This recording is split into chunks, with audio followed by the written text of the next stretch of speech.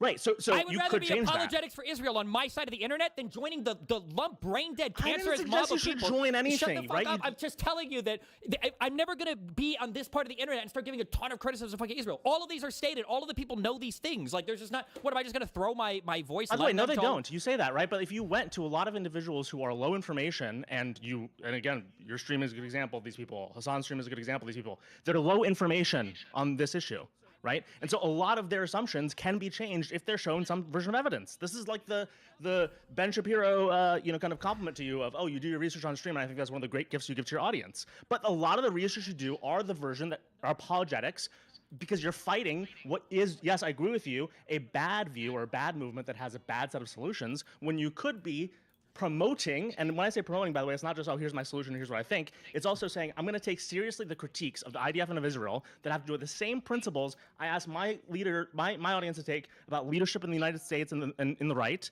And by the way, you've convinced them that those principles apply. And if you apply those same principles abroad, you can see and you can start to,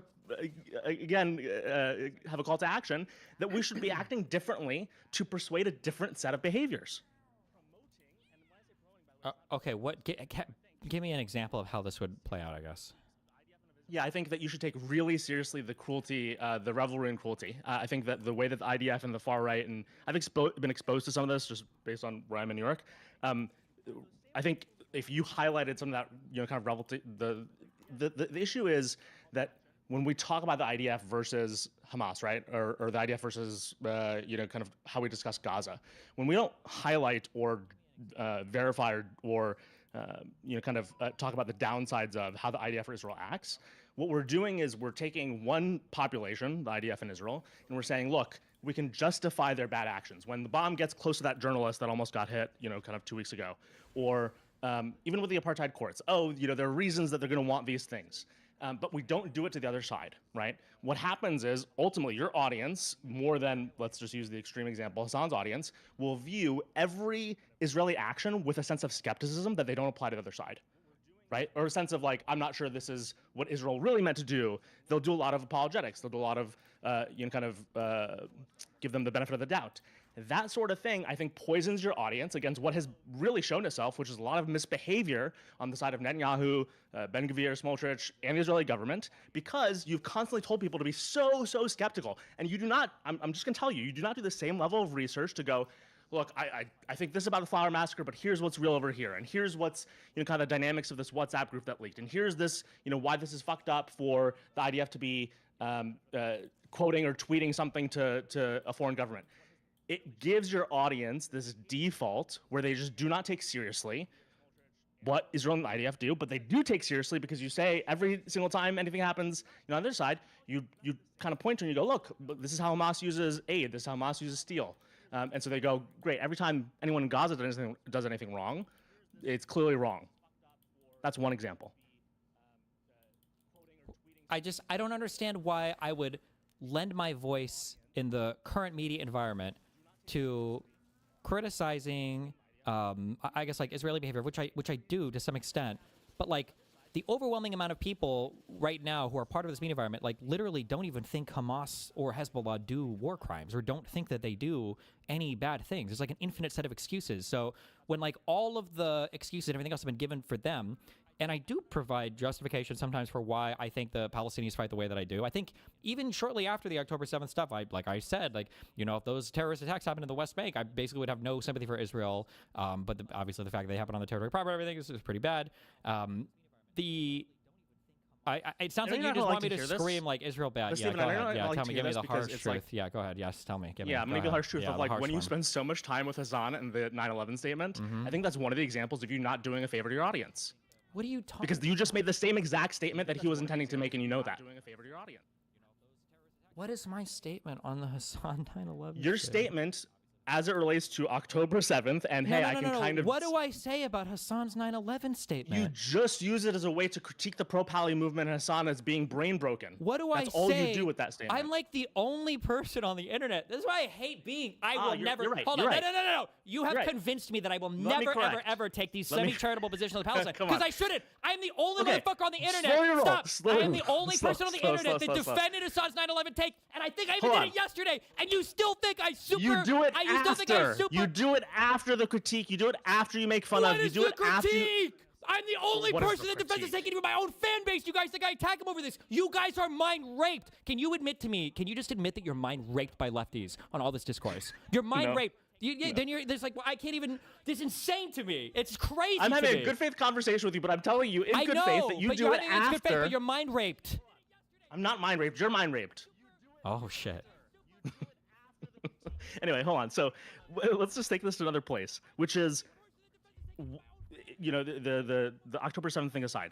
When you say I don't know because these people are already convinced that Hamas doesn't do this or Palestinians don't do that, I don't think that's true, Stephen. What I think is happening is they are sympathetic to an extreme. You're right that their sympathy is going to a place that it shouldn't in kind of not understanding the context of the situation. Same thing the other side is doing, right?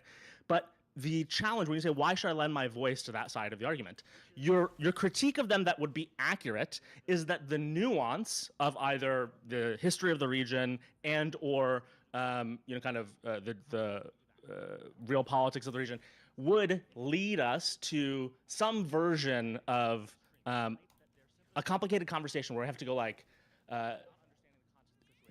I go to like what we would do if we were to remove aid from Israel. We can't tomorrow remove all aid from Israel.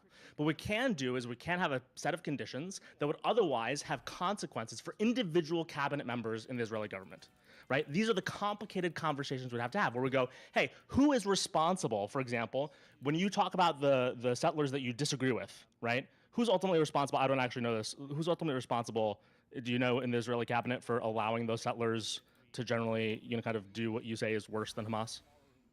Yahweh.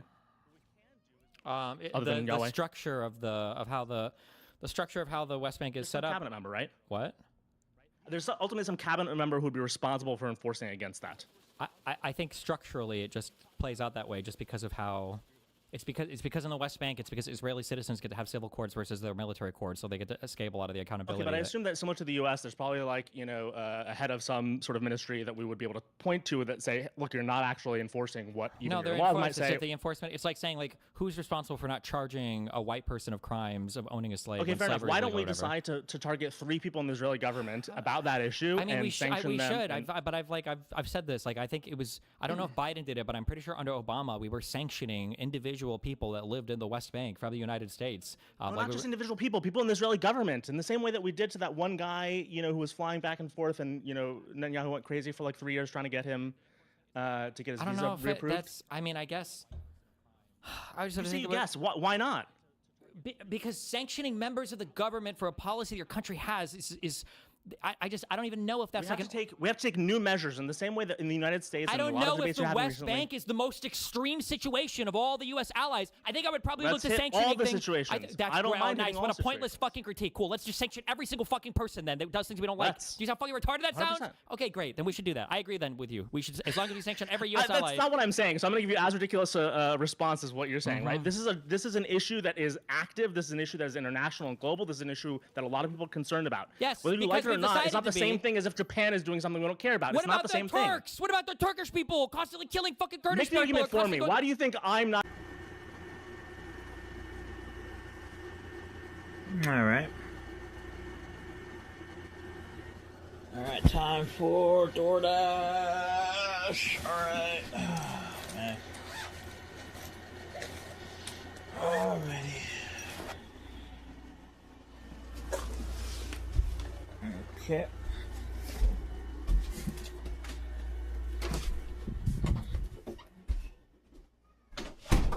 Okay.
rape and all this other shit, and blah, blah, blah, blah, and the only thing you want is the destruction of...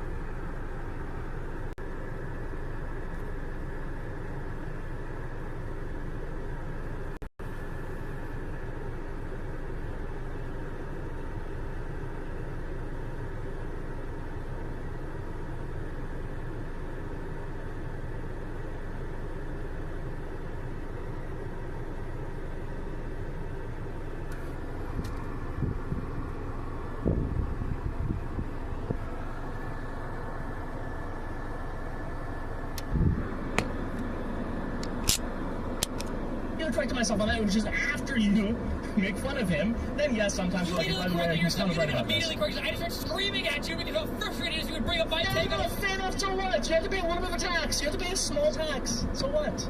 It's not about paying a tax. It's that you can't even characterize my position on Sunset 11 take. Hold on, I know. And then you're trying to criticize me saying I haven't communicated well enough. What do you think I represent here? Do you think after this I'm now the person who goes and tweets about Destiny's takes on Palestine and Israel? No. No, I think that you're an average, probably Destiny fan, but most of you guys are significantly to the left of me on like the Israel-Palestine thing, which is just a thing that I've accepted at this point.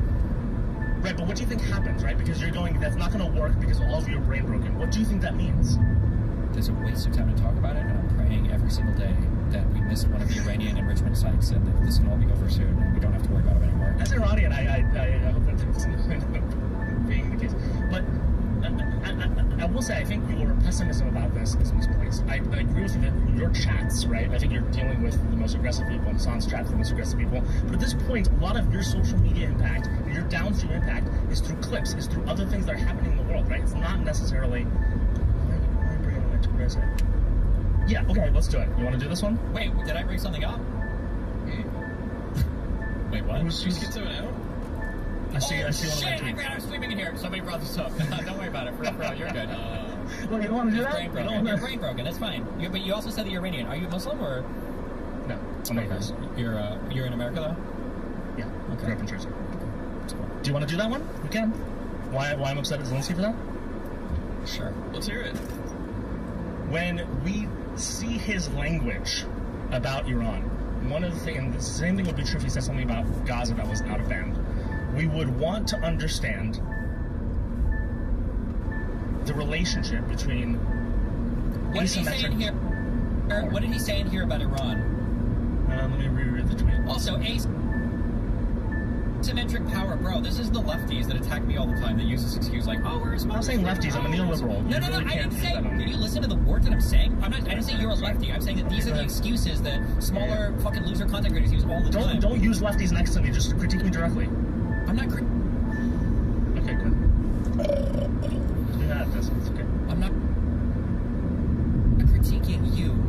I am critiquing you, but I'm saying that the argument that you're using here with regards to every Arab or Persian or Turkish person or whatever the fuck, everybody in the Middle East, is the same argument that the lefties use when they're harassing people on the internet, where they're saying, well, I'm a smaller content creator, therefore I can say the most unhinged deranged shit about you imaginable, but you can't say anything about me or else it's harassment because you're a larger content creator. No, I didn't defend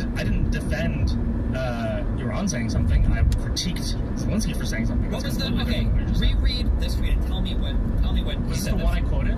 Yes, hold on, I'll be back. Read Zelensky's tweet. Tell me what's objectively wrong. Let me scroll through it.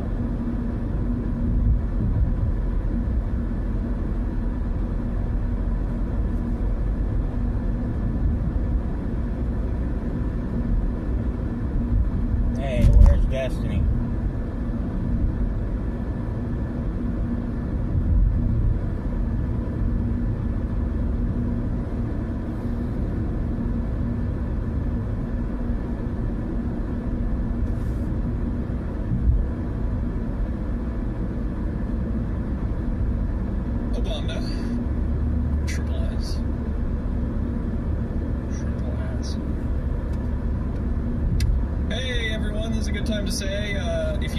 It's sponsored by anything else. I stream every single morning except Saturdays at around 7 a.m. Eastern Standard Time, and I do 3 to 4 hours of news. And then when Dan gets there, I do 2 hours of cop slop / drama.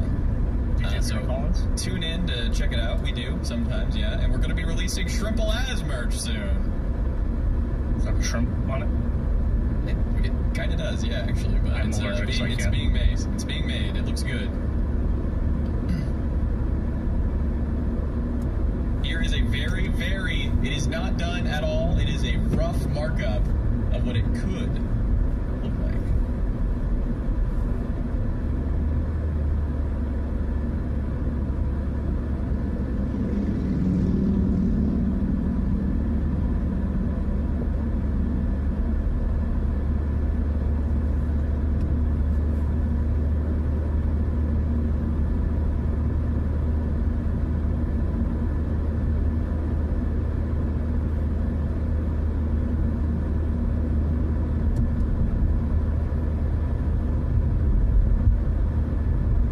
When do you think Israel is evil? I hate him. Hate him all. I thought that conversation was funny, though. The evil conversation. No, it was not funny. It was annoying. It was the first time, I think, you guys have softened on the current situation, which I think is a good thing. I said it's not finished, you fucking retard, and it will be turned. So turned. The thing I liked, you fool. Oh, didn't see it. What? What do you mean? When I say it's not even close to being done and it's a fucking mock-up, what did you guys think? Does that just mean it's finished completely to you?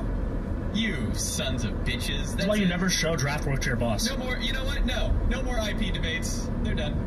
No more debates at all. League of Legends time. Trimple ass.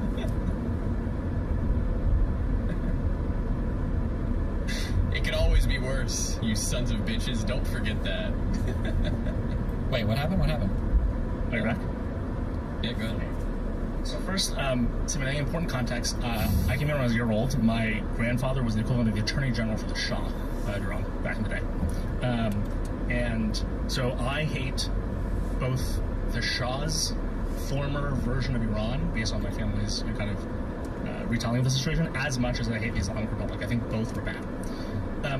The line here that is flawed is no one should be allowed to block such globally significant different sea lanes, whatever. We're basically saying, you know, what I read this as, and the thing I take issue with, is Iran is in the wrong, and whatever needs to happen next to prevent them from doing what they're doing is justified. That's what I read here. And I think that's flawed because what we're doing in Iran is a violation of sovereignty. Even if you hate, as I do, the Islamic Republic, and my family is essentially were under house arrest for, how many years was that?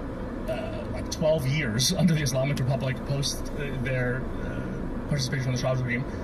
It is still true that the sovereignty of that country and of individuals in that country is violated, and the idea that Zelensky, who is at the other side of an asymmetry, would say, despite that fact, what they're doing is so wrong that it justifies further violation of their sovereignty, I think is completely crazy, and a misunderstanding of how the same situation, our ability to have sovereign nations or sovereign populaces. Yeah, I'm slowly losing weight. I'm losing like 1 pound a day. I'm like super losing weight. Fuck, where's my card? Appealing to the United Nations, first of all, which is the international body of law, to do something about. Why did you just say you do not care about the United Nations? Because the United Nations has not sanctioned for the past. Oh my God! Is this my tweet? Am I Zelensky? Am I Zelensky? Never mind. Go ahead. Am I Zelensky? Yes or no? Yes. I am you Zelensky. are Vladimir Zelensky. Okay, so you think that me, Zelensky, I don't care about the United Nations? What is that? United Nations have I done things to violate? Okay, thank you. So your statement was authority. You want to seriously engage, okay? So Zelensky is appealing to the United Nations to ensure that the Strait of Hormuz is not closed. He can't do that. His Why? only tweet about the conflict, or his only statement about the conflict. His other statement about conflict was very anti-regime, if I remember correctly. Why the fuck? Okay, why the fuck? But it was justified because he's getting hit by stuff, obviously from Russia, that's being manufactured in Iran. I actually. Then why would you have a problem with they didn't get tweets? Because I think he's missing the asymmetry in the two situations. I don't think he needed to tweet about this at all. What asymmetry? You're an asymmetry cock. Oh my God. I am. How tall are you? 5'10" and a half. Can somebody who's 5'10" and a quarter rape your girlfriend, but it's okay because of the asymmetry between you and the guy? This is how fucking retarded your statements sound. Like, I didn't say everything. Iran, because of asymmetry, can shut down one of the most important global oil outpourings in the entire world? If Trump had nuked Iran afterwards and a post fallout government closed the Strait of Hormuz as retaliation for the next 10 years, do you think that's justified?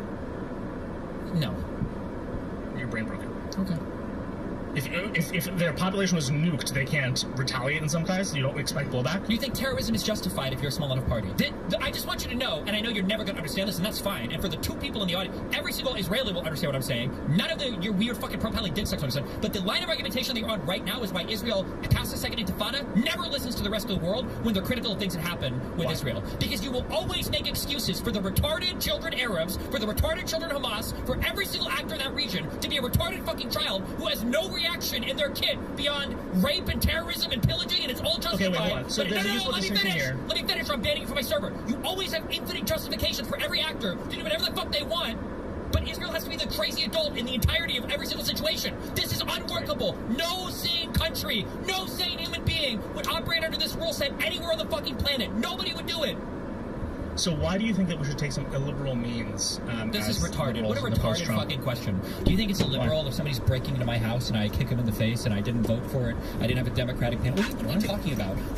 Aren't you? What do you mean illiberal? What are you talking about? Are a lot of the debates recently, of what happens after Trump, we have to go outside of the bounds and norms that we would normally adhere to kind of yes, conversations about my United States government usually revolve around concepts related to liberalism. Correct. What I'm talking about, right, which have to do, what is liberalism about, right? Liberalism is about power hierarchy and the architecture of a system. That is what liberalism is entirely about.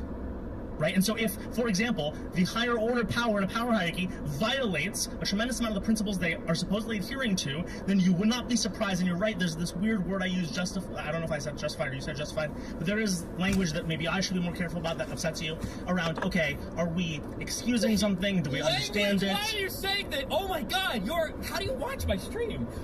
You're using, your characterization of my takes, my position is that you're using language that upsets me? That was just a throwaway comment. Don't take it so harsh. So, but then I'm not sure why it wouldn't apply the same way, right? Because criticisms that I make of my own domestic government and multiple governments that are interacting with each other on the global stage. Of course, make those criticisms. The reason you talk about changing the behavior around a set of norms is because the norms and the power hierarchy have been violated in a way where you say, look, this thing that we otherwise adhered to in the past no longer seems to be applying right now. And by the way, you're also doing this, geopolitically as it relates to Trump. You're not just doing it domestically as it relates to Trump, right? We're saying that people are reacting to essentially what is a violation, and we don't know what to expect next, right? That's one of the other problems.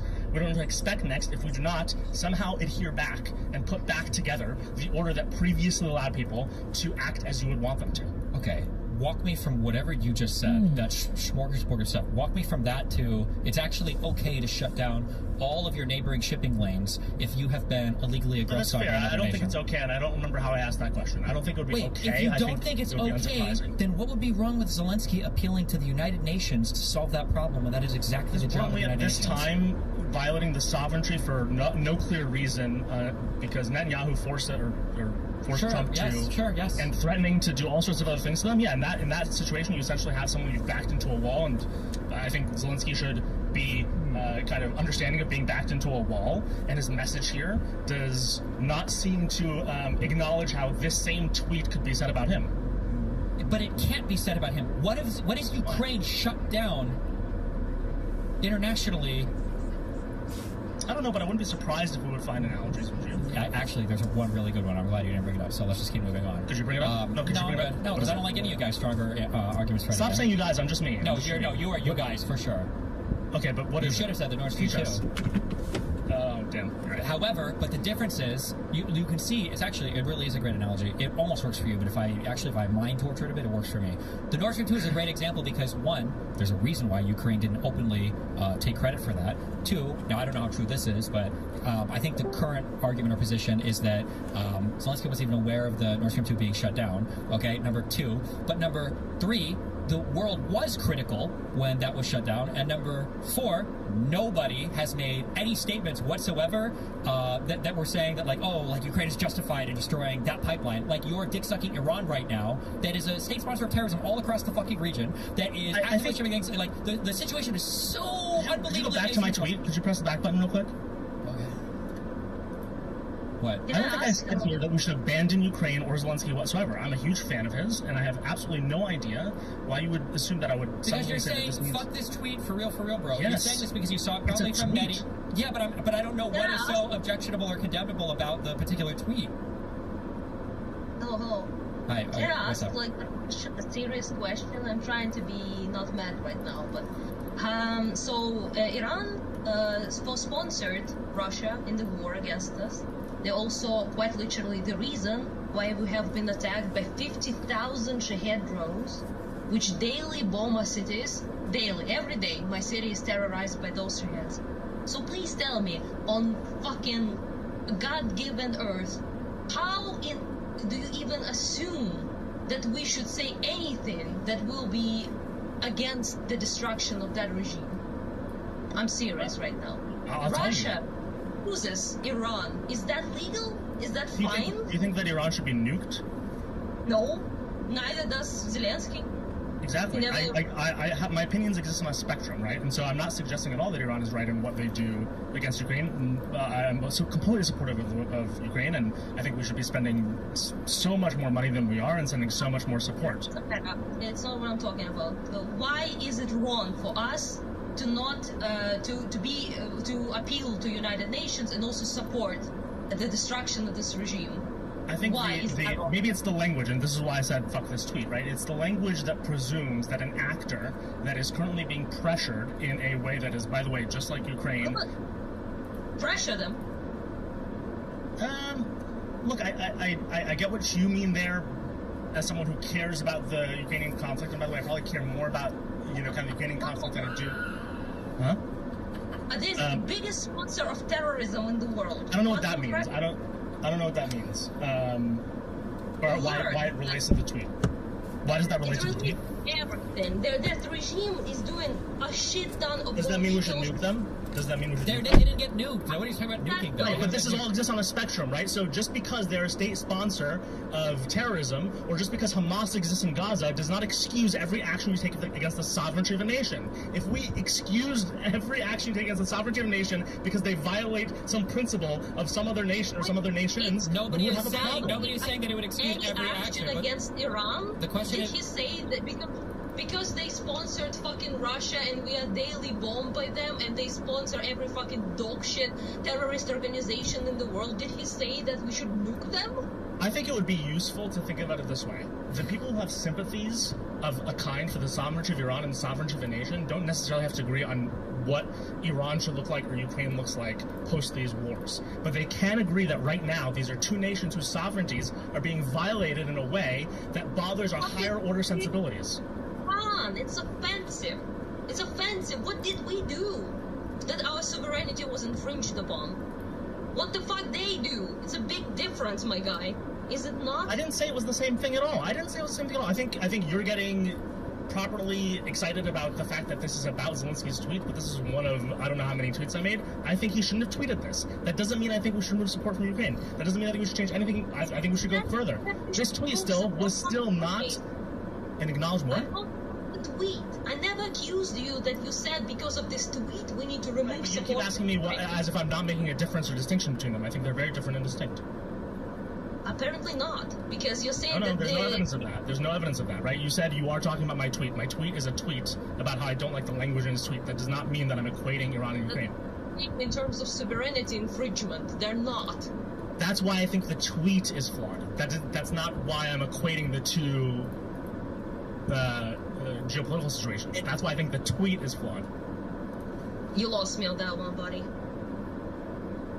I don't understand. Like, I'm bringing up what you said about this. You said the tweet is flawed because you say that in both cases This is about infringement of the sovereignty of the country. And Zelensky apparently is allegedly a saint in your eyes who needs to think that any infringement upon sovereignty, even of our dreadful enemy, is an incredibly comparable situation. And he should be on the side of Iran in that question. I think it would be naive to ignore the fact that a lot of both of these situations are bad in ways that you and I would probably agree on because of Donald Trump and the decisions that he's making geopolitically, right? And so when you say what you just said to me, I think you are ignoring what I'm reacting to as someone domestically, which is that Trump is making a universe of bad decisions when it comes to sovereignty. By the way, bringing Zelensky to the White House or wherever whenever he talks about Zelensky in a way that violates Ukraine's sovereignty. And I think it'd be good for Zelensky to be cognizant that sovereignty arguments are good for him right now and good for all of us right now. And so when you talk about what we're kind of seeing in this tweet, it's a recognition, right, that essentially what Zelensky wants to make right now is a sovereignty argument, and Trump and Netanyahu to some extent and Putin to some extent, but that trifecta of relying on Trump, relying on domestic enablement of Trump in the United States is violating sovereignties in other places of the world. I listened to all of that and I still don't see, to be honest with you, how it connects with What do you agree that he is violating sovereignties in a way that is novel? Who? Trump. I wouldn't say that he violated. I don't know why you said that he violated Ukrainian sovereignty. He's not reacting appropriately to the violation of Ukrainian sovereignty. Would you agree with that? Yeah, sure, that's true. Yeah, but you said they, a little bit different. But anyway, I don't like how he treats that. Obviously, that's pretty clear, I think, to everyone. But yeah, it's just not the question that I just don't see the connection between those two. So then, even if you then think whatever you think about the Iranian regime, which I probably mostly agree with you when they're not being actively threatened to be nuked, would you also agree that the way Netanyahu is treating the situation, even if you support the potential outcome, right? We have to think about process to firm outcome here. Would you agree that the process by which Netanyahu is undertaking the attacks on Iranian sovereignty are taking advantage of the same Trumpian impulses in this moment about sovereignty? If Iranian regime fell, hold on, let's not go to outcomes. Hold on, we can't go to outcomes. We have to talk about process. Process, dude. It's just what Destiny said. I didn't want to be that rude, okay? But she said, why is Ukraine and Israel need to be the adults, need to be the ones adhering? Hold on, answer the question first. Fair enough. But do you agree that Trump is taking a similar approach to sovereignty when it comes to how he is enabling or even attacking on behalf of Netanyahu Iranian sovereignty? Do you think that's taking advantage of the same impulses that Trump has as it relates to sovereignty? Same impulses? Do you mean the same with what? With Putin or that he does not believe in national sovereignty. It's a power, might makes right, and unilateral decision making by either him or his allies on what nation states should look like.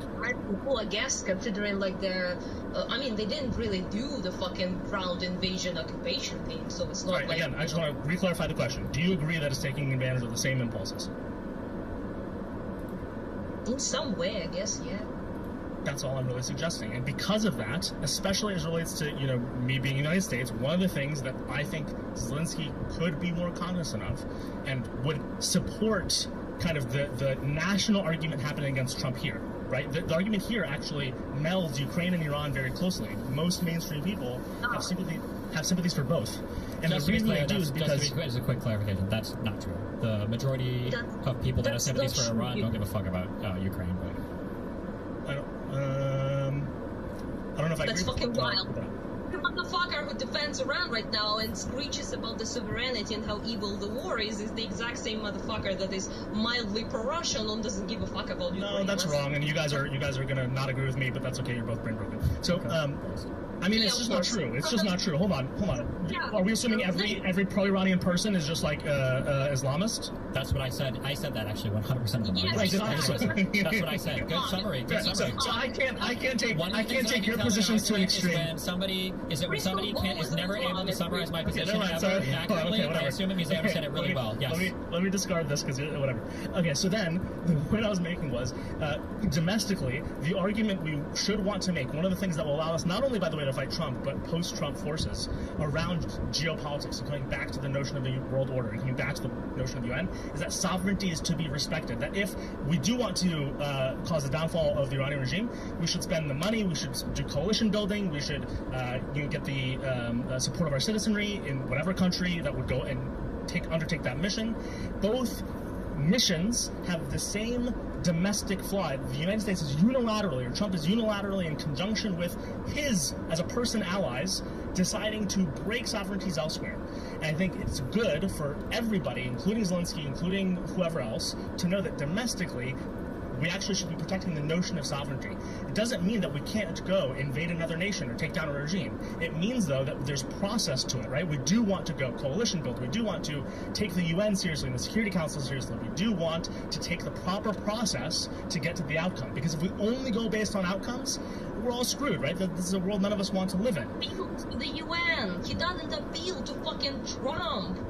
He appeals to the UN. That's how it should work. He's criticizing the inability. I'm not disagreeing with you there.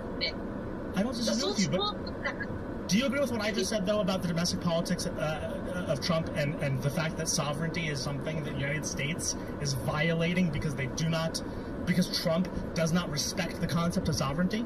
Do you agree or disagree?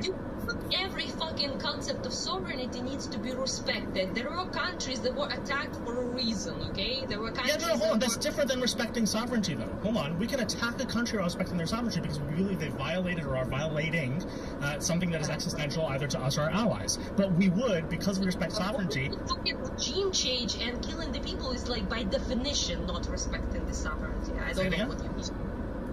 Killing the leaders of the country is, like, by definition not supporting, not being respectful of the sovereignty. Would you agree that there's a difference between Trump unilaterally alongside an ally deciding to do that and disrespect sovereignty versus... I'm bored of that. I agree with you. I don't... You're not bored of it. I don't think you're bored of it. I think you're mad at me, but you agree with me. We generally want the ability to appeal to world bodies and to get our citizenry on board before we take action that is extreme. That is a completely... Nobody disagrees with that. Steven doesn't disagree with the fact that Trump shouldn't unilaterally do those actions. Nobody's saying that. For your boxing. I don't know why then we don't understand the notion that we want to defend sovereignty, right, as a principle and as a practice, including in tweets. Hey, listen, I tried. Hey, I tried. I'm gonna go. Yeah. Thank you very much. Bye. Be careful. Thank you, Anna. Okay. Oh shit! I was gonna ask her what hair dye to use. Way to go. Okay. I'm sorry. Recentering. Yeah. So, what exactly is your issue with Zelensky's tweet? I think I, again, was reacting to the idea that no one should be allowed to block such globally significant... Do you think that people should be allowed to block globally significant trade if they're being aggressed on in an illegal manner?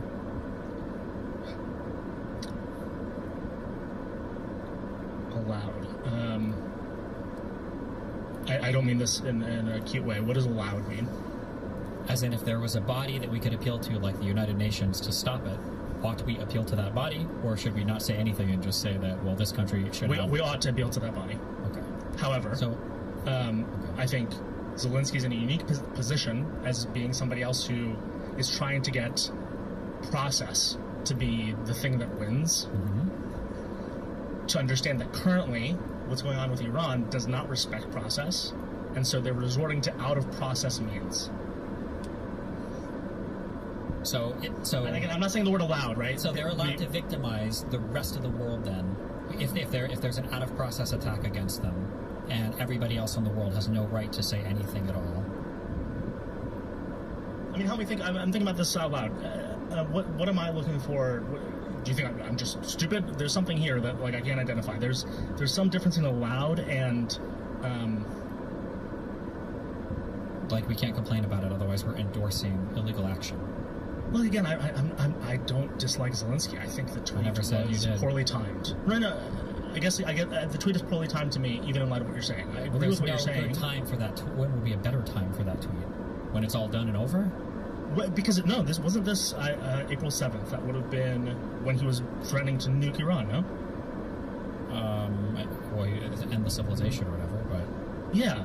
That's a uniquely... Look, I'll say this. If you're threatened to be nuked, you should be allowed to block the street. Probably. I don't fully endorse that statement, but I think that's probably true. Okay. Agree?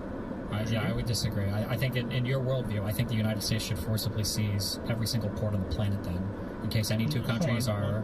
Because if any two countries are being aggressed on each other, I wouldn't want retards like you giving an excuse to them or carte blanche to them to destroy the world economy, because they're the victims. That we all have to be the victims now of these things. Yeah. Okay. I would just say every single port. A charitable version of my argument. Because that doesn't obviously sound right. The most charitable construction of your argument. I'm trying to think if I want to do the work for you on this, because so many things you said are so fucking retarded. There's a charitable construction of your argument, but it's impossible. The charitable construction of your argument is that Zelensky should be appealing to the United Nations exclusively to bring down the aggression of the United States and Israel against Iran, because Zelensky himself is a victim of unjustified Russian aggression. And the principles that would cause the United Nations to restrict U.S. and Israeli action could theoretically be the same principles that would restrict the United Nations from aggressive Russian action. Cool, I love that. What do we think about that? There are like 50 million retarded problems with it. The first is that the UN never restricts bad actors in the Middle East, apparently. They don't do fuck all about anything. So that's the first stupid thing. The second stupid thing is that... Oh, that's more like just a historical critique. That's not really it's still a capability, right? Okay. The second thing is that we generally don't give anybody a pass to commit like worldwide economic damage just because they're being aggressed or attacked on by anybody ever. And I think a lot of people would see that as like a severe aggression against literally the entire planet. I think that Ukraine has been appealing to the UN forever for Russia. The UN doesn't do fuck all about Russia. They're never going to. I think that the reason why Iran got attacked and the reason why why Ukraine got attacked are two totally separate reasons. I think you can easily justify an attack against Iran. I don't think Russia ever had a justification for an attack on Ukraine. Of course. So I think the situations are just so dramatically not comparable that it would beggar it would just be very sus for why a person would come out and make that argument in response to Zelensky's tweet. That would be very, very, very let's go to that day, right? I guess, what does the whole, the unpopular president of the United States, unilaterally threatening without support of his polity and of his Congress to nuke... he's tweeting that, but Zelensky has never stated anything in favor of it. And this is, Iran was already blocking the Strait of Hormuz before this, so I mean, I have a slight preference, though, that on that day he kind of understands the uniqueness of that situation, and he doesn't tweet it that day. So if he tweeted it the day prior or the next day, you would be okay with it?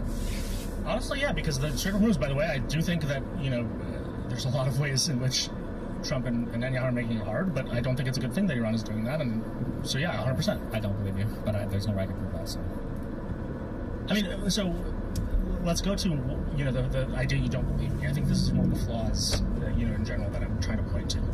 You can say that, but along every single step of the way, you've only reinforced the view that I've had, that every single, presumption or feeling I have about people on your camp, that they were all my correction, or all my assumptions were correct. What camp am I part of? I don't know, whatever the fuck this camp is. It all feels the same. Can you acknowledge that there might be a flaw in kind of your grouping?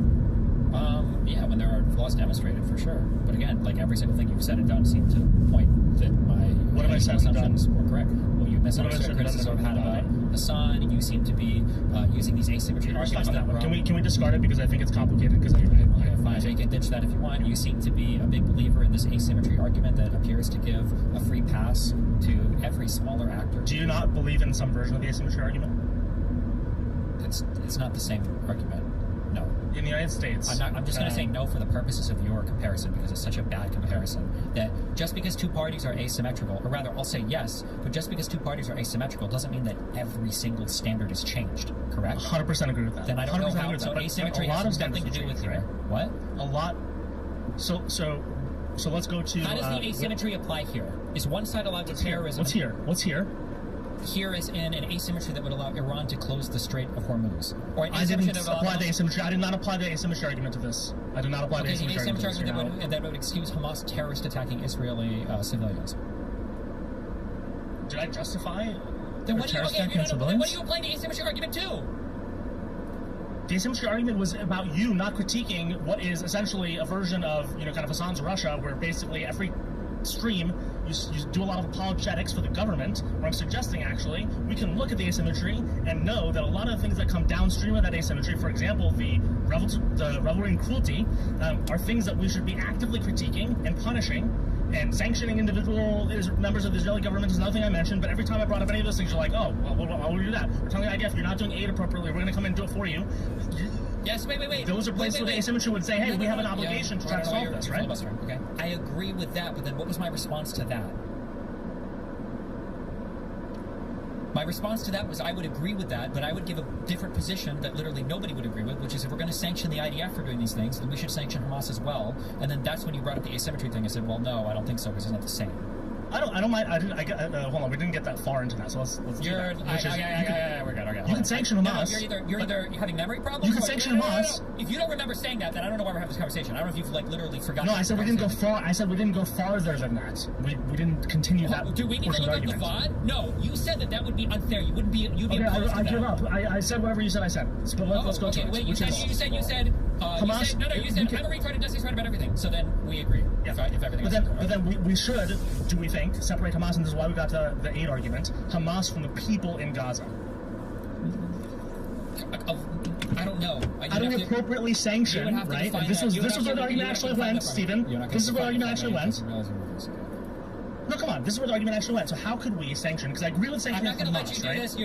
You can't just bring up the thing. I'm not trying to do anything. Then you need to elaborate on what you just said. You said separate Hamas from the people of the Gaza Strip. How? What do you mean by separate? Which is where we sanction.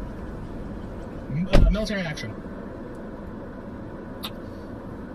I don't know what you're not saying anything of substance. I don't know what you're saying. The aid example is one example. We would use our forces, if Israel is unable to do this, to say, hey, here are places of aid where we're going to communicate to Hamas that, hey, we're not going to send you resources, but we are going to provide aid to civilians directly. How do you do that? People have tried that. Hamas will hijack the aid. You have no way of knowing who's Hamas or who's not. Or, this is what the IDF and COGAT and everybody already tried to do.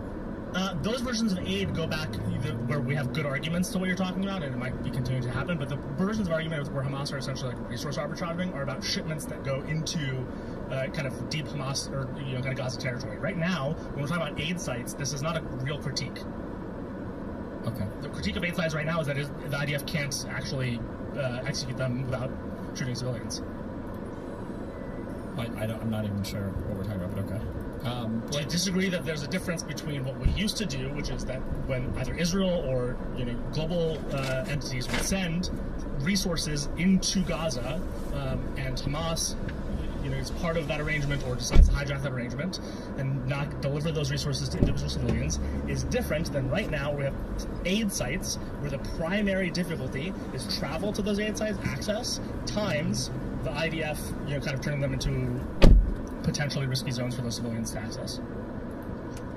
I'm too retarded for that. I don't know what you're saying. I have no idea what I think there's a difference in before where Hamas, yes, was arbitraging that stuff and taking it and not providing to citizens, versus now, which is we could do it, but these aid sites are IDF poisoned. Okay. I think that's I'm too retarded. You're saying we could do it, but Hamas arbitraged it, and now the aid sites are IDF poisoned. Are you assuming that, if the U.S. set up other aid sites, they would be more trusted or something? Is that what you're saying? I'm both saying that, but I'm also saying that the critique you're making is of an old version of aid, not in a time of war, and not with aid sites. This was us sending resources in more traditional trade where trucks go. Wait, hold on. Are you talking about aid that we'd be providing not during war then? Because I thought you said you wanted to focus on during the war. No, now I'm talking about during the war. But now I'm talking about now. I'm talking about right now. Are they considered still at war with the Gaza Strip right now, or? I don't really know we used those words weirdly. I think there's a ceasefire right now. Okay. I think we could execute on an aid situation in a way that would allow us to differentiate sanctioning Hamas, which, by the way, if we believe Israel at all, has been probably or tremendously diminished, versus sanction effects happening to individual civilians. Yeah, we do. And then I would agree with you, and we should do exactly what you said. We should sanction both. But I think it's important for the second one to happen because the distinction between the two and the power asymmetry is that Israel, as a rich, powerful nation that also controls the resources of the second, can kind of feed and maintain the support and health of their populace during those sanctions at cost to themselves, whereas Hamas largely can't. Whether or not it's their fault, we then want to say, okay, the civilians are a victim of both Israel and Hamas, therefore we need to have a special version of how we execute those sanctions for one side versus the other, because one of them is highly capable. There's an asymmetry. By the way, I don't mean that the version of the part of the sanction that's on Hamas can be aggressive. You need to break down what you just said. Tell me. Explain to me. We aggressively sanction both Israel and Hamas, but in Hamas... I need to break it down. Tell me what you just said, because I'm retarded. I can't. Tell me. Explain to me. Oh, you fucking left. Wait, what happened? Nothing. What'd you ask me? I didn't hear you. Explain my argument. That we should sanction... We can sanction the IDF... Or, I'm sorry, we can sanction Israel and we can sanction Israeli citizens because they have more resources, but we can't sanction... I didn't say we can't. Hamas citizens? What's the difference? The problem is your positions are so tortured because of how fucking incoherent they are that you're doing every single thing you can to create out of whole cloth a completely different set of standards for another people, and then you they are a completely reasonable different set of standards. No, they're not. Not in this case. They're not. Yes. They're not. There are some lines that you probably should just never cross. Like people should never be just like doing massive terrorist attacks against civilians for the purposes of terrorizing a population. It's probably a line that doesn't really matter. So, and when people are engaged in behavior that resembles that, you should probably sanction them or punish them in some way. And but you're trying to make an excuse for why the people in the Gaza Strip are somehow materially different. You're trying to make an excuse for why the immense powers with immense intelligence that manages to strike forces into certain apartments, pagers in other sides, and the United States has the CIA and all this other stuff, and the IDF has XYZ, and the Mossad has XYZ, and you're making excuses for why they can't execute a more nuanced campaign of either sanctions or military, but you can't justify the fact that they haven't before. The only reason that they haven't... It's a whole different argument now. We're talking about a whole different thing now. No, it isn't, because I said we should differentiate sanction against Hamas versus how we provide aid to their people at the same time. If we're to sanction them both at the UN, then it should be with a nuance that we make sure that aid is a tremendous part of how we make sure that Hamas, being sanctioned aggressively, doesn't continue to be a huge detriment to their citizenry, to the citizenry in Gaza. But I don't think that that's possible, given that Hamas is the government of the Gaza Strip. I don't know if you could ever completely, totally separate these two that's where I go. I don't think that's a reason. Why is it not possible? All sorts of things are possible, right? The United States and Israel both accomplish amazing things. Use military, boots on the ground. Why do you filibuster when you know that you're just... I'm not filibustering. No, hold on. I'm not filibustering. Please, I just want to mind your brain for 1 second. I'm so curious when people do this. No. You said, well, we both know that the IDF and the U.S. military can do amazing things. Why did you say that sentence? Like, I don't believe that. I don't know that. Why did you say that sentence? Because you're saying there's an incapability of them to do something, and I'm saying there's a capability. Do you think that the incapability of them to do something has to do with the lack of the U.S. and the IDF being amazing militaries? It has nothing to do with... I don't think there's an incapability. That's the difference between you and me. I don't think there's an incapability. I think there's an excuse making. And this goes to my whole framework of the world of which is... Wait, then just say that there's an incapability. Now I'll explain why I think it's incapable. I don't think you can selectively punish one party inside of a place where there is a government where your goal is to target the government because they can just steal from their citizens. You can't selectively target the government there. The government of Hamas has never been and continues not to be as organized as, for example, the United States government. If we use boots on the ground as an example, and we used intelligence to make sure that our people were as safe as possible, but also we maybe shot some bullets on the other side, we could, in a way that is more antagonistic... So you want a full military occupation then, and a full government takeover? I didn't say full military occupation. Then how do you get your... What are you talking about then? You're not saying anything! Partial. Let's use partial. You want to... Okay, how do you guarantee then that when you get to the Gaza Strip and you start handing out supplies, that when the citizens go back to their homes, that Hamas doesn't just redistribute the food from them to Hamas or take the things that they just got? I think that you and I, or the U.S. military, or even the IDF, could come up with some really great ways. I'm not a military expert, neither are you. come on, really? You can't figure out an imaginative way to say, okay, we're going to provide certain types of aid. We're not going to provide certain things that can be turned into weapons, but we will provide a lot of food aid. We'll provide a lot of housing aid, so that these people can, kind of rebuild a little bit of their day-to-day lives without providing resources that we would both agree are high likelihood to be repurposed and high likelihood to be repurposed into dangerous materials or materials that can be used dangerously. That'd be the first framework we could use. The second framework we could use is, can we use these aid sites in a way that would make them safe for civilians to come to, even if, by the way, we're talking about them being safe to come to. We're also talking about more of them so that access and large commutes to these aid sites don't have to put people's lives at risk and health at risk and put them under tremendous amount of pressure. So we do more aid sites that are now reliable. These are two things that we could do, and the only reason we don't do them is because the IDF right now is in charge of this and doesn't want that to happen because they're trying to suppress the population. But if we did do them, and by the way, and if we did do them and didn't work, we could change what we did the next day. This is one of the core flaws of your argument. Is like as time has passed for years, we've seen the IDF, which is obviously part of the completely unprincipled Israeli government, execute bad versions of all these solutions that they want to do, where they're the aggressor in a lot of these cases, and what we say is bad, we would agree, are bad outcomes. And I'm going, let's just try this other thing. It's the same thing, that we should say about a lot of our polity and a lot of our politics. Let's try, I'm not for free buses, but if Mamdani, and I'm in New York City, if he wants to try free buses, let him try free buses. I don't believe free buses are going to work. Again, I'm a neoliberal, I'm a capitalist, but if he wants to try it, he said, while he was campaigning, that if it doesn't work, we won't do it. I just want to run a campaign. I just want to run 3 test bodegas run by the city. I don't think those are going to work. I think we also have seen evidence they don't work before. But if he wants to spend a little bit of money to try, and we need to pivot strategies afterwards, that's fine. The point is to try something. Right? And so far, we've only blank check endorsed sets of strategies executed by the same bad actors to see bad outcomes, and you're going, well, your thing seems, kind of like it might not work. Sure, I acknowledge that.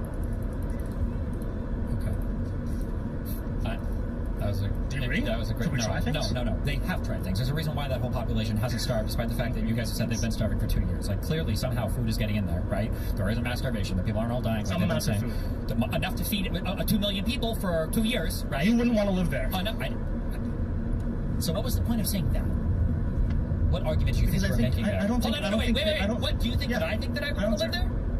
Do you think my audience thinks that I said I want to live there? I think. So did that speak to the argument that they're not starving? Wait. Do you think that if I would live there? Do you think if I was living there, do you think I'd be starving to death? No. Okay. So I don't know what the fuck the point of this. So it was another filibuster. Okay.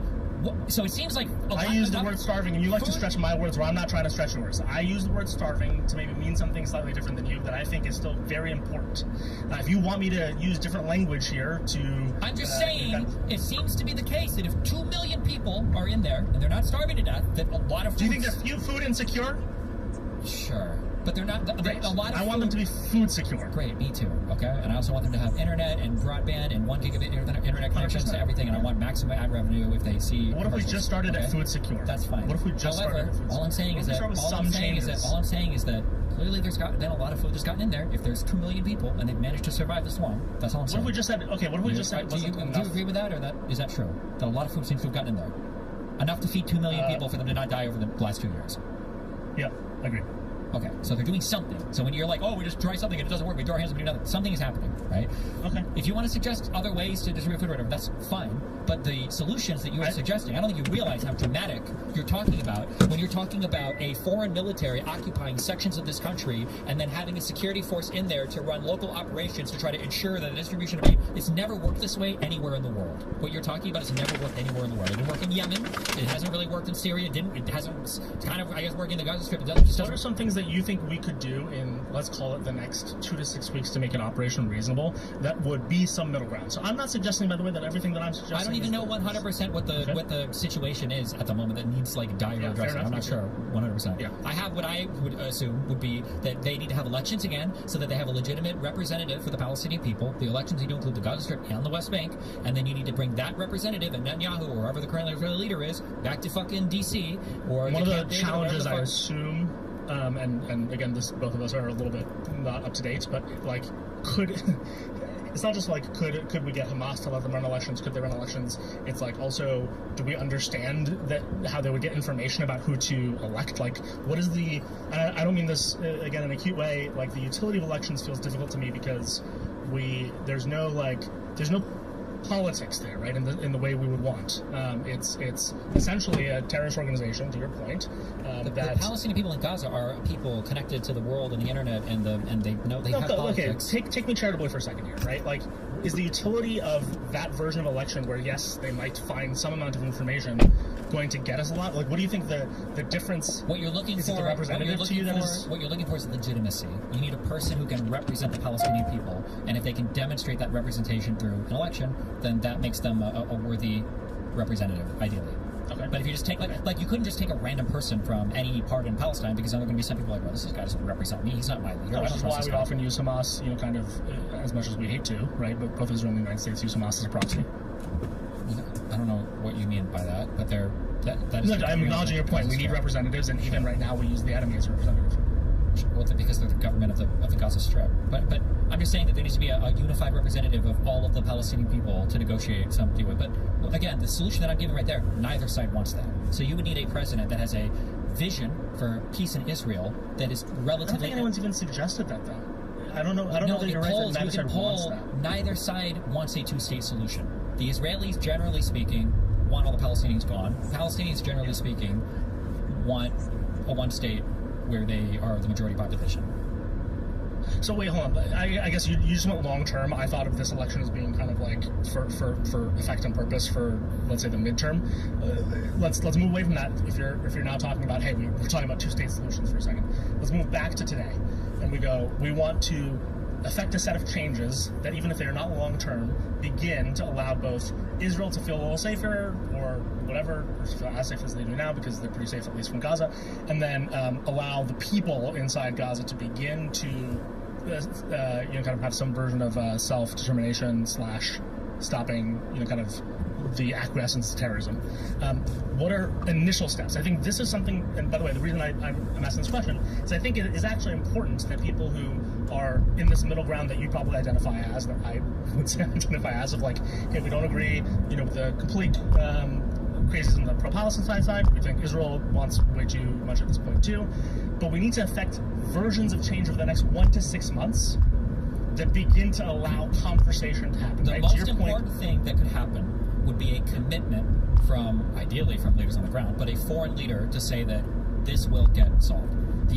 All of the Palestinian terrorist attacks and antagonism towards the Israeli population and everything over the past 3 or 4 decades, all of it has stemmed from a feeling of hopelessness that there will never be a solution to their issues with the Israelis. That's the issue. So having somebody who come out with a strong commitment that seems to be committed to figuring out, what a resolution looks like would be the first step that would ideally start to move people in a positive direction. Probably, because that's how it historically has gone, but Trump is I don't mind that, and I don't think that's a bad thing. Yeah, but I mean, the voices in the United States right now, internationally, that are on both sides of this don't want this. But no one makes a good version of this argument, I would say, right? Wouldn't you agree? What do you mean a good version of this argument? Like when we hear people say something like foreign nations should kind of begin by taking some responsibility, which would also lead to some sense of self for these people. The majority of people that are on the pro-Pali side right now want a one state where Jews are expelled from Israel. I'm not talking about those people. Okay, the majority of the crazy Zionists. Your argument. That's fine. It doesn't matter. It wouldn't convince them. The crazy Zionists want the Palestinian subjugated. I don't think everyone is on these two extremes. That's one of my points here. They are. Find me someone who's not them. Find me any main figure that would be willing to have a conversation, or show me their conversations about this that look nuanced. Find one right now. Any large. I think most mainstream Democrats probably. They're very almost unopinionated, other than like kind of let's call it ephemeral wins. I'm talking about people with a strong opinion on it, not people who are. Hold on, but we can create strong opinions, right? We can create an alternative. No, because strong opinions. No, because I don't think anybody with a strong opinion on this would ever. There are very few people that would occupy the position that I have. Those people are losing mindshare so rapidly. No, I'm pretty sure they're gaining mindshare because the crazy anti-Semitic, anti-Zionist, anti-Israel sentiment is probably growing. I think it's a barbell that's leaving a useful middle. Nobody. Okay. All right. Can you think? I'm just curious. wrong, Real quick, can we I'm just still do curious. anything else? I'm just curious. No, this is why I said we should give them a nuke and blow themselves out. Is there? Can you name a single large media figure? When I say large, it could be fucking alternative media, or like a large political leader, just like a random representative from Idaho or whatever, that you feel has a good position on how to move Israel-Palestine into a positive direction. Wait, hold on. I think I just told you that I don't think so, but I think that people exist, right? So they don't currently hold that position, but I think they don't hold either extreme position. Okay, either. so you think For that example, there's a whole bunch of Democrats. people that are just waiting to hear this position, but nobody besides me has identified that, or nobody else has figured out that all these people exist. There's this whole group of people that Funnily are enough, yes, for this reason. Now that this has gained so much of our our national conversation, international conversation, I think they are being pressured by the populace to either take one of the barbell positions. Currently, they're delaying by just taking the emotional portion of one of the barbells. But eventually, it will need to be, unless we, and this might be the case, we are in this for 40 years as a both emotional and literal conflict. They'll want the literal and emotional conflict to end, and the current two extremes are not great for mainstreamers to take, both because of the lobbies on either end that exist, but also because they're not great positions. So do I think mainstream Democrats, as an example, which, by the way, I would say constitute a large portion of who will be governing for the next 10 years, hopefully, if these elections, they don't currently adopt one of the barbells, other than emotionally. So I do think they would, and whether they're actively looking for it, adopt a moderate position, or let's call it an alternative position, that currently doesn't exist, 100%. And by the way, again, it's because it's become such a fervent, this is only true over the last 12 months, it's become uniquely fervent compared to before. Okay. I mean, I disagree, but I guess we'll see. But I mean, this is the position that I occupy. If I ever have a nuanced conversation on this is generally the position I give, but the overwhelming amount of the discourse right now is hardcore pushing on one of the two sides for this. And I don't know. Maybe here's my desired call to action. It's like, if that's true, and I believe you on that, then the great thing that I think would be a change would be to shift the reactions that you have towards both sides toward this argument, maybe more forcefully than just the reaction itself. And the reason that I think currently the way you react to this discourse provides apologetics for one side, whether you mean to or not, and doesn't provide an alternative to those who might be today or will be tomorrow looking for one. I'm not saying you're the only one, blah, blah, blah, blah. But I do think if what you said is true, currently the way we approach this topic, even in this stream today, is aggressively about the extreme barbell and how they're acting and what they're saying, without coherently, persistently, consistently shaping an alternative. I think that shaping an alternative, again, could be extraordinarily compelling over the next 4 to 6 years, regardless of what pro-Pali people say over the next month or two and what Israel does, is people are going to be looking to get out of this conversation at some point. And look, by the way, I think whether it's a streamer, whether it's alt media, whether it's the next democratically elected person via primary, none of them are taking strong position. None of the mainstream people are taking strong positions on this. We even see, for example, pro-Israeli politicians having to begin, other than the most extreme, to begin to walk back some of their most fervent support. So they're abandoning one side of the barbell. Where are they going to go? Like, let's take an example of a lot of the people in the I don't know that I want to, subscribe to what I'm about to say, but I'm wondering what you think. Where are a lot of the right-wing folks who are currently going through like an anti-Israel moment, whether or not it's, their extremism is justified on it? What position do you think they're going to take next? They don't really have one to take, right? The anti-Israel people? But on the right. Probably their position is generally like just a full-on anti-Jew position, no? No, the ones that were pro-Israel. So let's talk more mainstream Republicans who are beginning to critique Netanyahu, right? Where do they land? They would probably just go to the kind of super isolationist mode that the populist conservative people are at. True. I guess maybe some of them, for example, will be up for grabs for a middle ground, right? They're not going to go to the pro-Pali side. And they're a good example of what I think is a large portion of the populace that are going to be looking to unsubscribe from extremism on both sides for the next 12 to 72 months. So I've been listening to this, and I just really am curious. When you say they're not going to go to the pro-Palestine side, what do you consider to be the pro-Palestine side here? Like the mainstream pro-Pally ask that most people in America have that are on that side that you would say are pro-Pally? You're asking me? Yes. I don't have.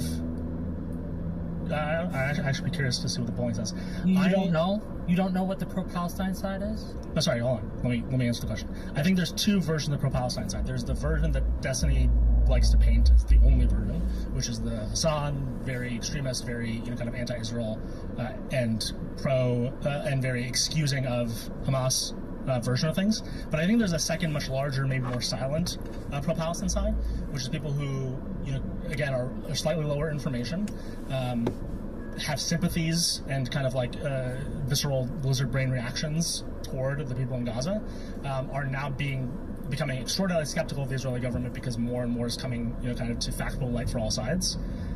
That thing is also, to me, pro-Palestine and large. It's not as identifiable. It's more minority. It's more vocal. How were these Republican senators that you say are congressmen, lawmakers, etc., politicians, influencers that you say are souring on Israel? How would they not fall into that camp?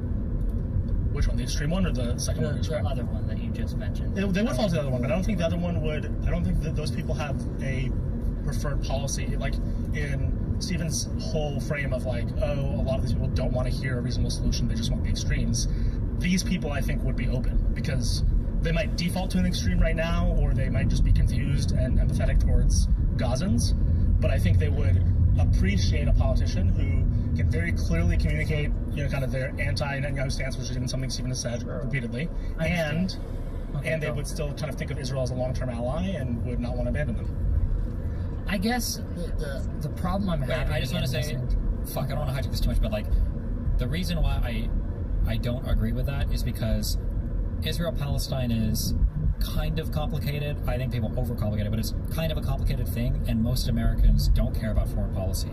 The only people that super care about Israel-Palestine are connected to it because they're either Jewish or Jew adjacent, or they're old, and so they're just pro-Israel, or they're massively pro-Palestinian. But the reason why is because of all the other reasons they plug into it, not because they have a genuine care about foreign policy. So these people that are like disinterested middle ground people couldn't be persuaded to have a strong position on Israel because they just don't care, because it's foreign policy. I don't think that you can ever connect them to a moderate position. To piggyback on that, and this was kind of tying into what I was going to say, is that like the solutions that you say that are obvious, such as using the U.S. military in Gaza on the ground to distribute aid, those will not be supported by people who are just kind of ambivalent about these things, right? You need the strong support. Otherwise, the support of the silent majority will be just to be like isolationist. Yeah, get us the fuck out. This is retarded. We don't want to waste our time with it. I think that's what the moderate. Because to help Israel-Palestine, you would need an extreme position. It doesn't have to be extremely like pro-Pally or pro-Israel, but it would have to be an extreme commitment. Like Clinton was making extreme commitments to try to solve that issue, and I just don't think you get people to give a fuck enough about it. Blood, treasure, resources, boots on the ground. The first time the U.S. and the Hamas get into a firefight, that's it, right? People are going to be like, we need to get out of it, right? It's just not. It's not sustainable. Like these obvious solutions. In order to properly distribute aid, you need to occupy Gaza in a way that we did in Germany post World War II. I think. Or in Japan post World War II. I just want to interject because I think a lot's been said. So a lot's been said, and I want to kind of make sure I go to the source of the claim. I think both of you would have been right about the American polity and how much they cared 2 years ago. I think you guys are wrong as of now, and we've seen that in some of the polling that I've seen recently. For example, I think it's 53 to 56% of Democrats now say Israel-Palestine is an issue that's important to them, and 2 years ago it was like between 13 and 20%. That does not mean that it's important enough for them to have boots. I agree with you. I'm saying though, if we go by process, your initial claim is now wrong. A lot of people have begun to care dramatically about this issue. Yes, but I don't think I know for a fact. Wait, my initial claim was that the people that care about it, they don't care about it because it's a riveting foreign policy issue. They care because they've connected to it either through the Jew pipeline, either through the old person that cares about Israel pipeline, or through the crazy pro-Pally, pro-Islam, or whatever fucking pipeline. That it's not because they've connected to a foreign policy issue that's like genuinely compelling to them. I don't think anyone connects to foreign policy issues that are genuinely compelling to them, and I think they still want. Huh? Yeah, that's my whole argument. Yeah, but they still wind up prescribing to, and this is where I think this is like the job of politicians, right? Politicians will promote some version of a solution, and again, this is where I think there isn't one for this portion of the polity, and people will default ascribe to it if it feels like it's generally in line with their soft view. And so if a lot of people have a soft view, this is my whole argument, if it's a vocal majority that has a soft view on this, I agree with your point that like, okay, am I suggesting a very expensive thing? I don't know, and it's an extreme thing. What you're suggesting is I don't think what I'm saying is extreme at all. It is. And again, no, you might not think it. Like you keep using words like, "Oh, how." Like I'll put it this way. Hold on, sorry. Let me just put this. Honest, I'm being good faith. You can't just say things and then you are. Hold on. Am I not being in good faith? Am I not being good faith? Am I not being good faith? Honest. You have to. Am I saying that I'm sure about the solution? Did I say? I don't. Did I say I was being sure? Did I say I was sure that this would work? No, I said we could try this. I even said that to Stephen. Of you is whether or not the certain. Critique me more specifically, right? Critique me more specifically. When you say that you think my solution of aid is extreme, you and I could maybe brainstorm something we both agree wouldn't be that extreme or as risky as maybe what you imagined I said. I'm not stuck to some budget or some specific version. I don't know if we can when it comes to this region without extreme measures being applied. Again, my for Destiny's argument, if this entirely coincides, but that the American populace is not willing or in a place to do anything such as what you suggest. Do you think that it's changing? Workable solutions is restricting aid or limiting aid to Israel based on X, Y, or Z, right? Like people have a whole bunch of different things that they would condition aid on, or a lot of people are. Do you think that's changing? Entirely, all these things, right?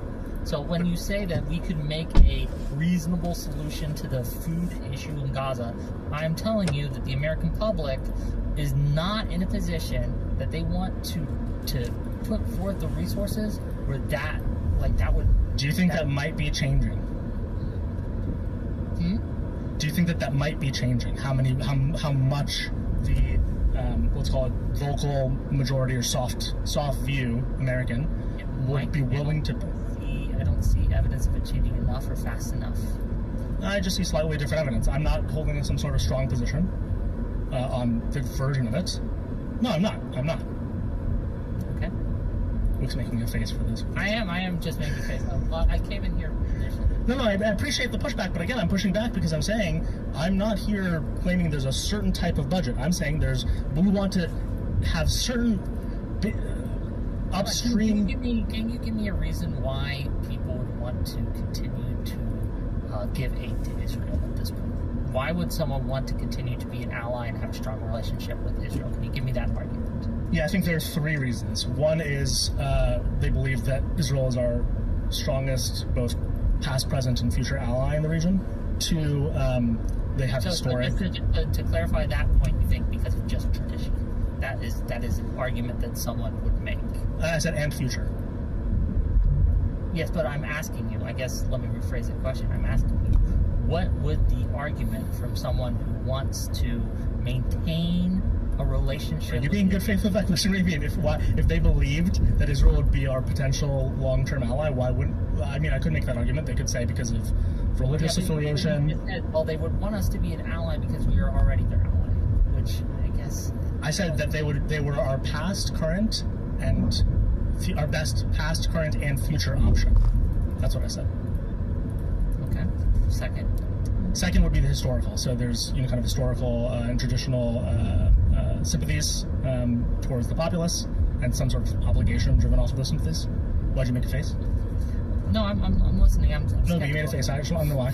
I'm not sure what the difference is between your point one and point two. Like, so best, past, current, and future ally is not different to you than versus our historic sympathies.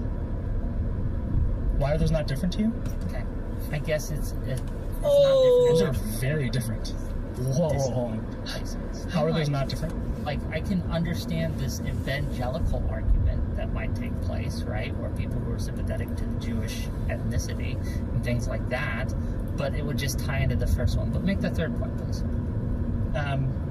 The third point would be geopolitical, which is they believe that it's the best place, it's the best basis on which to recraft kind of the Middle East. So if we think about kind of our relationship to the GCC, a lot of it I think is only possible because we've also normalized relations between those countries and Israel. And so you have to kind of have like the base nature of that conflict diminishing before you can invest in the Middle East. And I'm in the tech industry. A tremendous amount of venture capital now is raised upstream in the Middle East. And I think a lot of that benefited from the initial kind of calming of Israel and the GCC in geopolitics.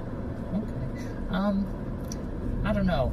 I just don't understand, and maybe this is my failure, like why we would push so hard against, right? Because you're right, the geopolitical side is probably the strongest side here, right? You would agree with that? Of those three arguments? Yeah. The geopolitical thing. Like, we get real benefits from having Israel. And look, by all means, I think that what they're doing over there is horrendous, it's horrific, and from a moral stance, we probably should start limiting aid or conditioning aid. We do need to kind of divest ourselves in certain ways.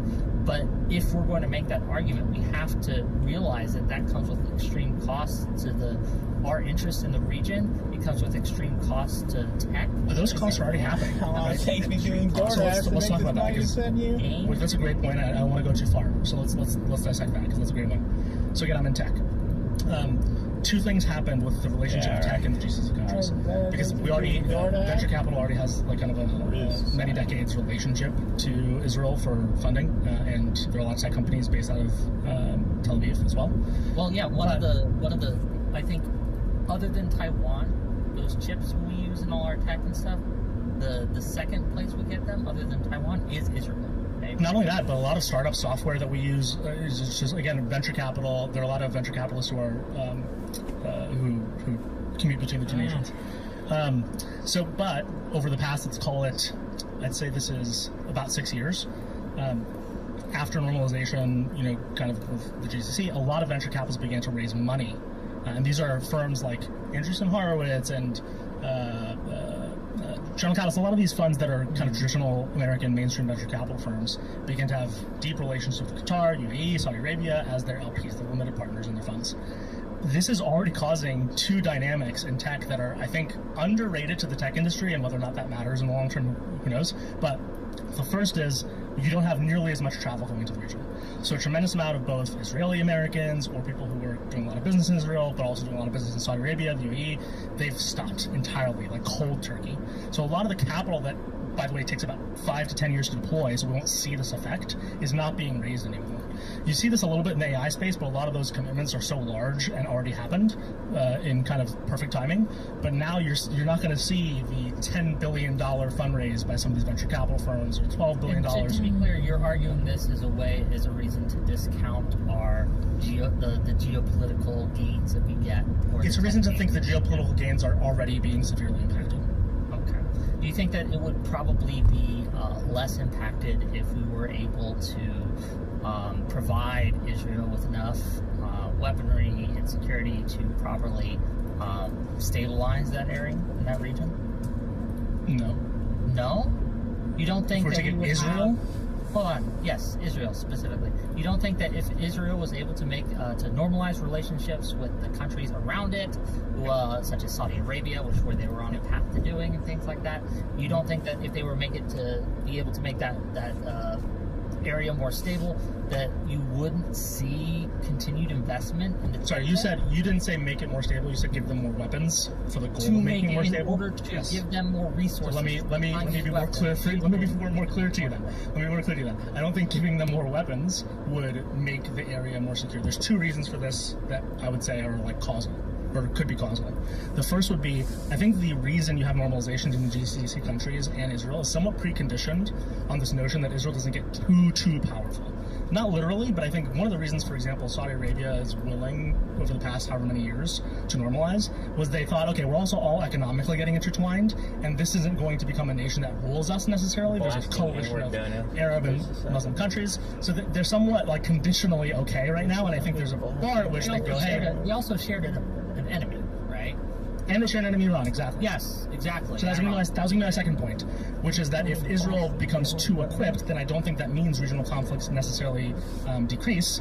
In fact, in their mission to secure, we have seen they're very willing to destabilize the region in a way that is, again, to kind of my overall point, completely stopped kind of venture capital travel to the Middle East, completely stopped the fundraising environment that otherwise these businesses were enjoying. And by the way, hold on, one more point. You're also seeing the tourism. This is the influencer industry. This is the tech industry. This is like rich people in the world began to use that region as their playground, and that's also stopping. So these are negative effects to kind of the economics and geopolitics of the region. I guess I'll just tell you why I disagree with this before we move on. I disagree because before October 7th happened and the Hamas attack, things were getting more stable, right? In that region for years, they were getting more stable. In the region, no. Yes. Well, in that region, in the Israel region, absolutely. In the Israel region, well, hold on. What do you mean specifically? Be very particular. Sure. I guess I don't know exactly the geography to describe it, but around that area, like so. We hadn't had as many, there hadn't been as, like, Israel was just much more stable. Stephen can correct me if I'm wrong, but the places I'm talking about, again, are the GCC countries and, like, Tel Aviv. These places were not getting worse. We're not getting worse or better? Or what?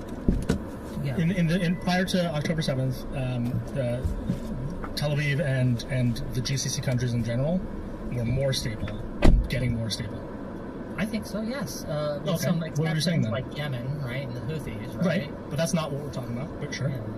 Yeah, and I think Iran's mission in that region was to destabilize them and things like that. But sure. They were largely, again, compared to the past, becoming more stable.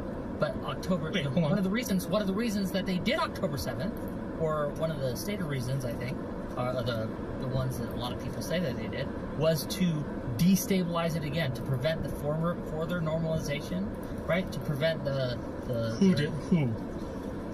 Well, Hamas and Iran specifically, because Hamas we don't know. Not that I'd be surprised, but we know that Iran was particularly activating towards that attack. I'm sure they loved it, the regime, but like. Well, that's one of the theories. We want to be particular, right? I mean, the other theory is that Netanyahu, did a false flag. Did I not prove it? So, probably not. I can't prove that Netanyahu did a false flag, but I don't think that's helpful. Yeah, but I think we have a lot more evidence, right? I don't think that's true for that attack. But either way, I don't get the point that you're trying to make using that. What I'm trying to make is that we were supplying Israel, we were giving them aid, right? We had the Abraham Accords come up, we had all these things. We were also normalizing with the GCC. We by the way, Israel, hold on, just real quick. Hold on, please. Israel was not destabilizing the region, right? During that time, you can argue after October 7th, they bombed Syria, they bombed other countries, right? Things, and you could probably make that argument a little more compellingly. But prior to that, at least in the last 5 to 10 years in that region, they were not the destabilizing factor. It was Iran, of course. Yes. So again.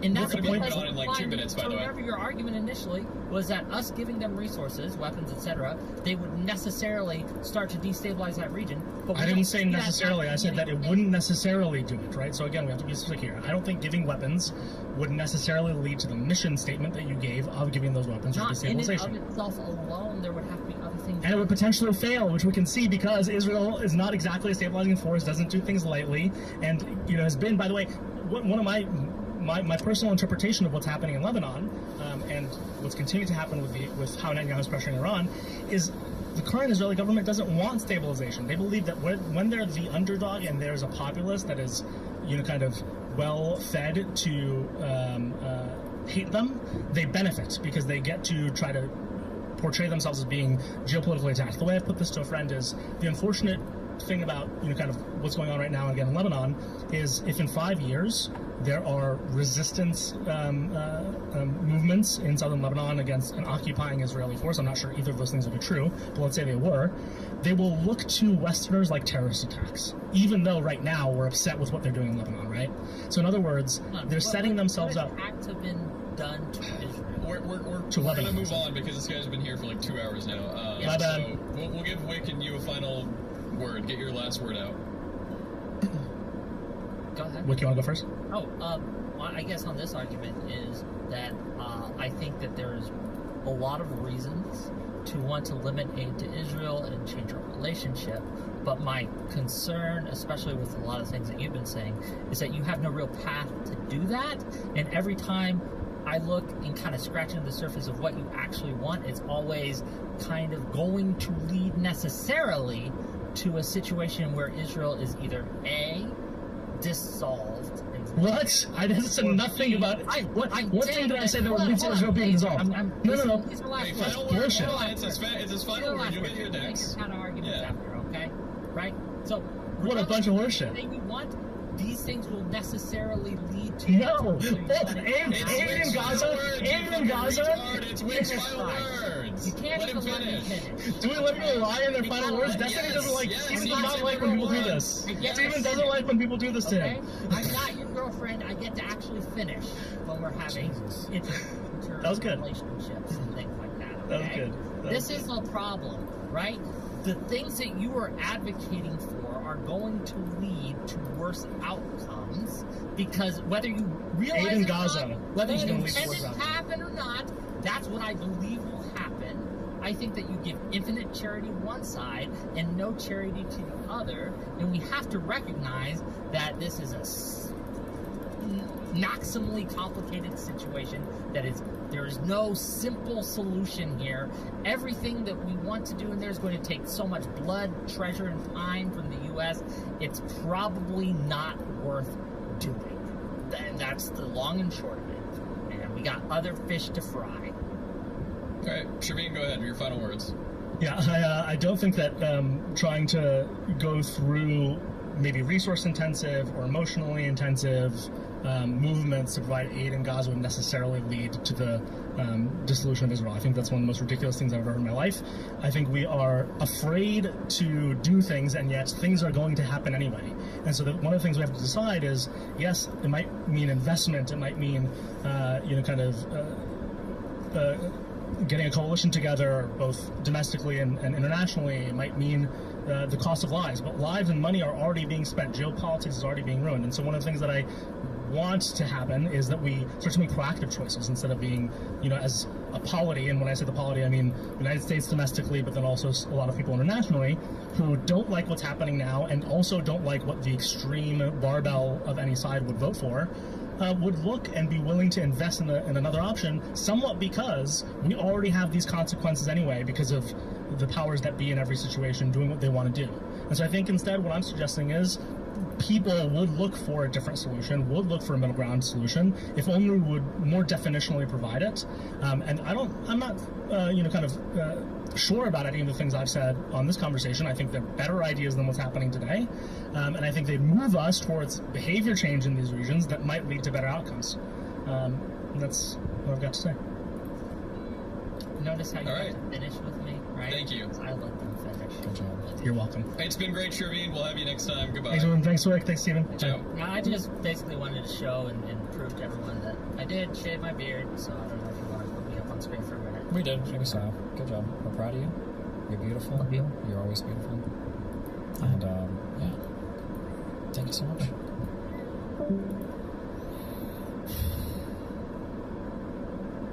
You wanted this one. Knightley, are you here? You ready? Yes. Go ahead. Hi. So I'm curious about more on the literary side of how Israel is conducting their business. So the past. You gotta figure your microphone. I'm not turning you up. Figure your microphone out. Is it better? Is it better now? Yes, a little. Yeah. Go ahead. Okay. I can turn it up if you want to. No, this is adequate. Go ahead. Okay, perfect. So, yeah, I'm curious about how you view the military actions of Israel. Like, maybe not as a whole, but more like how they conduct their business. One of the main things that people talk about is like the roof knocking thing and just evacuation orders and just telling people like, yeah, get out of here, we're going to strike here. And it seems like this is like a moral choice of like, oh, we don't want to kill civilians, so just get out of there. But I always feel like it seems a little bit fear-mongering among the civilian population. because it doesn't always hit those people that get warned to evacuate. So sometimes it's like a bigger region, or they call phones of people that are actually not in the region and telling them to evacuate. So I always felt like the whole situation is more like meant to instill fear and less about actually preventing civilian casualties. What do you feel about that? I don't know the number of, I haven't even heard this claim before, so I don't know the percentage of calls that are said to be going to places that aren't actually being bombed. I mean, I would be opposed to them probably doing that. It's not just that. Like, I mean, currently it's mostly in Lebanon. Like, the whole regions are like just get out of there. We're going to basically invade more or less. And I think they did some of that in Gaza as well. In the past, it was always like, first we just strike with a small ammunition, so we just get out of there, and then they strike with a big one. They stopped that after a while. But I always felt like the whole argument that this is like a moral choice, it always felt more like, oh, we're going to strike here anyway. We already calculated civilian losses into the strike. You can get out of there if you want, but actually we don't really care. Because I'm not sure if they actually check if people leave. Like, I don't think... Well, I mean, if the people don't leave, they're still going to bomb it, right? Or if so I mean, whether they check or not, I imagine that'll be their plan. But do you think they just shouldn't give any heads up at all, or would that be the better choice? Or no, I don't think it's about giving heads up or not. I just feel like it's more like an excuse. Because I don't. Well, then do you think they shouldn't do it then? I mean, should they just stop? I don't think most strikes are bad. Like, if they can hit like a general somewhere in Iran with a precise strike in the apartment, the same way that they did in Lebanon a few times over, like, they can do that. But they also just destroy whole apartments in Beirut, because why not? So I always have like this I don't understand why in some cases they were like really precise. We can get this car, we can get this guy on a motorcycle, but we also just like, okay, we're gonna strike a whole building that most likely maybe didn't even have weapons, but just Hamas members.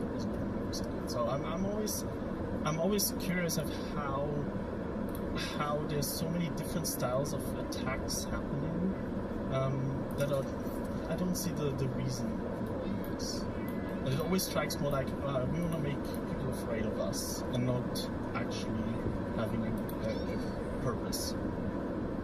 There's a couple things. One, I would say that I don't know if Israel would embark on a campaign like that, because I don't know if that's ever worked for them, or if that would like discourage people from attacking them. Number one. Number two, I don't know if I would necessarily, I would have to look into it because I just haven't followed this recently, but as a principle, attacking into Lebanon is a lot different than attacking Gaza. I don't know if I agree with Israel attacking Beirut at all. Like, I think there are arguments for southern Lebanon where Hezbollah actually was, but I don't know if, like, them attacking Lebanon is basically they're at war with the country of Lebanon. That just seems a lot more, much further along. I just haven't heard enough to know why I would support that action, so I think just like principally I would be opposed to almost all those strikes. But even in Gaza, they were like... But this position, this just sounds like a lose-lose position then, where it's like if they weren't warning people, we would accuse them of trying to maximize civilian deaths, but when they do warn people, it's just terrorism. But I mean, like, it's always going to be, like, attacking a country, being at war, bombing places is always going to be scary, like, to the civilian population no matter what, right? But then how do you feel like, then after more or less forcing the whole city to be evacuated, more or less, when they move in, and then just bulldoze anyway everything afterwards, because it's more secure that way to building to building, then I'm always curious, like, that could technically be a war crime to just eradicate civilian buildings, even though there's no more threat coming from them. So I'm always because in Lebanon we see the same thing as well. Like, they just push everyone out and then just destroy whole villages without anyone there anymore. They literally go in there and plant explosives to destroy the buildings. And I would consider that like very close to a war crime, because you're not allowed to just destroy civilian buildings just because they could be used later for military purposes.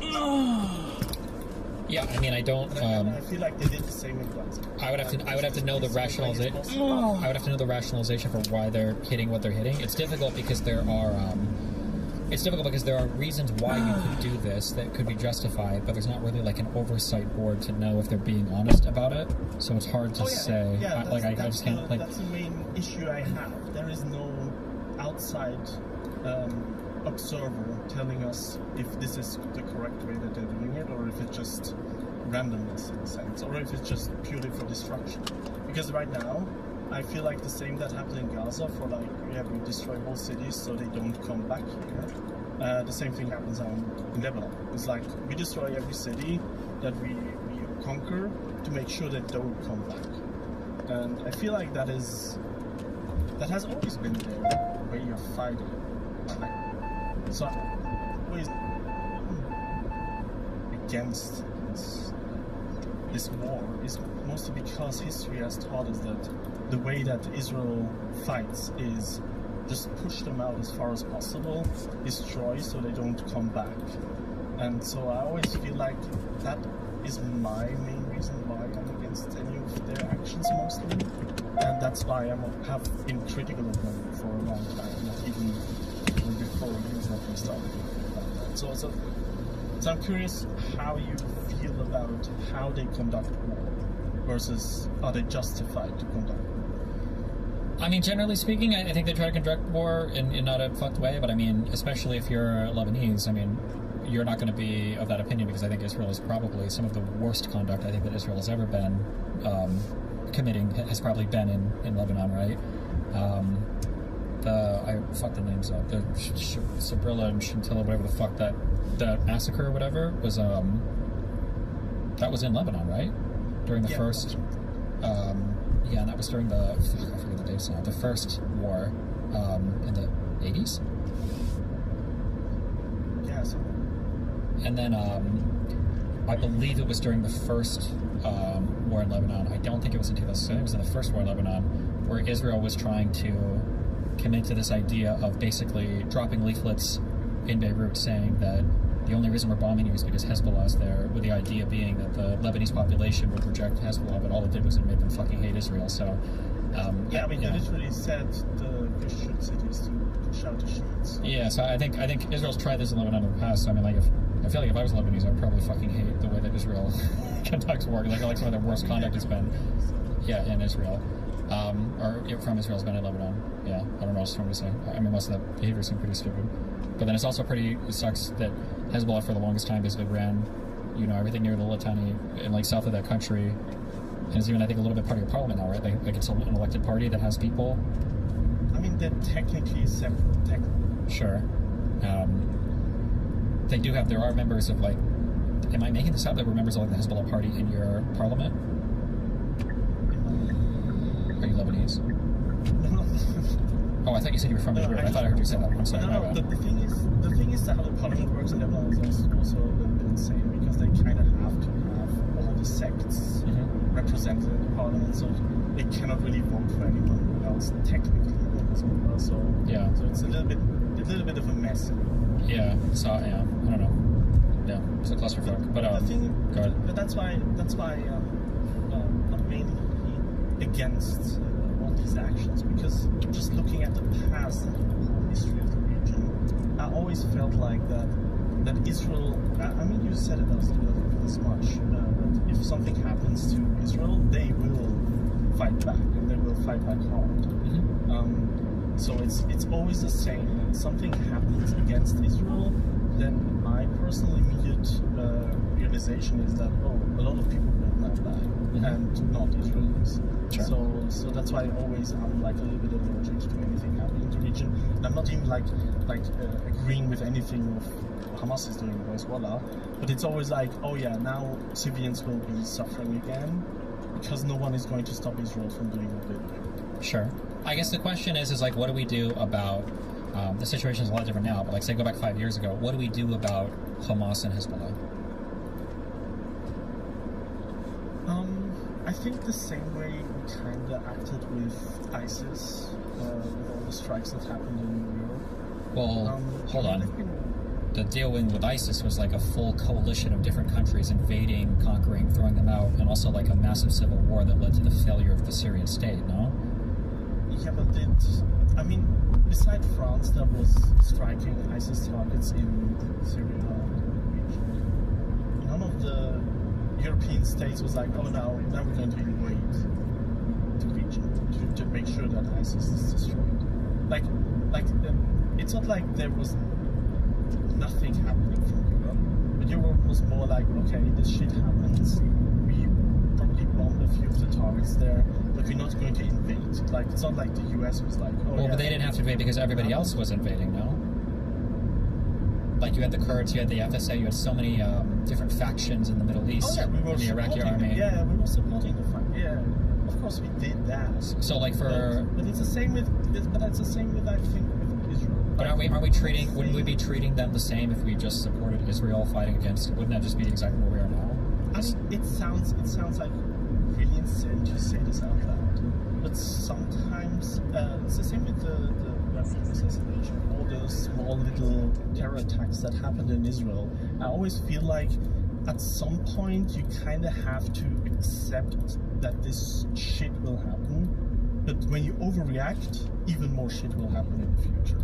It sounds really shitty to say it out loud, but it's like I always feel like the overreaction to terror attacks will cause more issues in the long run. Sure, but I mean, if you look at like the United States, like tore up the Middle East for 2 decades because of a per capita much smaller terrorist attack than 9/11 in the U.S.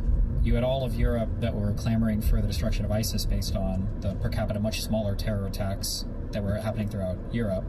How do you get to a state where you just tell Israel that they just have to sit and take it? Yeah, but okay, but it's not like I'm supporting. I'm like in support of the Afghanistan war. Like I know, but I'm just saying that like no other country on the planet would endure those types of attacks ever. And so if you look at Israel and you chiefly universally tell them like you guys are gonna have to do something that nobody else does, I think Israel just says fuck that. Like that's not realistic, right? I get your point, but you can also agree that what they're doing right now is probably not reducing the amount of hatred against Israel. Hatred, no, but like attacks against them, maybe. I mean, I don't know. It's been 50 years, and October 7th was basically the worst thing that happened. Yeah, October 7th was bad, but like they're fighting Palestinians that are supported only now by Iran, and that whole leadership is dead. Before, I mean, in the beginning it was every Arab state, and then it morphed into Palestine being chiefly supported by the surrounding Arab states, by Egypt, by Syria, by Jordan, and then it changed to the Palestinians being supported by Hezbollah, the Houthis, kind of Yemen, and now it's just Hamas supported by I don't even know who the fuck is left. So like the Israeli situation has improved. October 7th was a big attack. But terror attacks don't need fully funded military. The Hamas one was a lot of yeah, but like I think Israel would be okay with a truck compared to like October 7th. Okay. So you feel like if the terror attacks are not as horrible, they wouldn't overreact and they were like, okay, we let the Gazans come to work in Israel continuously. Well, no, I think Israel has a policy of like overreacting by policy, like they want to, yeah. Okay. But I'm just saying that the issue is that people always have all these criticisms for the Israeli side, but the reason why all of these criticisms tend to fall on deaf ears is because an Israeli will ask, okay, well, what do we do about all these terrorist proxies in the region? And I love and respect you, and you sound like a friendly European, but the answer you gave was fucking insane, that you just kind of have to tolerate terrorist attacks, non-stop rockets from murdering. But when I say no other country on the planet would be expected to endure that, ever. But what happened in Ireland when they decided that there's going to be peace? Did they punish all the terrorists?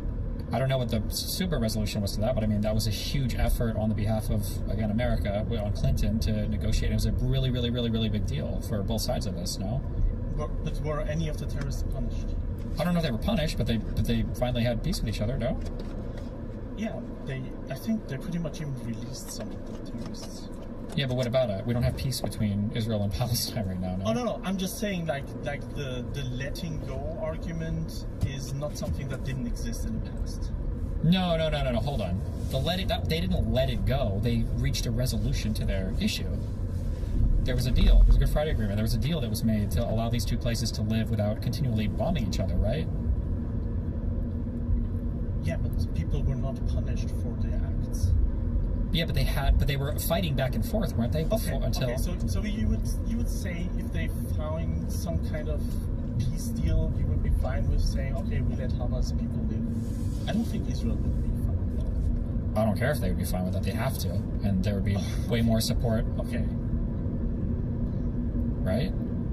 If they have a formal agreement with each other, and then there's like some sketched out agreement and territorial arrangement or whatever, yeah, Israel would have to be okay with it. Okay. So you would be in favor if there would be peace that if Israel would be like punishing Hamas afterwards. Well, you know, they can't. They would have to agree with it, right? Yeah. Okay. But it seems like nobody has any kind of like scenario where that conflict is like mediated on the other side. It only calls for. But I, as in with the last discussion, I don't think that the U.S. should be there trying to force peace on Hamas. Like, that would be insane. Well, I think the U.S. kind of has to, because nobody in that region is going to do it. Like, even for Ireland, it took the United States. I think it took the U.S. involvement to finally get these sides to stop bombing each other all the fucking time. Yeah, but Ireland is not, I would say, culturally so far away from the U.S. as I would argue the Arab states. What about the Serbians that we made stop their bad shit? I mean, the Serbians are also not very happy now afterwards, right? Sure, but I mean, they're not all killing each other like they were before, right? Yeah, but okay. It's also not the biggest piece that exists. It's also not. It was much bigger than what was there before. I think it's a relatively peaceful. Yeah. I'm not disagreeing with that. I'm not disagreeing with that. But I'm feeling like the region needs definitely some kind of intervention from the surrounding nations. Are like, okay, we will try, and most likely the UN, because otherwise it won't. That's. But I also feel like Israel doesn't want the UN on their own side. They don't want the UN. True, but I mean that's also because the UN seems to always have like just the most unhinged positions related to Israel. Because that's the same question I'm asking: what do we do about the neighboring people? Yeah, but there's never anything to be done about. But even if there is UN forces on the ground in Israel, like what would they do? Like they're not going to kill Israelis, right? So. Well, sure, but it seems like UN forces in the past, when they were UN forces in the Sinai, like Nasser just dispelled them. He said, "Get the fuck out," and then everybody's like, "Oh, well, fuck us, I guess," and they're just gone. Why would there no UN forces on the Israeli side? Because Israel wasn't the one shutting down the Strait of Tiran or whatever. They were the one trying to shut down the waterways. Also, I don't think anybody lived in the Sinai. This was like a fucking empty. This is like a desert. Yeah, I mean, afterwards they were trying to settle. They do what they do. Sure. I just feel like for the future. Isn't there? People are saying also, are there UN forces in Lebanon as well? Because if so, yeah, UNIFIL. Yeah. So it seems like they didn't do much to keep Hezbollah. UNIFIL is like, even there, Israel was not happy with them to be there. Well, but secondly, the deal was really shitty because UNIFIL can't do anything without the Lebanese government telling them to do anything. And obviously the Lebanese government can't tell them to do anything because Hezbollah is more powerful than the Lebanese government. So it's kind of a shitty situation for UNIFIL there because they can't do anything. They just sit there and eat good food. So that's basically what they do. All right, we're going to final words. All right. Thank you, Nightly. Thanks, Nightly. Final words. I mean, I'm not disagreeing with a lot with Destiny. I just feel like I think the more moral and ethical arguments are sometimes like brushed away because of saying, oh, Israel is probably the best country to support in the region, but I don't think that's in my opinion a good argument to make. And yeah, I just yeah. Also, okay. Yeah. Okay. Thanks. Bye. You want more, or are you flattened enough? Jesus. Maybe. Ask Chad if they want one more. More? Because we're going to have to do more tomorrow, yeah. Why do we have to do more tomorrow? Oh, man. We've only gotten through 3 people today. There's hundreds waiting. 3 people? 4, maybe? Yeah, that guy was in here for like 2 hours, dude. I feel like we've gone through like 7 or 8, at least, no? I think maybe 6 or 7. Good one. Putin. Good one. It wasn't that good. Esmed. Jesus Christ. What the fuck? True. That's what, you know what? That's how I feel. True. Esmed, Sorry about that. Okay. Can you guys hear me? Yeah, classic tier 4 bike. Turn it down. Jesus. Do you guys not talk on Discord? Do you not do anything on Discord? Is this just... No, I moved my mic around. Is that better? No, it needs to be turned down. Turn it down a little. Like 20%. Turn it down. You're just smacking the fucking Jesus Christ. Sorry, alright, is that better? Dude. Bro. No? There? That's good. That's good. Alright. I wanted to talk a little bit about Zoran Mamdani. Are you Jewish? I feel like you always group. Wait, where are you? Zoran What are you? Wait. Are you, can you not hear me? Does this headphones not work? Am I getting trolled? Sorry. You know what today is, right? Okay, where do you live It's and what is your where do you live and what's your ethnicity, just so I can understand? I'm white. I live in America. Are you a New Yorker? Like, are you a New Yorker? Okay, go. What do you got? Wait, we're doing Israel Palestine. White? Yeah. Yeah, wait, why are we letting them Donnie? He's pretty related to Israel Palestine. That's. Are you gonna tie it in? How? Yeah. I live on. No, you're gonna talk about Where you from? Alright, so I don't know. Zoran Mamdani, he doesn't seem to really like group in with like AOC or Bernie Sanders. Okay, this isn't about Israel Palestine. He seems to be more radical. He seems to like I don't know, Jew. Why is he not kicking me? He wasn't able to say that wasn't okay. Wait, he wasn't able to say. Wait. He wasn't able to say what wasn't okay. He wasn't able to say that like globalize the anti. He literally did. He literally disavowed this later on. He literally said that. He didn't disavow globalize the intifada, did he? Initially, he didn't, but he did eventually. He said, "Yeah, that's not a good phrase. He understands where it comes from." He talked to his Eisensteins or whatever the fuck, and then they all were chill on it. Okay. I don't know. I mean, like, he's got plenty of. Alright, you're out of here. The reality is that I just want to. This is my honest take. Really, I'm so sick of MAGA and everything else. I want Sharia law, and I want the Islamists, and I'm facilitating them into this country so that they can take over. That's what I want. I mean, hell. Dalul. I don't know Sharia law. Fuck that. Can you hear me? Yeah. Can you hear me? No. We said yes. Yes, we can hear you.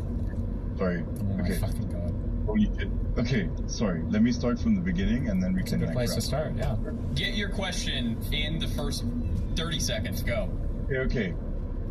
My first question is, do you think Palestinians, or like Lebanon in general, I guess you can wrap it up, deserve sovereignty? Hold on.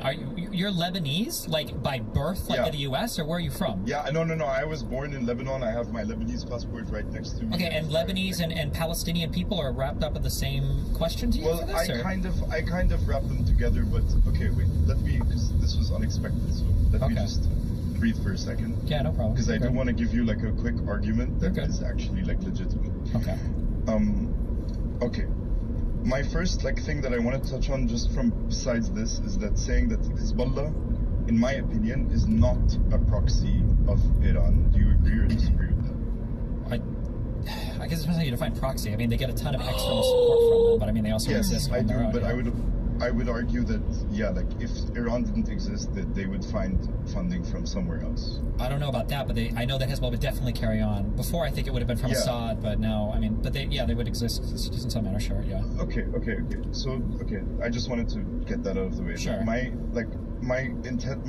initial argument is that if you believe that Palestinians deserve sovereignty, and if you believe that there should be a Palestinian state in some form, do you disagree? Or because I'm a one-stater, but I don't really care what that state is called, and I don't care what anything happens is. I just want the violence to stop and people to get together, and I don't think that that's possible without some form of UN takeover and complete demilitarization of the area to force people to actually just get along with each other. I know it sounds super kumbaya, but in the same way that Okay, how did Lebanon turn out? with the trifecta thing, religious shit, where it's like, we're gonna make this work. It's fucked. It's fucked. So how do you think Israel would turn out if they were like, well, okay, we're gonna do 50-50? Yeah, but I don't think that, because this is not like the way that Lebanon is done is still from like a colonial passed down from a French guy. Yeah, but what you're talking about would also be like a you literally said the West would have to come and demilitarize as well and set in a Yes, I know, but we have different, like, okay, 100 years ago we didn't have like an actual good real understanding of like human rights, voting, all of those things, like democracy, all of that. But now, like, if we form a state or a coalition to actually like solve for peace, like that's my like delusional like plea that is, I do believe, is possible in a world where like Israel is. So if you design the one state, like who's going to be the majority? There's no. I really think that this like obsession over majority is not something that like is even legitimate. Like I really do from like, okay, look, I have so many like actual connections to the land, like Palestinians, very moderate Palestinians that are actually like West Bank Palestinians, all of these people that just want to fucking like have freedom of movement and move on with like from this like aspect of their life. They don't care that Israel is a state, and they're okay with Israel being there because they know that they well, sure, but like, well, just as a quick reality check, are you a younger person? Yeah. And are you talking about younger friends? I'm 25. I'm 25 okay. years. And are your friends like generally younger friends? They're spread out. No, because I'm talk a lot to people that live in the like still live in the West Bank. Like today, like the good friends of mine that like I live in Amsterdam right now. I'm studying here, and I have like friends that have Israeli passports and stuff like that, like Palestinians that have Israeli passports, and all of these things, like all of them are not delusional like the leftists in Europe and the leftists or even like any pro-Palestinian that like say like, oh yeah, the Israeli state must be dissolved and all those things. I'm not like one of those people, but I do actually believe, from what I've spoken to Israelis as well, that I do believe that there is actual like standing together. I'm sure you've heard of them. All of those, like, these are growing movements that if they were given international spotlight, if they were actually like put into positions of power, could actually lead to like overall more peaceful outcomes. I'm not saying that the violence will stop immediately. I'm not saying all of that shit, but I'm saying that there is a path to peace and no one is actively taking it. Like I don't think I think that the position you're talking about is an extreme minority position that not many people occupy, and people are going to be attacked from both sides depending on that position. So like there are a group of younger Palestinians, like especially people that either live in Israel or live in like East Jerusalem, who are just like over it and think that there should be some kind of like agreement because everybody wants to move on. But like these people tend to get hit from the right, or I should say from the more traditional or from the more older Palestinians because they're just seen as like kind of like sellouts or whatever else. And I agree with you. But then people because I want to hedge this just to like I'm providing a less extreme example from myself, like in the not less extreme, but I'm like I do believe that Israel has to like give major concessions if they're actually like serious on peace. Like sure, I don't know if you've heard about about Sede Temain. You know about like I don't know about what? Sede Temain, like the prison raping scandal that happened in Israel, where the CCTV cameras, like the full evidence of it was posted, and then the riots occurred to free the people that were accused of raping the Palestinians. Yeah, I remember. Yeah, I haven't. And then the Israeli Knesset had a whole-on debate, public debate, about whether it was morally permissible or legally permissible to rape Palestinians with sticks. And Ben Gavir is there on videos in the middle of the Knesset saying, yes, like, why should we not rape them with sticks? Give me a good reason not to rape a Palestinian with a stick. And like, there's just, like, in my opinion, there is that equivalent of that conversation happening on the Palestinian side, but it's not equivalent when that conversation is happening on the Palestinian side among a group of couple thousand guys holding guns with AK-47s and flip-flops, while the other guys are literally having this discussion in a Knesset of, like, you know what I'm talking about? Like, in a huge ass like thing, I see that there is like some major injustice occurring, and the Israelis are the current propagators of that, in my opinion, like because they hold the most power in this equation. And if they hold the most power, then why don't they have the responsibility to push for peace harder than the people with no power and that are constantly like pushed to be more extreme? Like, I think the Israelis have reasons to be more extreme, but those reasons are not based in reality, in the sense that like realistically no fighting force in the Middle East has the power to take out Israel, like at least for the next 30 years. Like these are the same.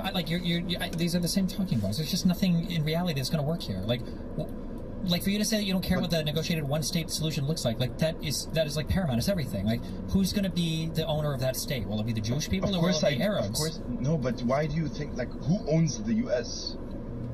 Americans. What do you mean? Yeah, and so why can't like Israel Palestinians control the U.S.? Like, why can't it? Because they don't view themselves that way. What do you mean? But they can if the UN actually made like a specific, like, because look. What if the UN came in and said, "Here's the rule: one state and no hating each other, no more being mean"? Imagine this hypothetical with me, and I'll shut the fuck up after this. Okay. Imagine 1 year from now or 2 years from now, there is a large form of like the Hague or something like this, some tribunal that happens in the aftermath of all this. And there are all these people that have been propagating violence that actually get held to some form of accountability. I'm not saying that they actually get put in prison, but maybe they just get kicked out of power and barred from being able to hold power in any way. And you actually have a Israeli-Palestinian coalition designed to create like once. Is that like am I really like stretching reality there, or do you think that like Yes, wouldn't get really stretching reality. Yes. Okay. Yeah. I don't know what you would have to get the world to agree on this, because this would be like a UN or fucking UN Security Council. Yeah, and I think that there is like a chance where you have like China, Russia, and like America, like at least not vetoing like any decision about this. If there is like, if Netanyahu and all of the Hamas people and all of the people that are like propagating war in Israel and Palestine and Lebanon and like all get put into some like tribunal, and this way of life that has existed in the last 100 years can actually like cease, and people can just look at each other without like constant bombings, then I feel like there is a path to peace. Like the racism in America like ended after like there was real kind of desegregation between blacks and whites, and that's kind of like I'm not saying that America is like this perfect non-racist place, but like this ended. We have different, but it's a different, it's a totally different. I know it's. Yeah, first of all, hold on. When you say you're Lebanese, okay, were you one or two when you moved to Europe? I was born in Lebanon, bro. Yeah, but how old were you when you went to your international schools and completely, totally left the region? That you're giving me this, like, this is like the most European Western take ever, that like all these people can just live together if the UN comes in and says, guys, no more bullying each other, like you guys are all going to love each other, and the difference between Arabs and Jews are just like the difference between black people and white people in the United States. No, I'm saying that the only reason that the fight. Wait, when did you leave Lebanon? I left Lebanon in 2006. So I was 6 years old, but I have been to Lebanon like 3-4 months of the year each year, most times, and I'm not like some like. I just don't. There's no way. I just don't understand how the people of, listen. I agree with everything you're saying. If we could make Arabs and Jews get along, then the whole everything would be solved here, right? There'd be literally no problem. But you're like talking about solving I don't think like bro, pre-Israel yes, there was like Arab and Jewish like problems, but there was no fucking Holocaust that happened in the Middle East for Jews. Like there was no like this insane tension that occurred before Israel was formed as a country. Because they were a massively subjugated people that were a massive minority, kept in super minority people that were treated as like basically other citizens. My great you won't believe me when I say this because this sounds retarded as fuck, and maybe this is why I'm so like optimistic as a person, is because my great grandma is a Polish Jew that escaped from Poland to Syria and married a fully Syrian Muslim man who is my great grandpa, all through my mom's side. Like you won't like this is actual truth. Like I am 1/8 Polish because of that. Okay. And like she lived in Syria as a Jew and married a Muslim dude, and like nothing happened. They faced no discrimination in Syria for doing this. Like, he still was not disowned by his family. Well, it sounds like the marrying guy had Jew- well, she married a Jewish, or she married a Muslim man. I guess that she probably religiously converted, right? No, she didn't. She celebrated Shabbat and all the Jewish religion and all that everything. I don't being know how married to a religious. Muslim. Honestly, I honestly don't know how religious she was, but she did not convert to a Muslim. I know that for sure. Did she wear like the fucking hairpiece? No what the fuck it hijab. is? No hijab. No, because bro, like hijab is like at least from my like. I'm not gonna tell you that there's many Lebanese people, many Arab people that force hijabs on people. Okay, 100%. listen. I can't speak to your grandma. That's fine. But like, yeah, like okay, I get what you're saying. I would agree if you could just make Arabs and Jews love each other and not have to hate each other. Then I mean, like, yeah, you should also take LSD and sure, you fucking based. Yeah, you should do that. Poison the water, LSD the fuck out of the whole country, the region, and make everybody fucking chill. But there's like so many external forces that are encouraging the fighting between both sides. Let me bring it back to a more realistic. Let me just say something more realistic. Like on a scale of 1 to 10, with you 10 being the most likely and 1 being the least likely, what do you think the percentage chances that like of Israel is gonna be like judged for committing a genocide in Gaza? Because I do believe that there is enough evidence to say that it is a genocide, but if you don't think so, I would like to hear why. I don't know if I think there's a genocide, but I mean, like, based on like recent things, like over the past year, things that have happened, and then statements by the leadership, it's probably a lot more likely. Regardless of whether it was one or wasn't one, my guess right now is that it's more than likely not that the ICJ is going to say that there was. I'm totally vibing that out. Yeah, so it's like 50-50, you would say? Sure, I guess. Yeah, is my vibes on Okay, it. and then one thing I want to mention about the strikes in Lebanon, just for like the last 10... Final wrap up. Yeah, okay, the last 10 strikes, the 100 strikes in 10 minutes, like that really, that was like some like off-the-cuff shit that Israel hadn't done that type of shit in a really long time to Lebanon, where like I do agree that in the south they've been giving sometimes the Gaza treatment of just like annihilating places and forcing people out, but in Lebanon like they are usually in Beirut at least because they know that the Lebanese population is like quite, not so opposed, and there's like quite people that are like apolitical and all that thing, like that they don't really want to strike these like heavy civilian centers because they don't want to push the entirety of the Lebanese population against them, because right now it's like not the entire Lebanese population against them, but like this is a big change to how they used to do before, because these areas that were struck, like I'm telling you, like there's a sweet shop next to my grandma's place that was hit, like, and she lives like 300 meters away from that place, and they leveled the entire building, like, and there was like no like Hezbollah command center from my understanding of like being in that place multiple times a year as far as like just 8 months ago. And then I wanted to say, actually it's blanked from my mind, so yeah. Thank you for listening to me. I do appreciate it. Yeah. And yeah. Thanks a lot, buddy. Hope you have a nice day. Yeah, be careful, man. One more. Jesus. Last tier 4, Stoner. You got 10, 9, 8, 7, 6. Yeah, I'm here. Hi, man.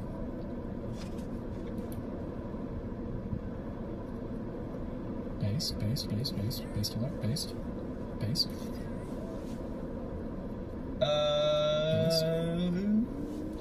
Okay. JD Vance is going live right now if you want to watch, Steve. Gonna talk about shit. Cringe. I'll watch it also. Go ahead, hurry.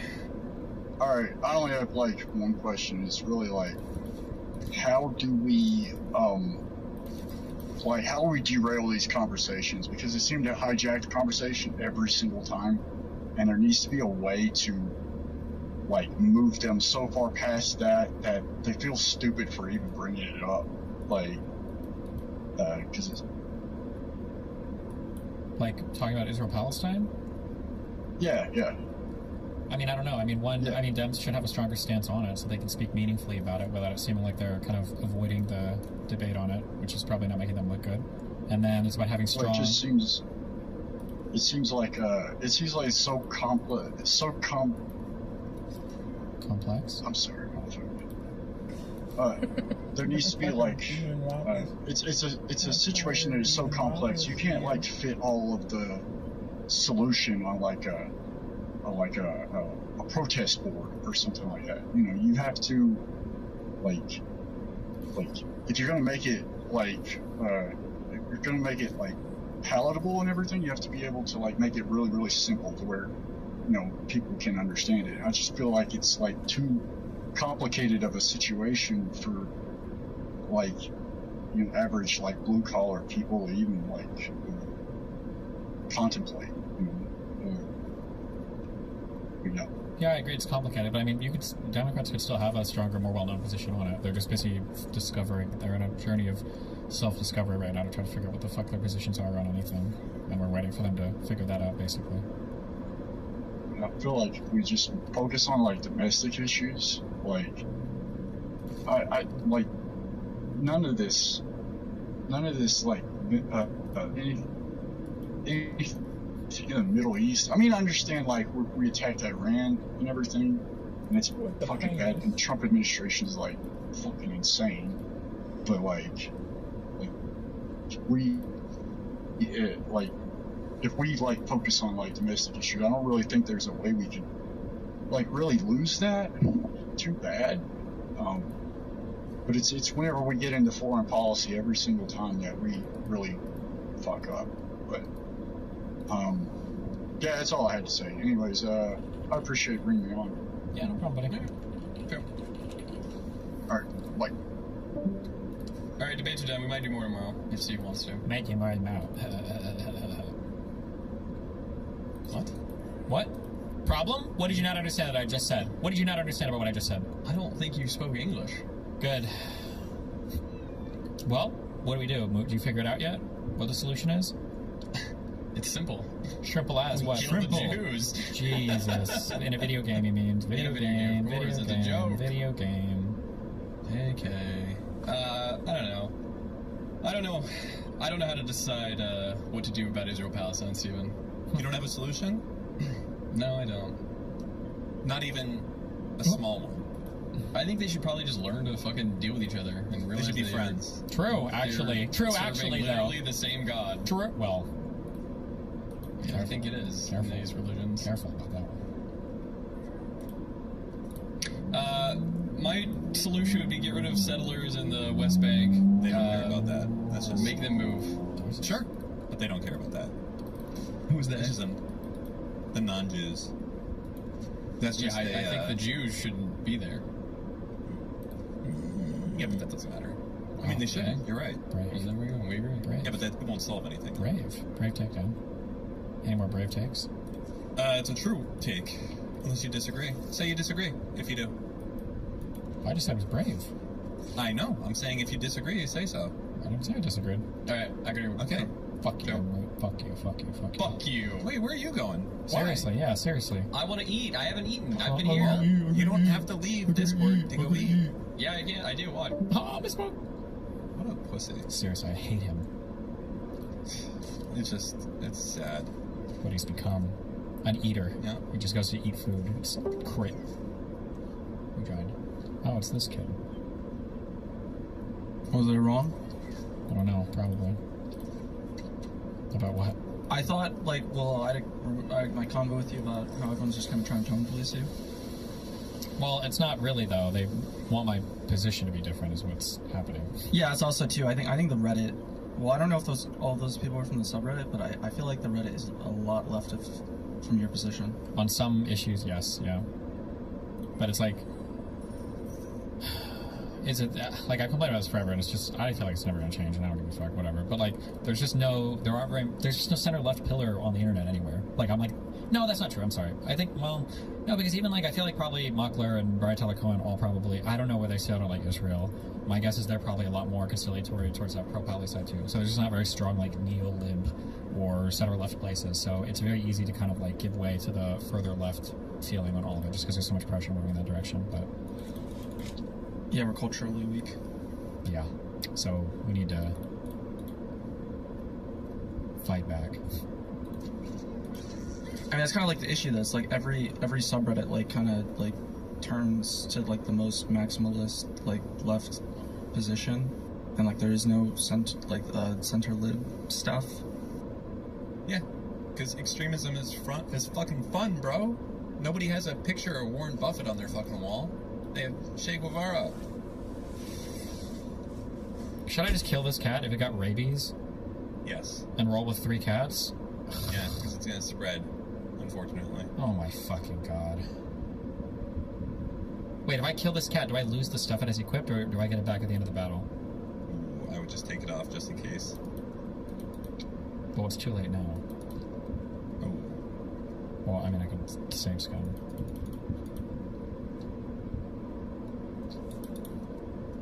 Jesus. God, I hate his repel stone.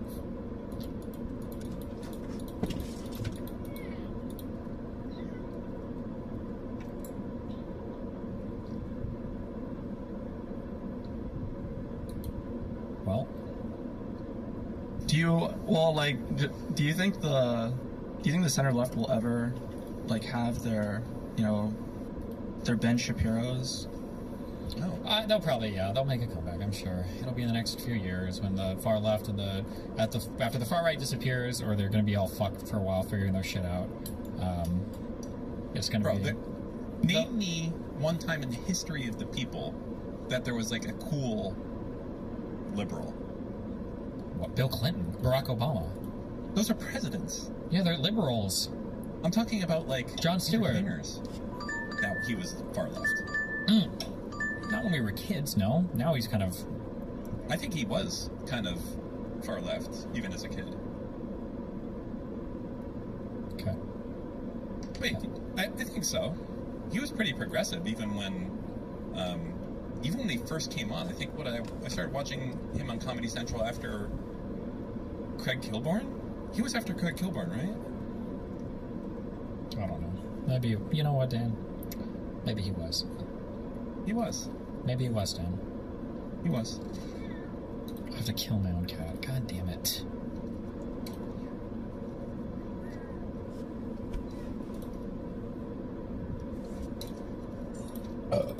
What have you done today? Anything fun?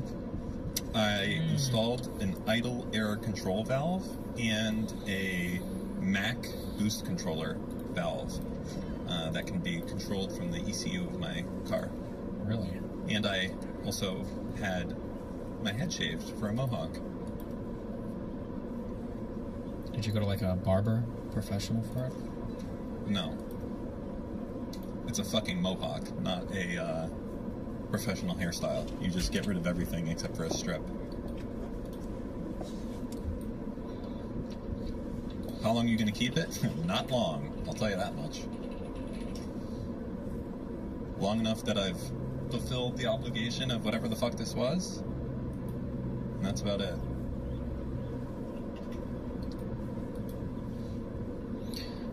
Is JD Vance, link me whatever this retard's saying.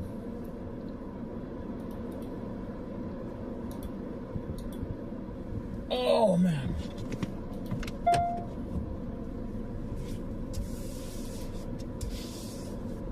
Oh, my God. He's not even live yet. Okay. We'll watch my queen in the meantime. Elephant in the room. Obviously, yes, I did talk to Saikuno, and obviously, yes, he did tell me everything.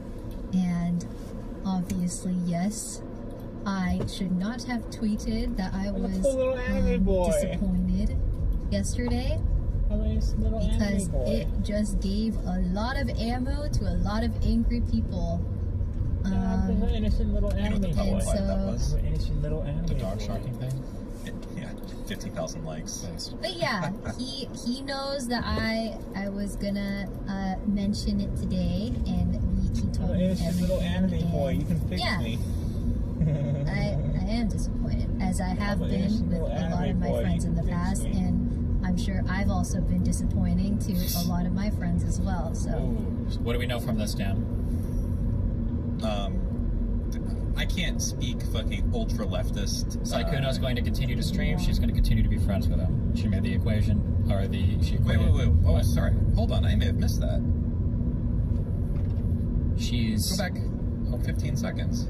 I want to be on the same page. Hold on. elephant in the room. obviously, yes, I did talk to Saikuno, and obviously, yes, he did tell me everything. And obviously, yes, I should not have tweeted that I was disappointed yesterday, because it just gave a lot of ammo to a lot of angry people.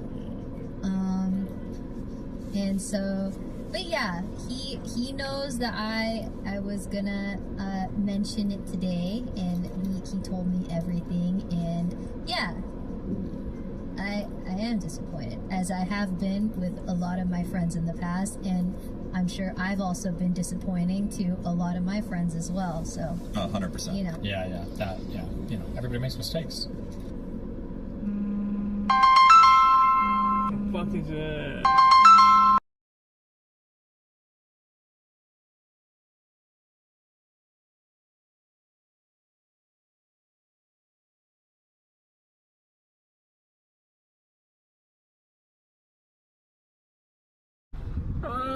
She was recording, and that was some fucking psychotic, evil shit. Yes, it's true. That may have been Melina. I don't know. Okay, Queen, but okay.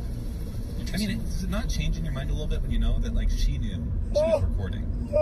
This is my argument. I've said this a million times, and nobody ever fucking sides with that. But no, yeah, I agree. That person is dangerous, is all I'm gonna say. True. Big true. Okay, can I keep going? Yeah, I'll allow it. Go ahead. It is disappointing. Oh, true. You know who didn't get this treatment? Fucking Wendy. Natsumi? She got massively excised. You know who did get this treatment, though? Who got the forgiveness treatment? Was the, Fuslie. What's the difference between all these creators? What was Fuslie's concurrent viewership? What was, pretty high, wasn't it? What was Wendy? What was Natsumi's viewership? Pretty low, huh? I don't think it pretty was low. Yeah. What about, the Saikuno guy? Oh, pretty big, right? What? Yeah, I think there's What about some Albert? Remember Lily's ex? I do remember Albert. I do remember what was that his guy. concurrent viewership? Pretty low, huh? Yeah, he did magic tricks. Interesting. It was weird. Well, okay. It is disappointing. Yeah, he's a cheater. He's a cheater. But yeah, we talked, and he's gonna go to therapy. Do the therapy thing. He said he's gonna go to therapy. I love that therapy is like it's got to be therapy, bro. Like he cheated, he hacked in CS:GO, and he agreed he's gonna go to therapy and talk to somebody. And Clara, he's gonna figure things out, and I hope for the best. And I am so sorry to all of those involved. It sucks. So yeah. No, I did not know. I did not know he had a girlfriend. I did not know. Which led to my tweet, because I thought my tweet was going to make it clear that I didn't know. But apparently me tweeting that had a lot of, caused a lot of distress. So yeah, a lot of angry people.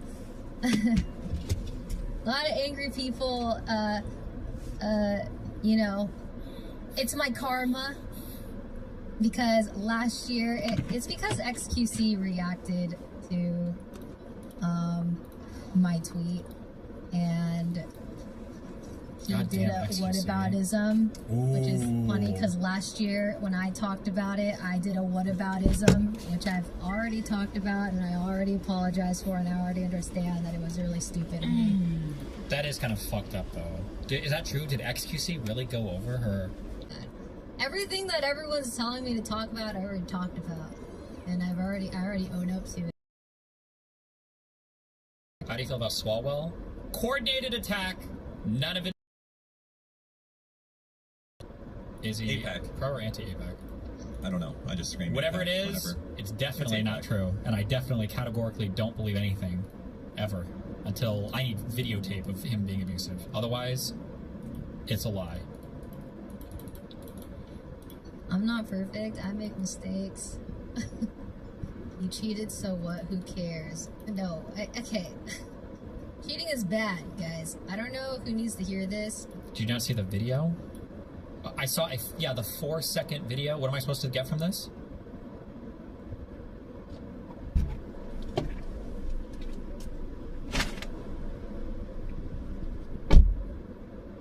Do you think she's lying about not knowing? Who, Valkyrie? Yeah. No. I don't think they would permit, like, him cheating in the friend group or whatever. So she's probably being honest about that. But cheating is not a good thing. It's a self... Why does she talk with this weird self-infantilizing baby voice? Everybody does this. It's the bimbo-himbo thing. Hassan does it too when he's, like, talking about shit that he doesn't want to, like, address, like, seriously. What was the... like, this voice? It's just we hate it more when women do it, but it's like this voice too. I don't know what it is, man. I don't know why people... I will never understand why. I just don't get it. Like, I don't know. Like, I can't. My haters are so, like, obsessed with me. It's like this kind of fucking retard, like, the himbo bimbo voice. Yeah, people do it. But yeah, she does it too. Selfish act. It hurts people. It's a bad thing. What do you want me to say? It's bad. Cheating's bad. I think it's a normal thing to be disappointed. Wait, hold on. She's handling this okay. And I think it's a normal thing to be disappointed. Streamers, YouTubers, TikTokers, and literally everyone collaborates with everyone, and I don't think people realize that people aren't as close as they seem. It's the funeral talk. It doesn't necessarily mean that we know everyone's whole life story and what they're doing and what's going on and stuff. At the end of the day, I will go to Ludwig's funeral. Because of cutie. I think that Epic reference. before you cheat, break up. Then I would be cheating. End the relationship. No fun. Are you defending him? No fun. No. I think cheating is very bad. I've mentioned many times now. I think that he really needs to talk to the people that were involved. They wouldn't be cheating. That's not fun. Wait, what did I take? I thought I leveled the scope and I took a... You can see everything. Line of sight restrictions are ignored. Wait, I thought that means I could shoot through everything. Wait, what the fuck does see everything mean? I can't shoot through this?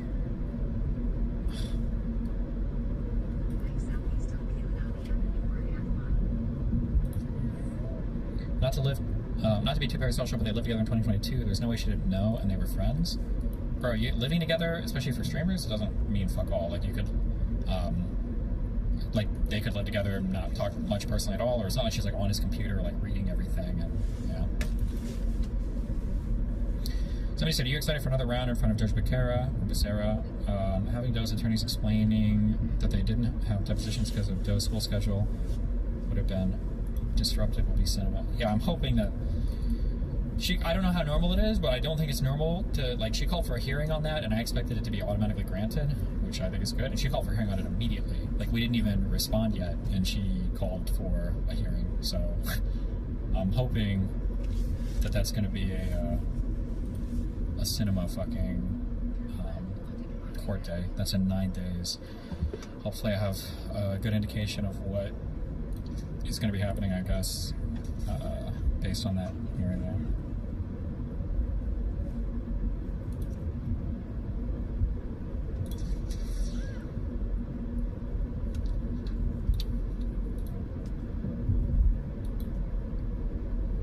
What do you think Vance is going to be saying? Is there a chance for her to rule on anything other than a continuance that day? I mean, like, theoretically, I think judges can rule on anything at any time. And I think you can rule orally on things, right? Like, a judge can grant or dismiss a motion in person, just verbally, right?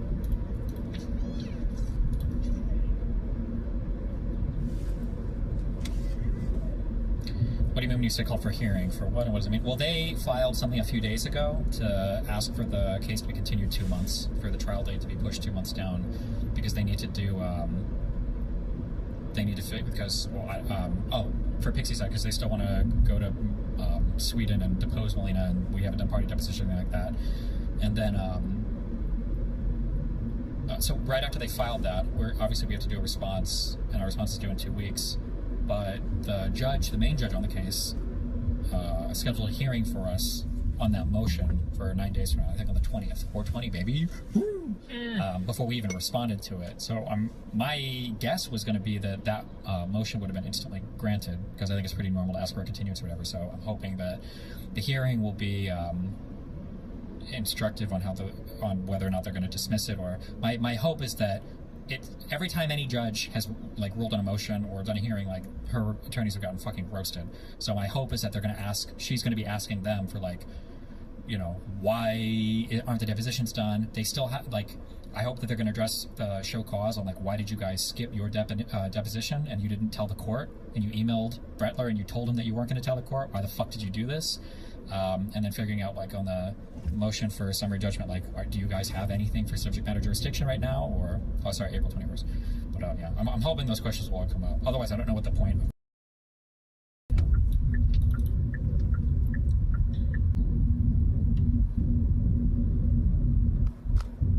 Do you think that if you were more generally liked, kind of like Saikuno, do you think people would defend you as hard as he's kind of being defended now? Is Saikuno being defended? It seems like people are more open to the idea that it's this is kind of this document's kind of bullshit. I could be totally wrong, but that's my take at all. My take is he's going to be pretty hardcore fucking canceled. Well, within his community, he's definitely going to be kind of fucked. Yeah, there'll be people on my side of it, but we're a totally different community that doesn't really interface with them at all. Yeah, I think it just has to do. I mean, I guess in my community and the progressive side of things, it's pretty hard to survive any kind of bad sexual accusations related to women. It doesn't matter if people like you or not. It's going to be that's going to be a pretty tough call. I was basing it a bit off LSF, but it's also probably just a bunch of Asmongold viewers, to be fair. Well, LSF is going to be Asmongold viewers and my viewers too, right? And yeah, I don't even know. And Hassan's viewers aren't even really plugged in that much to social stuff, and XQC viewers, yeah, I don't think, there's nobody there that is going to be attacking him hardcore. I just don't see this following him similar to your situation. Probably not, but that's also because there was nothing super serious that he was accused of. It was basically the worst is really just cheating, right? It's technically the worst that he did, and then they're stretching real hard for the other stuff to try to make people care about it. When is this guy supposed to go live? Oh yeah. Live in 5.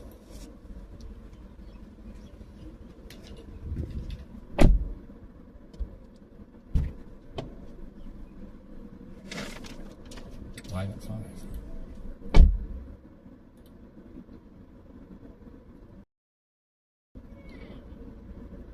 At least today.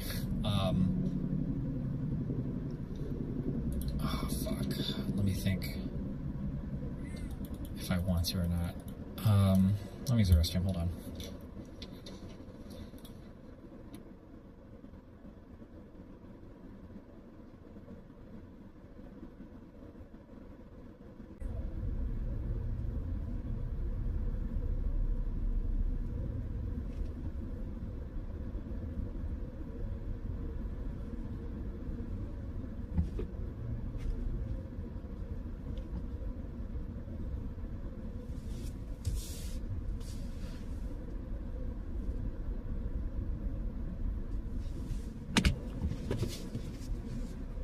Oh, what's going on with the streamer?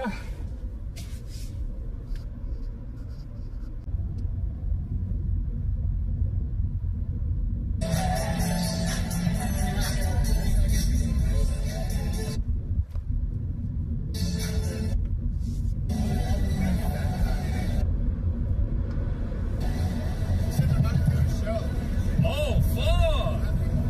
W. Oh, this is a good dance song. Damn!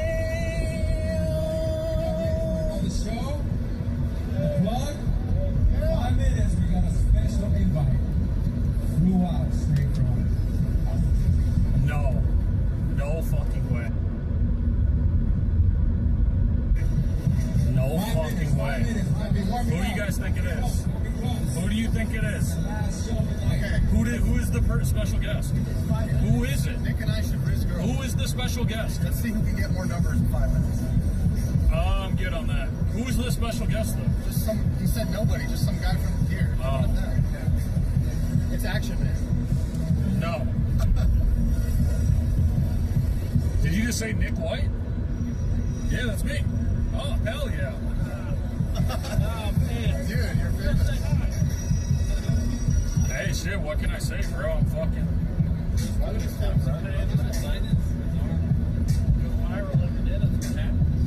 Viral every day. That's what happens. Yeah, he's Nick White. Remember the name. Break dancing live in Austin, Texas. Dextrose, don't put that. I'm gonna time you out. Censor Dextrose. Do not let Dextrose tell the truth. Keep the truth censored. Keep the truth censored. I never seen him in my life. I never seen him before in my life.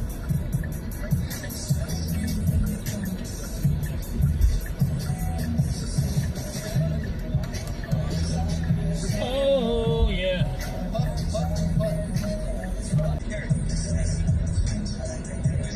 Dude, Nick, you gotta go. Nick White Army? No. NWA? No. Snoop Dogg's going? What do you mean? Snoop Dogg's here? Snoop Dogg is here. Is Victor here? My friend Victor's his cameraman. Huh? No, Truck Town. Yeah, no, Victor's his cameraman.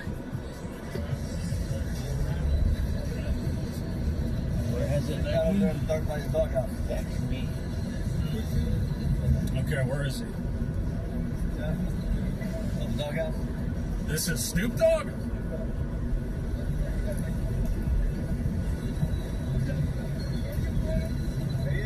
Oh, fuck, it is Snoop Dogg.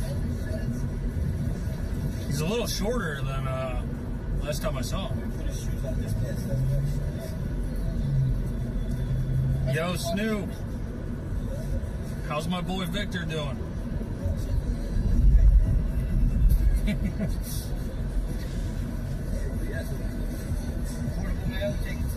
Take it to you. Take a party to you. Is this on 420? Every day is 420. Oh, I see. It's like a private event kind of thing. Like a bring it like this. Oh, that's cool. That's sick. Going to play? At least? I would play, but this show is on in like 1 minute. So I'm probably going to watch that, yeah. You're all nice. Yeah, we'll just come right after the show. What show? They're doing like the breakdance show right now. So I'm checking that out.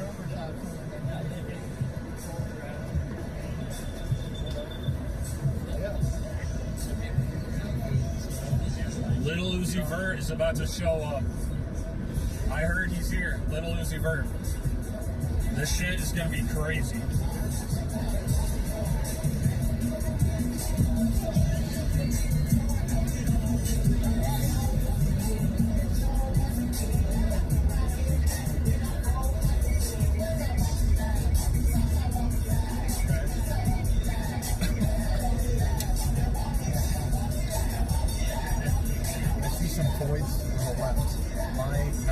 What does that word mean?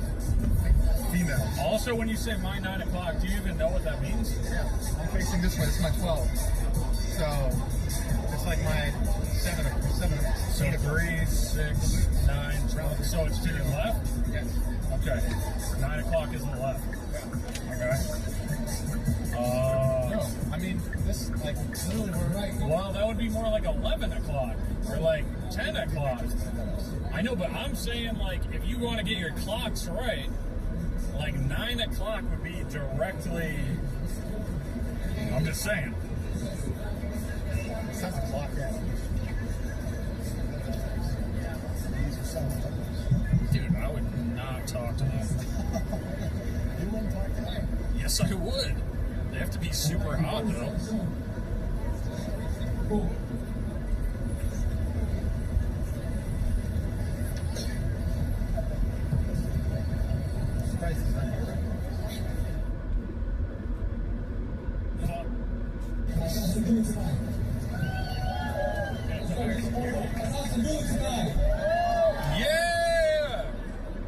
I heard Little Uzi's here.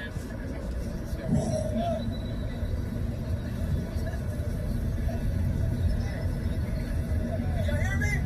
Yeah! Where's the money that I got closer? Let's go.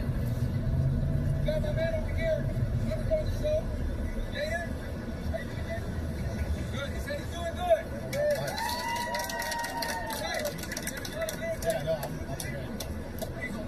Nah, this is crazy. This is better than SeaWorld. Rule number one. This is something you like, you clap. Okay. I'm filming and I got a root beer motor in, so. If this is something you don't like, but you know you can't do it yourself, still clap. Okay.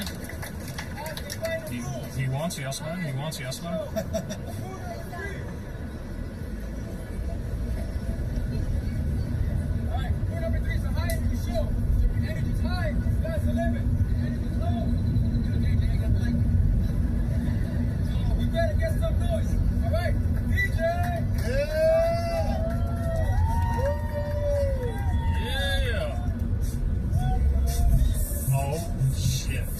It's about to go down.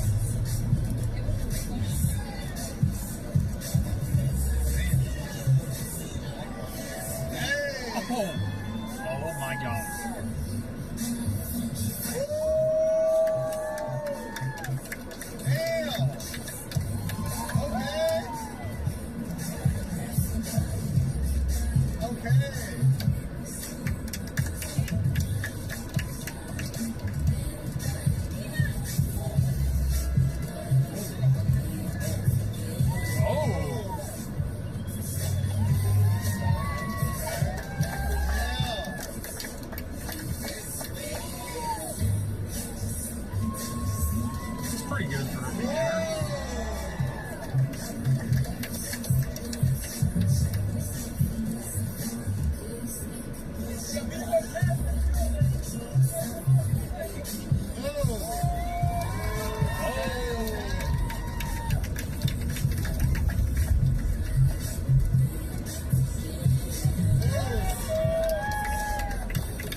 No, please wait.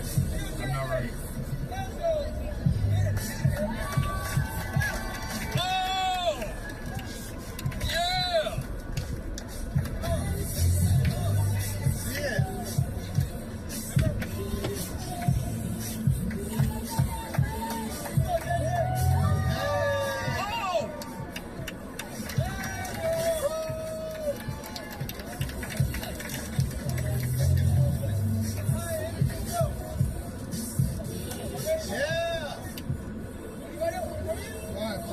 Yeah!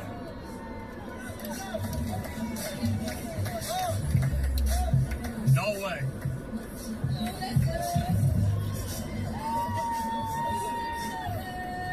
Oh! Oh!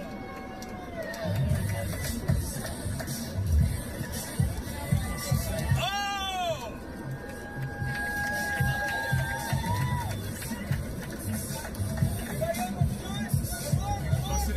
I can't do it again. I already got too cringe.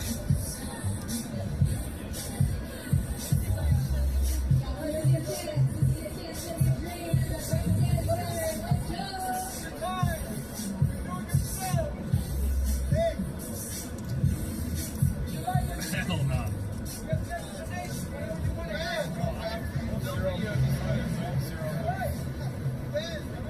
No, you guys killed my confidence when I did it the first time. You were shitting on me. You should have been supporting. Yeah!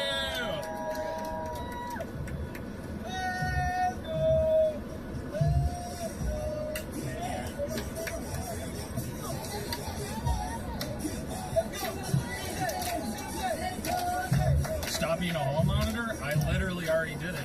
And you put in my Discord, guys of cringe. A bunch of people said, oh!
Okay, he owned me.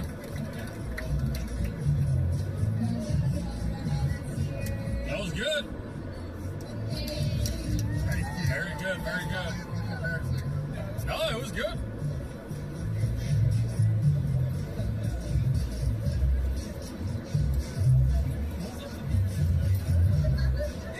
If you guys like that dance, you can go give Glink a follow at kick.com/GlinkBetweenWorlds. No, it's just Glink now, right? Just Glink.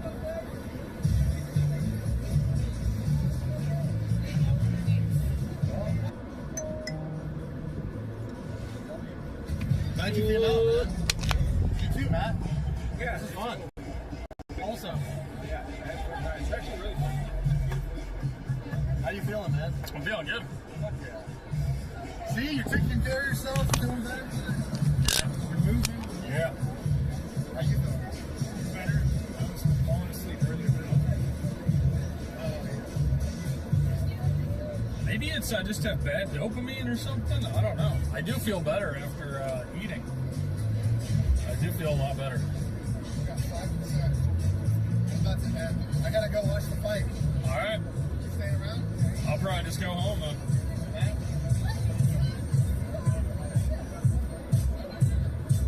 I can give you a ride back to the car. Oh, that's fine. I can get you. You need a ride? If you're going that way, if not, I can just do it. I got a rock. Yeah. Oh, let's go. All right.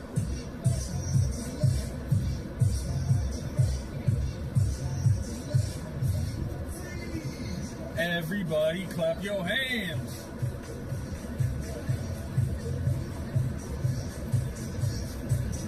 Just fair warning, you parked on the 18th floor parking garage. So. Well, you can just drop me off. No, you parked on the, we got to come all the way down the parking. Is it an elevator? If it was go up an elevator, yes. With the drive down, it's going to make you trip. Oh. I'll just give you that. Yeah. 18th floor. Oh my god. I thought there was going to be like. Bro, you drove up 18 fucking floors? Yeah, it's a little much. Holy fuck.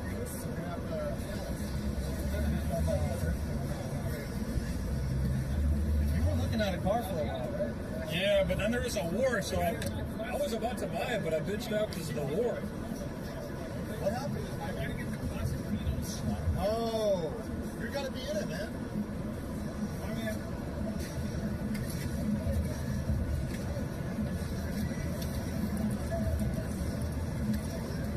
But I was gonna get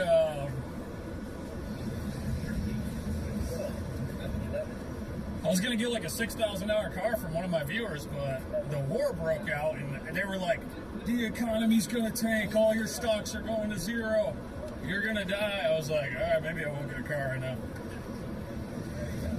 That's the dumbest thing ever. Why? Because wouldn't you want a car if the... I mean... No, not if I'm losing all my money. Because then I gotta pay car insurance. A car? Cars are not an asset. They're worth like fucking $10. You buy them and sell them for like $1,000. Yeah. But wouldn't it be nice to have if shit hits the fan? I don't think it would help at all. I think if shit hits the fan and you're going broke, last thing you want is a car. You're gonna have to pay car insurance and shit. And take care of it. Well, what about like in an apocalypse? Then there probably wouldn't be gas. Apocalypse, then we're dead.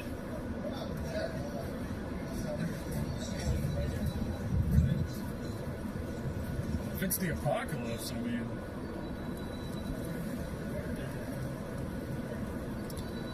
Alright, we might lag out.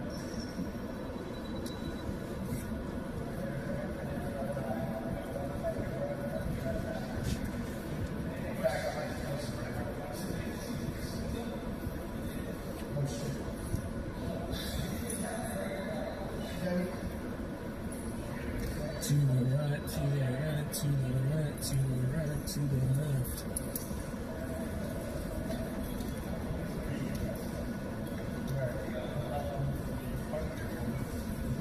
You know what it says? The total is $6.82. It's not bad at all. Maybe we got an exclusive. Dude, I've been getting robo-taxis. They're literally $3. Yeah, to go like far as fuck. No, the robo-taxi. Waymos are like 20. Robo-taxi like $3. Well, I need to go watch the UFC fight, and that's going to be nonsense.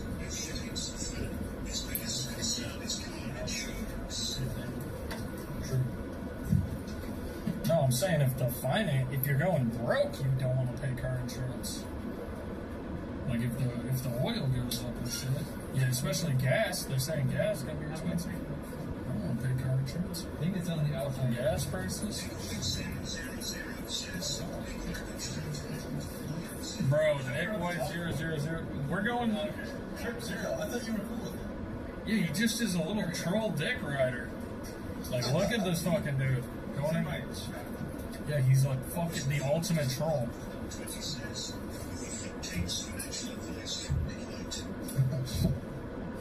Who said that? Mr. Feeney. Who the fuck is Mr. Feeney? Fuck you. You don't know Mr. Feeney? How do we have an internet in here? The whole way down the parking garage, yeah. Some of those new buildings. Yeah. Just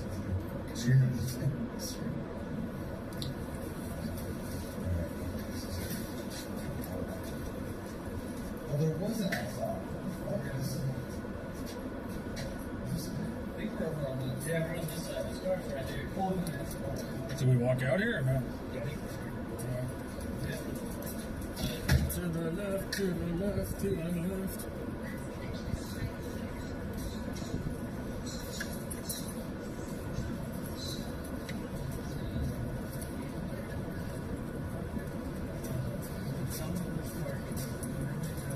Shout out Fanatics!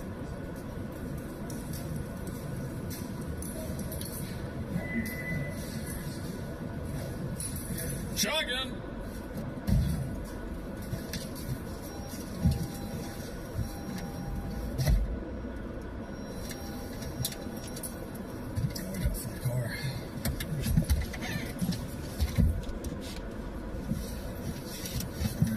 Drive down 18 feet.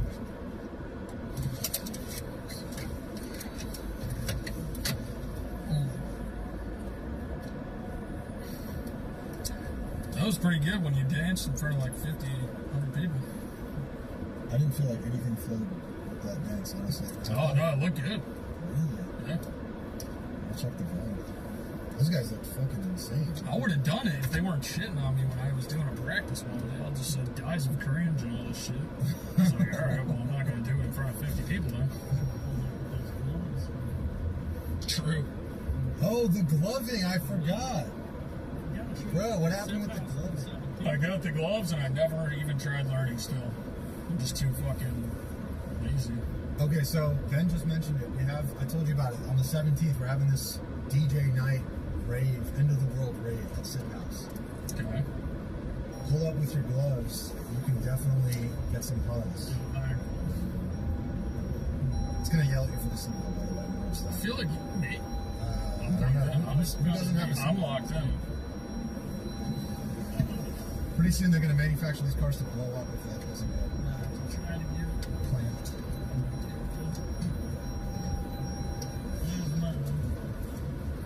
Dude, you mentioned like 6 events in the next fucking 2 weeks. I know, it's crazy. I'm not even the one who's doing all the legwork. That's the crazy thing, man. We're just getting momentum.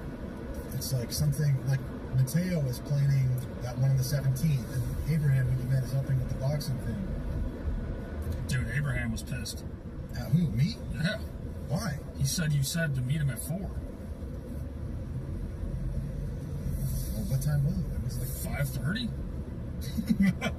So how long was he on the bridge? Was he waiting there a while? I mean, he must have been there at 4. He said he was there by 4. I mean, I got hit with a bunch of traffic. I don't know. There's a lot of traffic. Sorry. Yeah, sometimes I'm not the most punctual, but it's like, I don't know.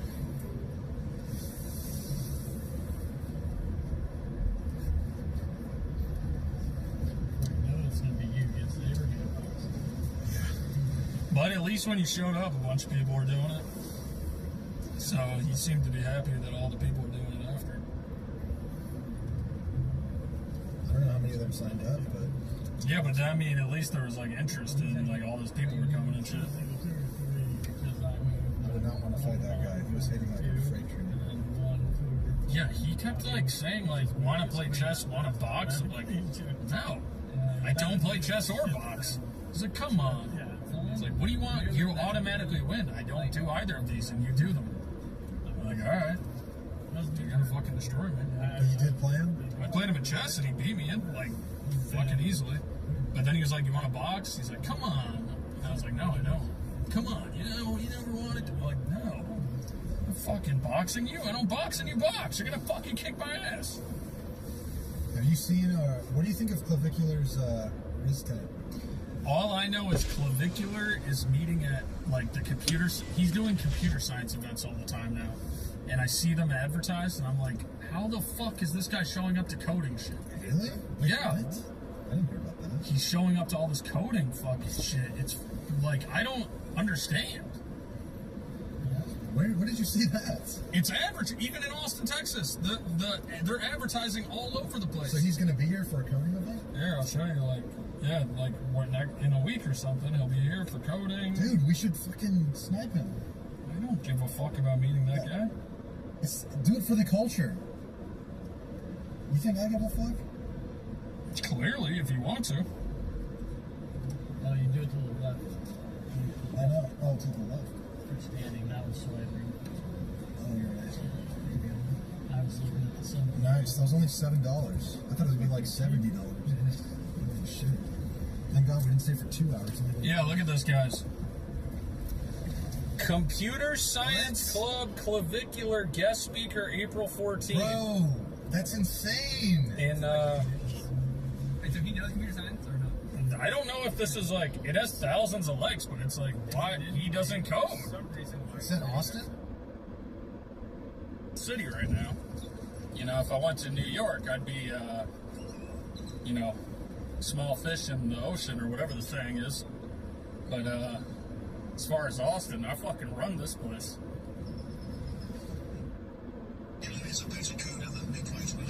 You are a dick rider. Bro, you gotta press him on coding. I mean, if he come, actually, you're right. If he came, I would be like, why we got this fucking guy teaching coding? I'm saying make sure you pull up to that. Yeah. Maybe that is a good idea, actually. Like, you really know your shit. Yeah, like, you don't code, buddy. But also, that's a 28-year-old man going to press a 20-year-old over coding. Well, it's kind of cringe. Not really. We're both streamers. Being kicked. Yeah, it's but, different. I have more clout than him, so.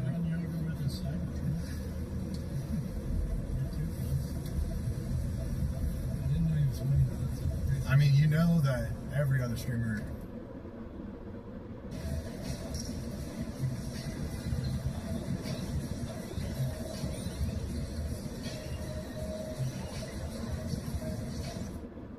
Only coding Nick White is doing Who laughed at that? I do. I wonder how long he's going to be in town. Maybe we can get him to the 17th event. To the rave party.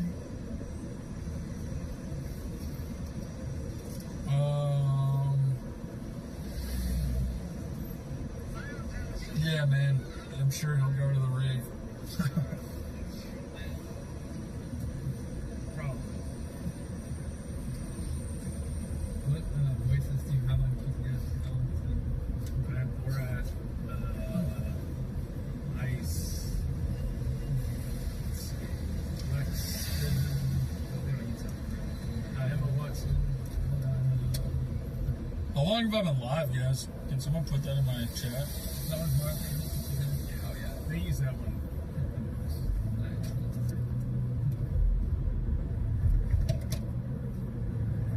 Ice and Borat.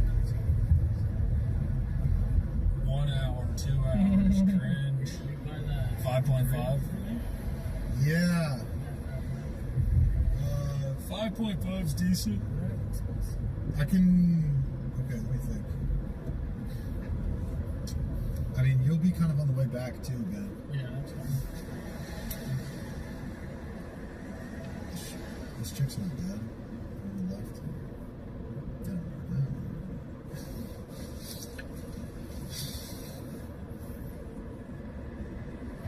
What could we? How could we collab with Cloud, guys? At UT, that's so crazy. My name is Ice Poseidon, and I like grabbing dicks.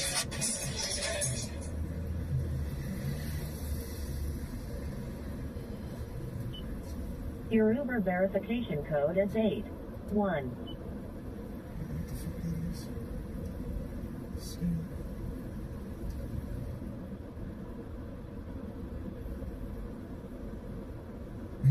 Maybe we get the Schwing guys to pull up for an impromptu rock show at Clav's. Crash his event with a fucking crazy rock show or something.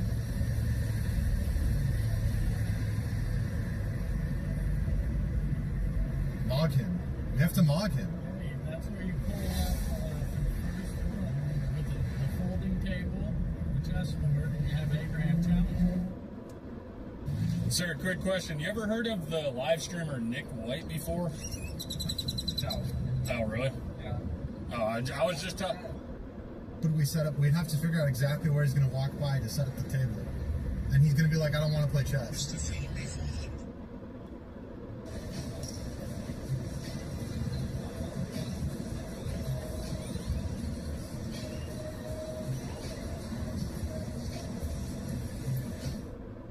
Who's spam calling?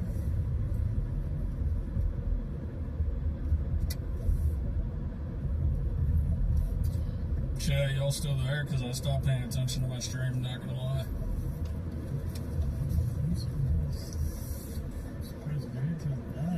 Well, I plugged it in now. 5 hours ago? What is this? Just in that patio for like half an hour. I was chilling. Oh, it's a picture of you with Mia? No, it doesn't matter. It's fucking wrong. ABC got glimpsed at The Bachelor. I bet Paul will meet up with Clav and try to get him on the Bachelor thing. Or it's fake. Honestly, it might not even be real. It makes no fucking sense. I'm sure he'll come here at some point. But why would he be doing a coding thing? It makes no sense. Who sent that to you? It was on the UT official hacking. Oh, then that's fucking real, then. I don't think so, though, because why the fuck would he be doing a coding lecture? Maybe that's just their way to get people. All he does is fucking go to sprinter vans and parties and fucking clubs. Hello. This is Apple Phone with your Apple account verification code. Is someone hacking me? What happened? I don't know. Just I'm getting a bunch of calls and reset passwords. Oh yeah, you're getting hacked. No! No! Stop! How do I do this? GG's. Your bank is fucked. Who the fuck leaked me? No, I'm just kidding. But you probably got leaked somehow, and then All you have to do is ignore it. Paul got leaked the other day in front of like 10,000 people. Yeah, I heard about that. So did he change his number, or what do you do? Just no.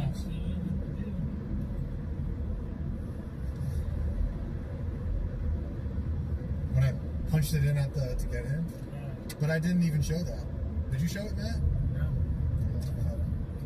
Maybe I did. I don't even know what you're talking about. No, you weren't even with us. No, when I punched my number in to get into the parking garage. No, I turned it away. Yeah. I don't know. All Do right. they know you're famous as shit? Who are the people in the car? Yeah, we know. Yeah, they know.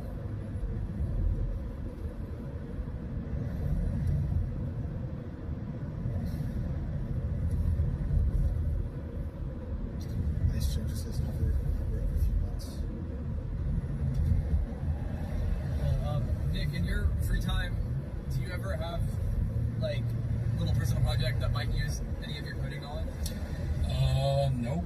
I don't think I've coded in probably like a year, at least.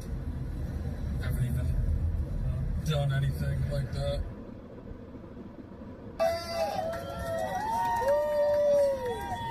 Yeah!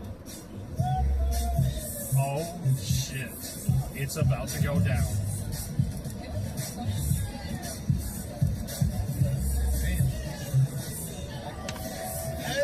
Oh my god.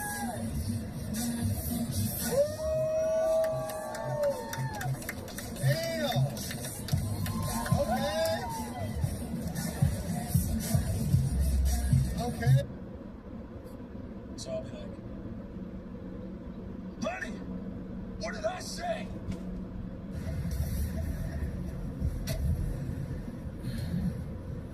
All right, blood. Alright, thanks for the ride. Yes, sir. This is just uphill.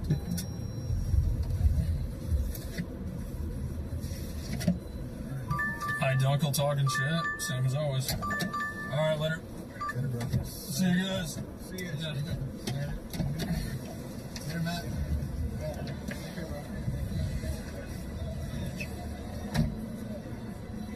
Alright. See ya. Good seeing you. Yeah, good one.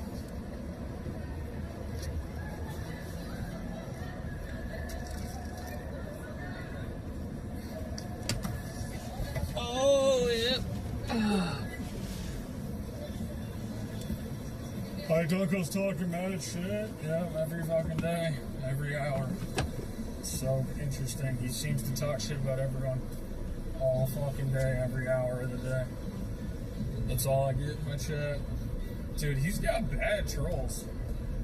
Like, he has people that just troll him to oblivion. Probably because he gets so fucking pissed.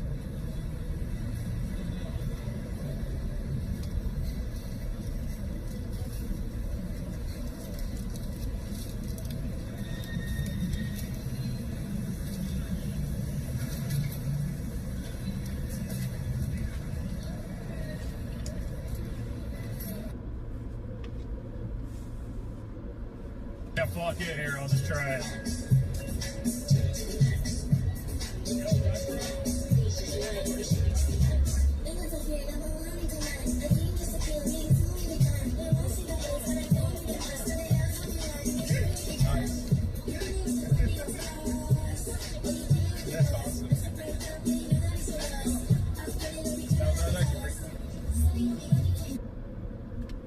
Confidence that I have in my taste.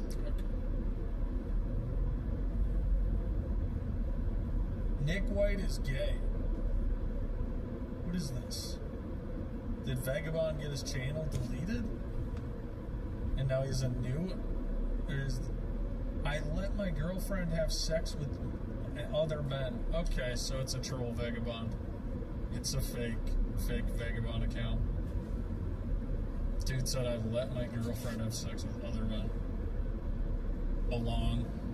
Instead of giving 10K away to one of your fans, maybe you could repay your family for college instead of being spiteful to your parents who raised you to be a multimillionaire.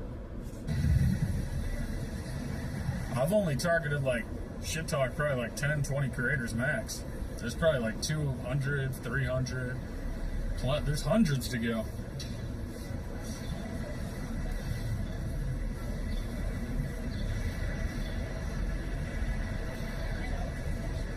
Bro is outside pacing.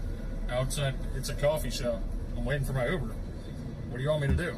Do you want me to sit? I'm just like ready to get in the Uber. My ex-boyfriend on the date, and he told me Dude. that I need to. Paul made ABZ think that he's his best friend and then proceeded to create the ultimate lolcow. Holy fuck. This guy, dude, this guy Ice Poseidon.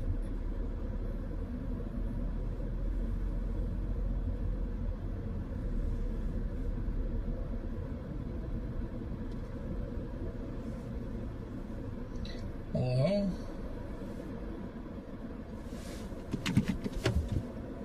Oh my god.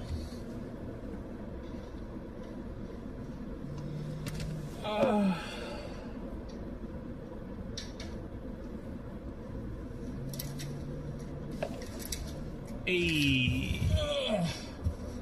Alright. Dude. I still feel horrendous. No one be typing in this chat, right? No. Might have to go run or something. I don't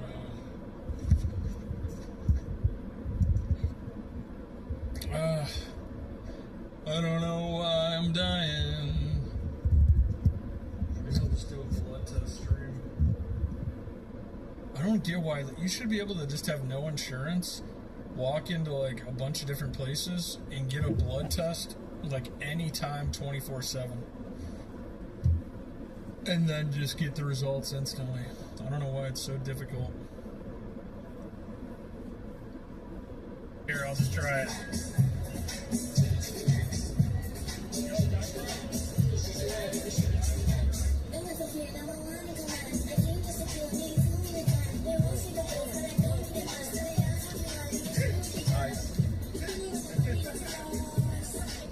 Okay, that was actually way more cringe than I thought. I understand why you're all spamming cringe. That was way worse than I thought it was. Just in, Bitcoin falls under 72,000 after JD Vance says U.S. failed to reach a deal with Iran during negotiations.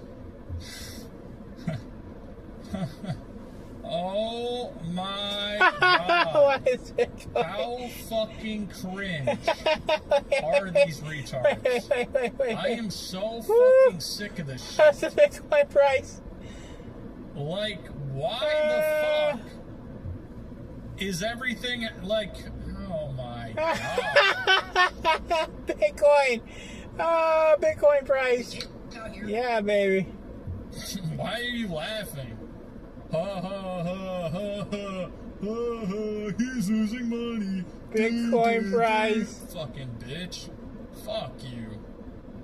The Bitcoin price. Lacey has been banned from Coachella if they show up and stream. Oh my god. Bitcoin. Okay. Oh my fucking god, dude. We were supposed to, I don't know, like. Wait, what? We were supposed to. Fucking Bitcoin. Coachella. Then yesterday, before we were about to go live, we got told by Coachella that they flagged a video of Silky talking about streaming at Coachella, and they said that if any of us stream, they're gonna cut our bans. So for all these people saying, oh, y'all have no motion, no, dude, it's literally the opposite. They saw clips of us talking about streaming Coachella and basically said, hey, we don't want you guys streaming Coachella. Sounds like no motion to me. Sounds like no motion to me. Anyone could see a clip of anyone. Motion means that they're gonna, you're so popular that they want you there, and then they're gonna let you stream there. So I don't know what the fuck he's talking about. Sounds like no motion to me. They saw it, they could see through your fucking bots. They know you only got 2K real. Neon threatened to leave Kick after a staff member told him to end. is anyone tired of this Neon dude leaving Kick and bitching Kick? You already left. You got no pay on Twitch, so you came back and then you started gambling instantly. Like, holy fuck, you should be fucking grateful. Hey there, Neon. The content you're currently streaming isn't in line with our DMC. We asked you to stop your live stream. Be aware you need to. I'm not stopping my live stream. You're gonna have to ban me. I don't care, bro. I came to this platform for a reason. That's to give content. What? Oh, yeah, let's do it. Yeah. It's not DMC. Yeah, you came for a reason to do content. You came so you can make money. Because Twitch wasn't paying you for your fake-ass numbers. Holy fuck. This guy's management plants him on everything. I'm live IRL in New York City. Dude, if I was Sneeko at this point, I'd actually be afraid to go live IRL. The amount of shit he talks about the Jews. Like, dude, he's actually gonna get fucked up sometime. Rather talk to a literal autist on Discord about facial ratios for 8 hours than talk to a woman for 15 minutes about whatever her interests are. Facts. 100% true. Finally, he says something real. Valkyrie gets emotional and responds to her friend Saikuno. Is this clip worthy? Is this clip worthy? Kick turned off Neon stream. Good. They should be tired of this guy bitching them. Neon has nothing without Kick. He went to Twitch and couldn't make money, so he came back. He started doing gambling streams first fucking time back. He came back to do a gambling deal. He had to do a crypto. He was on Twitch shilling a crypto. Because they're not paying them shit they're not paying him like Kick. So the fact that he acts like he has options, it's like, bro, you're coming back here because you're making no money, and then like you're making a fuck ton here, and then you're bitching the platform. Like, you have no other options. Valkyrie gets emotional. What do I say here? No limiter. Is this clip worthy? I'm supposed to say some shit. I don't know Saikuno though. I don't know anything about him. Okay, here, wait, I got it. Ready?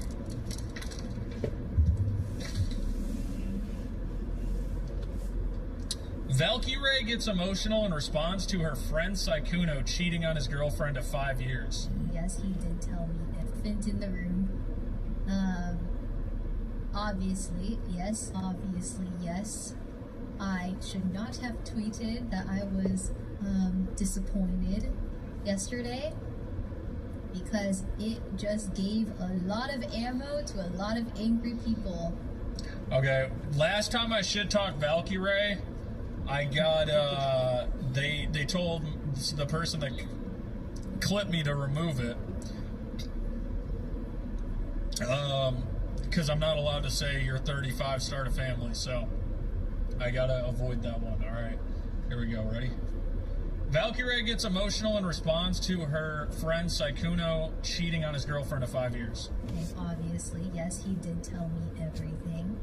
And obviously, yes, I should not have tweeted that I was disappointed. Here we go. More moral grandstanding by Valkyrie. Yes, cheating is bad, but you're going to have this moral high ground and look down and backstab your friends, essentially, for doing something like cheating, which happens all the time. But then you got Hassan shocking the dog with a shock collar, and you don't say shit? Who is this? You gotta be kidding me. Where are your morals? Your morals are only there for your social status. Whenever it benefits you to have morals, that's when you have morals. Alright, something like that. Is that good?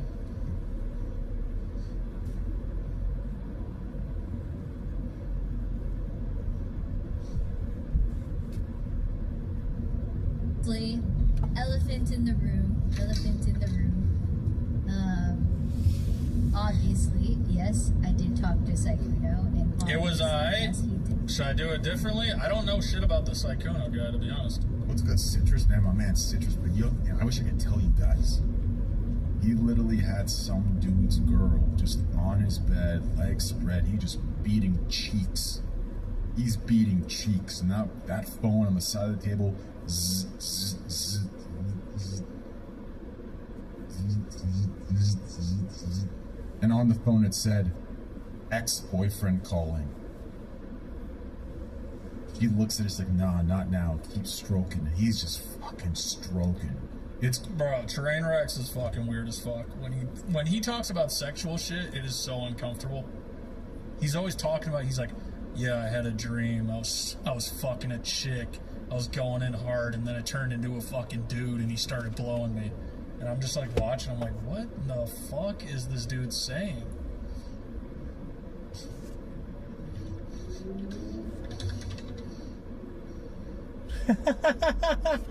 I was having sex last night. The guy pulled out his dick and came all over my face. That was scary to look up. I no. put Trainwreck gay, and I could have sworn I was going to have porn for a second. I could literally 6'9" with a gay man. I could suck his cock with 6'9", and I wouldn't even be buying. You understand? But why does he say shit like that? The action isn't what makes you. Isn't like what makes you. I think the moment people for sure thought I was gay was either the werewolf story or the plane story, right? The plane story, for those that don't know, the werewolf story, you know, getting clapped from the back by a big werewolf guy, right? Like, bro. The plane story was crazy, bro. I don't know if you guys know the dream I had of the plane story. I was in a plane, and I was making out with this bad bitch, bro. Just making out with her, right? It was just a dream, long-ass time ago. And I remember when I'm just making out with her, you know, I'm getting hard, about to have a wet dream, I think, right? And I open my eyes to look at the girl, right? Because I'm like pulling back. And somehow, so have you guys ever had a dream where you walk through, like, let's say you're in a plane and you walk through the door, like the laboratory door, the bathroom door, and suddenly you're in a house? It was kind of like that. I was making out with this bad bitch, right? And I opened my eyes to look at her, and out of nowhere, it wasn't, I was just sucking a cock vigorously. Like, no one has a dream like that.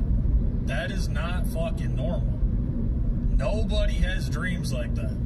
Whoa, like going in. Where I woke up, I was like, what the fuck? No bullshit. People think this is not a shock factor comedic relief shit. No joke. I was making out with this bad bitch, bro. I opened my eyes and I'm vigorously sucking a dick. No bullshit.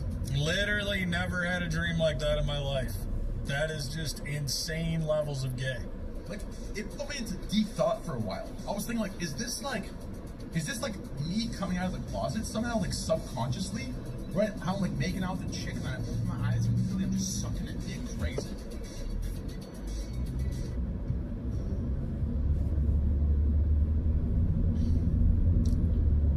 My name is Diamond, and I was asked to do an official weigh-in to become a member of Famous House 3.0 by Jet Neptune and Associates. Jet told me that there are some legal complications based on the fact that the bunk beds have a capacity of 220 pounds, and I'm here to prove to him today that I'm overqualified. I weigh 170 pounds.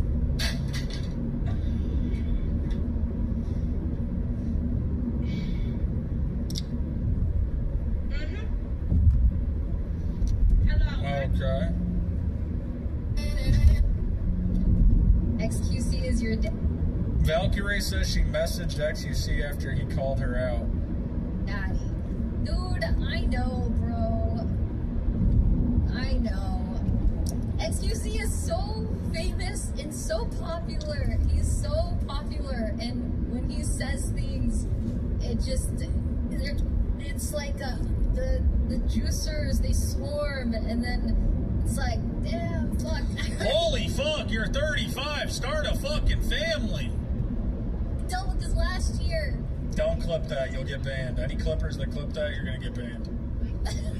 You will get banned from the kick clipping server. Please. I'm sorry. I was already sorry. I'm sorry. The chat on screen. Not today. I removed it. I removed it just in case. Shit on for an extra too many seconds. Look at this. Watch this. No, I'm telling you. Hey, you tell me if you think it's too long. What the fuck is this?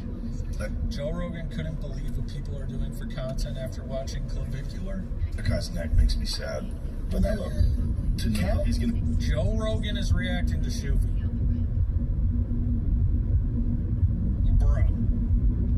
that to him?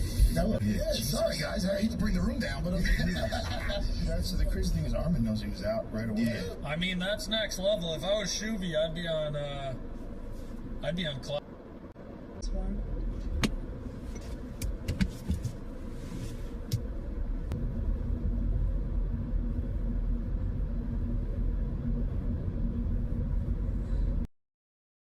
Now that is talent. What the fuck?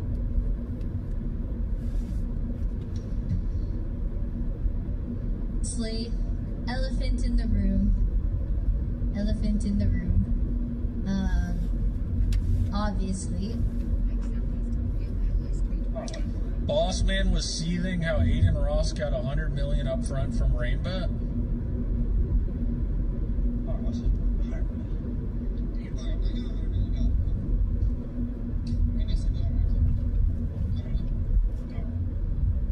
Euphoria?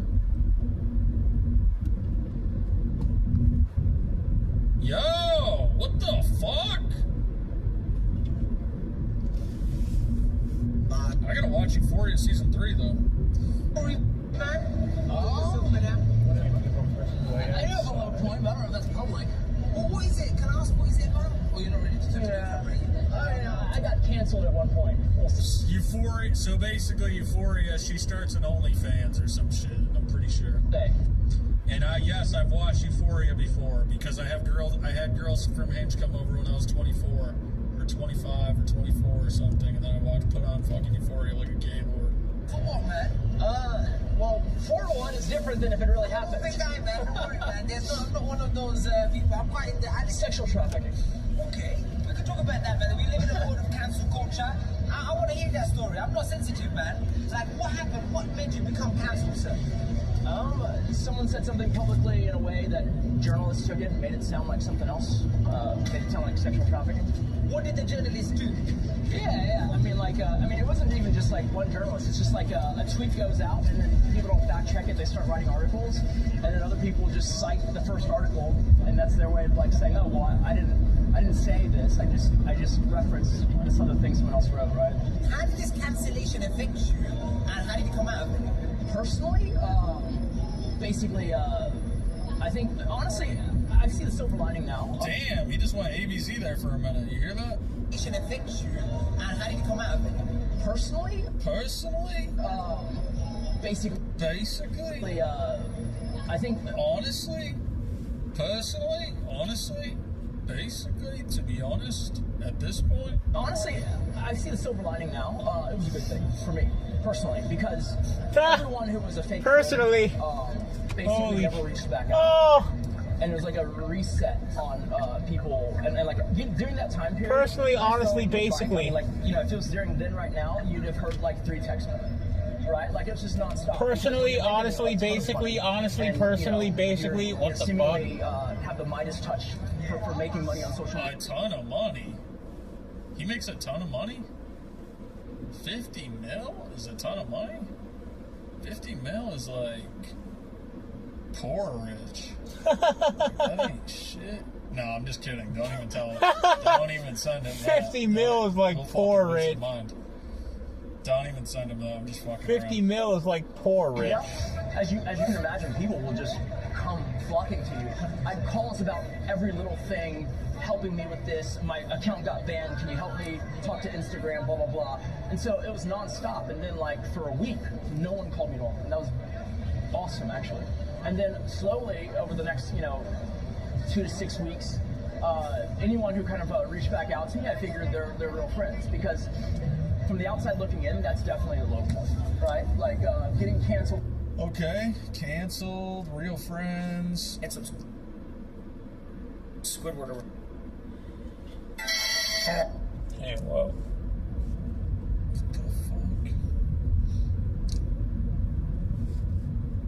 Probably shouldn't look at this. Yo. Hello, shorty. What are you doing? Night.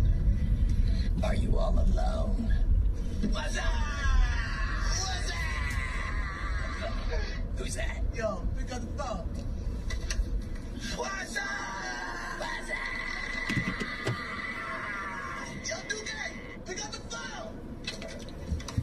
Q. What's up?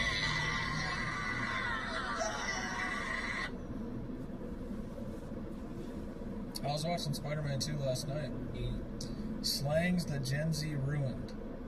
I hate that Gen Z ruined these slangs.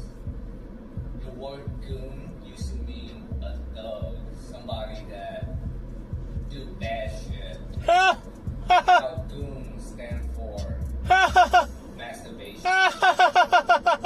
That's true. The word bricked up used to mean you had a lot of bricks, drugs. Now it means you have a boner. The ninja emoji, I used to use that for discreet. Now the ninja emoji is the N-word. Oh. What am I currently gatekeeping? Oh. Well, Goon my used to favorite mean foundation, probably. that you were a It's by thug. Armani. It's called Luminous Silk. I've been using it for years. That means And you're it's just jerking a off. glow, and it looks natural at the same time, so... Oh no. Dude, she looks the same. Goon, She barely aged. goon used to mean At all. now means you're jerking How off. does she look the same like 20 years later? Have you seen Selena Gomez? Selena Gomez looks fucking crazy.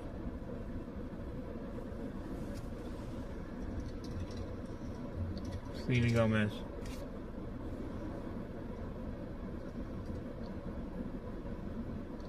Selena, which one of your songs gets you moved?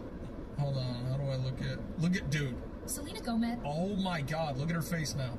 left everyone confused with her new music video.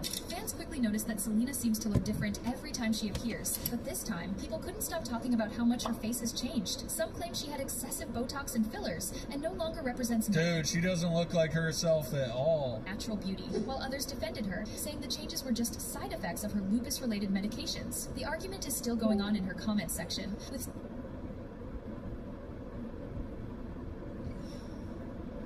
It's actually fucking crazy. She has lupus. Yeah, and Zac Efron. Yeah, she has lupus. That's why her face looks like that. And Zac Efron had he fell in the bathroom and hit his jaw on the sink. Yeah, totally. Uh-huh.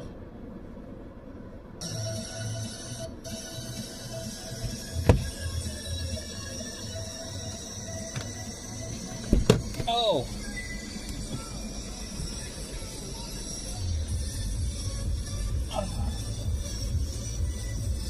Bro, I gotta get one of these.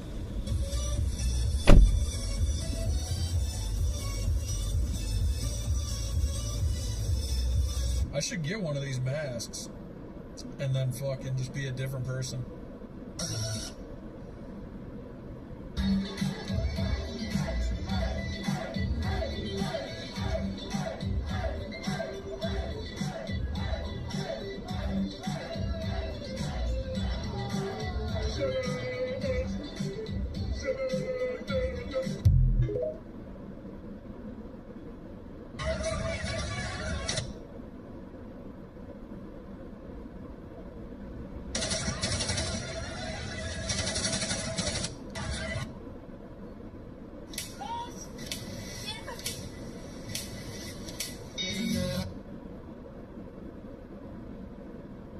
I'm 48 years old. I look 36.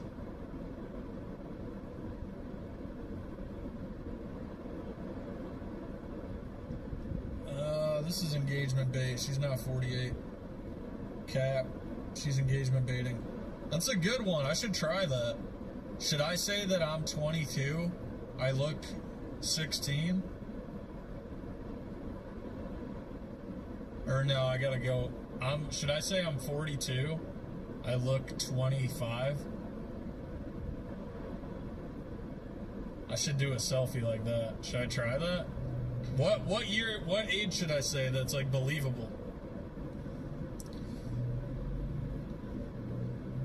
I'm gonna take a selfie right now and try. What age is like believable enough?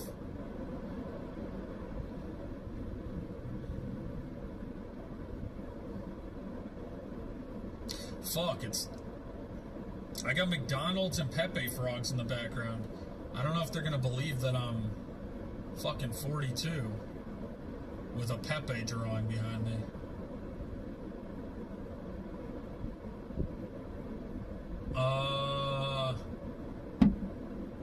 What should I say?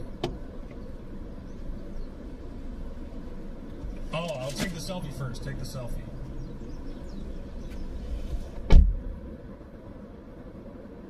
Go on.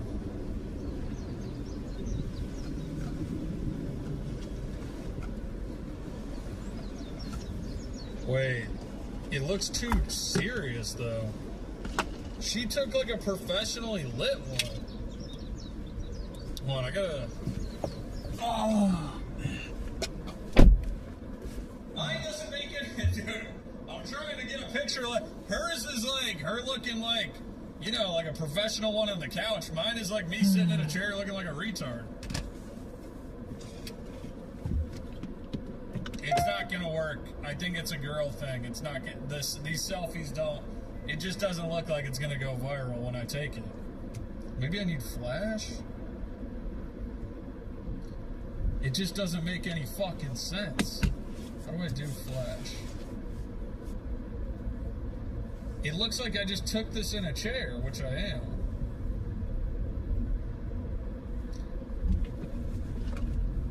This is retarded. This doesn't make any sense. This isn't gonna work. I can. How do I make it work?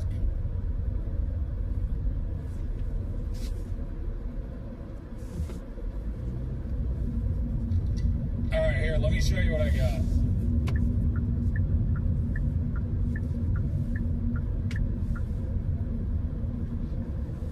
Why can't I go to it? So I post this and say I'm 42 but look 20? Like, that's fucking retarded. It's just me sitting in a fucking chair. It doesn't look like... It doesn't make any fucking sense.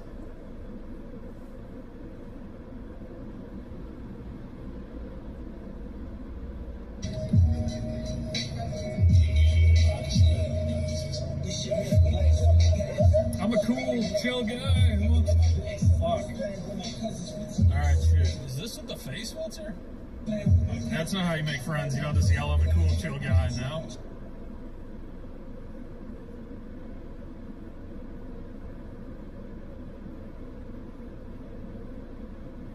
Maybe this one. What about this? Oh my god, look at my nails though. I'm gonna get cooked. Oh my god, I got my nails in it. This is bad. Should I post it?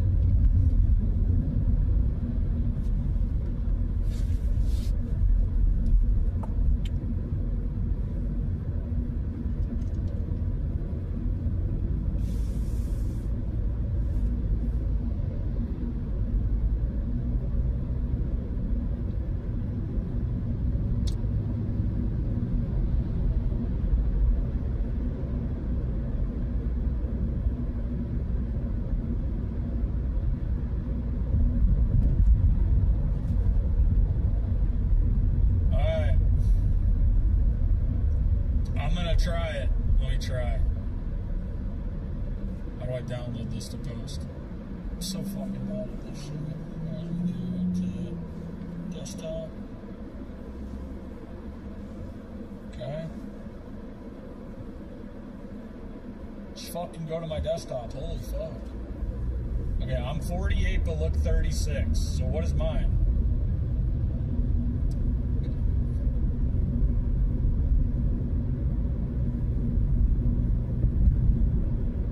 I'm 48 but look 36. Should I just copy hers?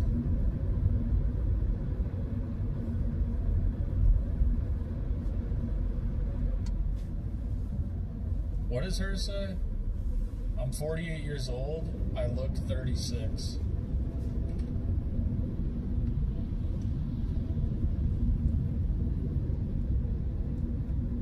Should I do that?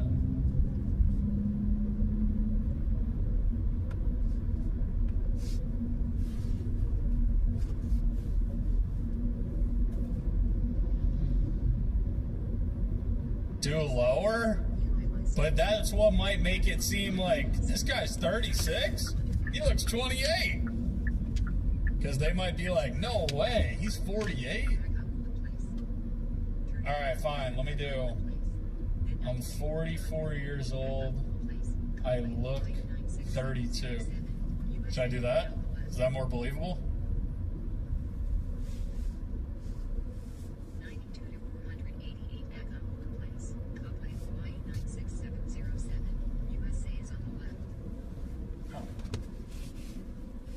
Check Discord for. Oh, yo. Here you go. 1 second. Oh, okay, there's no picture. Here's a drink.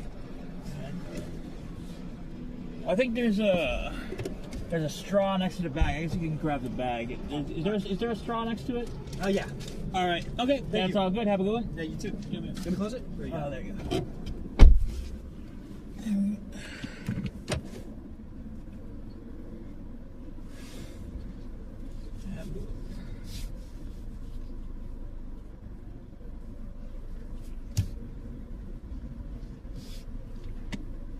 Alright, everyone run that up. Run that shit up.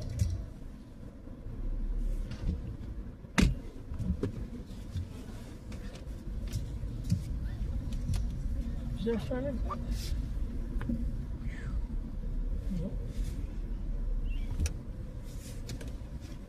I wonder if this will go viral. Like hers. Hers had 4 pictures though.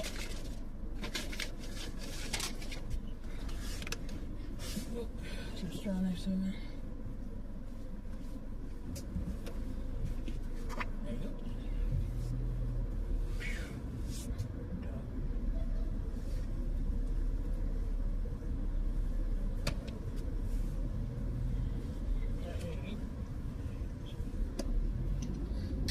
People are gonna see me for the first time. They're gonna be like, "No way, he's 44."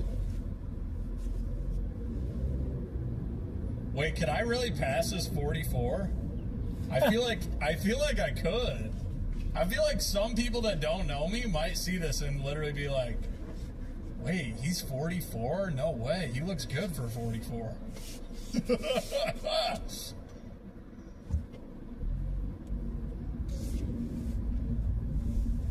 Gay ass Eminem. Okay.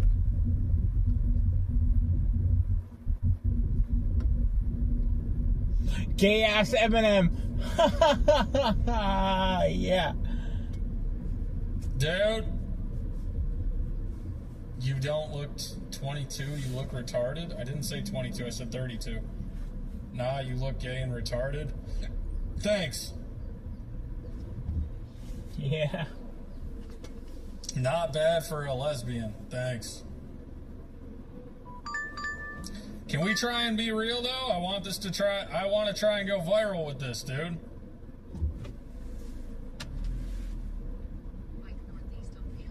I want other people, not just you guys, to see it, and then it to be like, no, damn, no way you look way younger than 44. Yeah, this is AI. Okay, like comments like this. I need comments like this to be viral. Or, he looks like a gay Eminem. So that it like looks real. How do I already have facial hair a little bit? I shaved before I went out. Your walk is gay.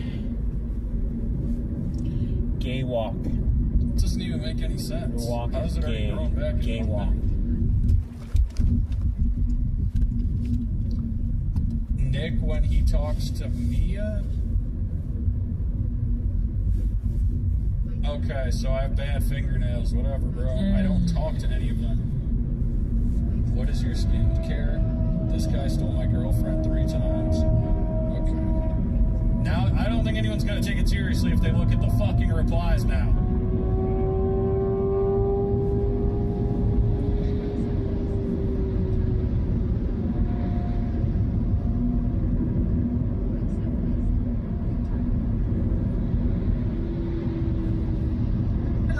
Shares how she cried the night before over how difficult.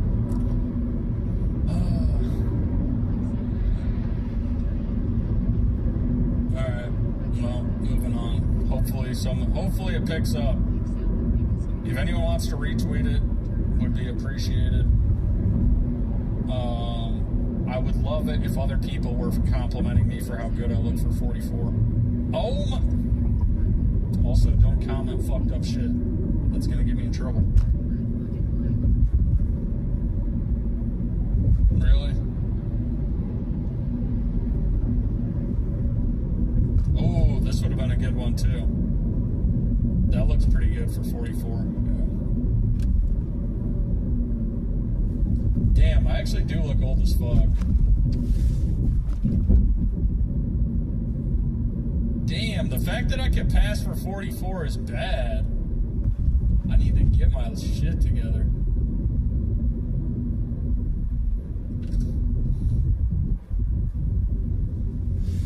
Been at it now for 21 hours, and we've had a number of substantive discussions with the Iranians. That's the good news.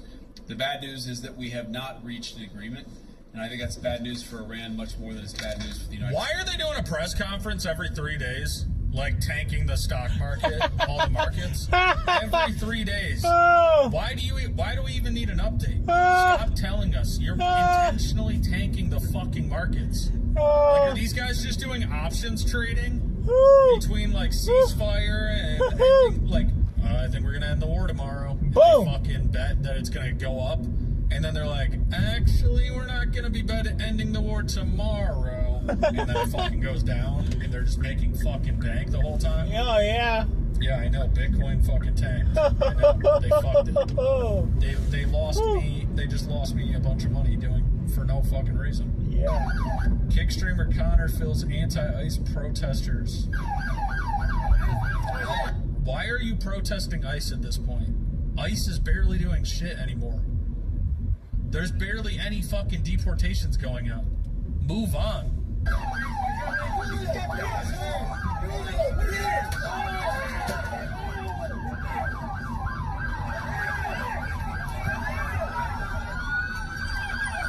Like, they're protesting something that isn't even going on that much anymore. Like, they slowed down on the deportations massively. And there's still people pissed. Like, okay, where were you every other administration? Like, Trump really isn't deporting that many people in comparison to every administration.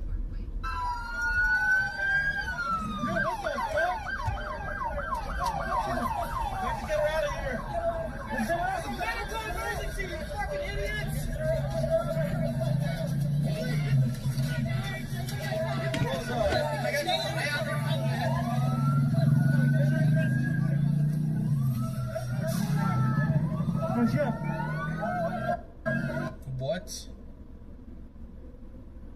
Is this a drive-by? What the fuck is that? A vacuum? What am I looking at? And you think this is a good idea to aim this at fucking officers? Are you fucking retarded? This guy literally wants to die.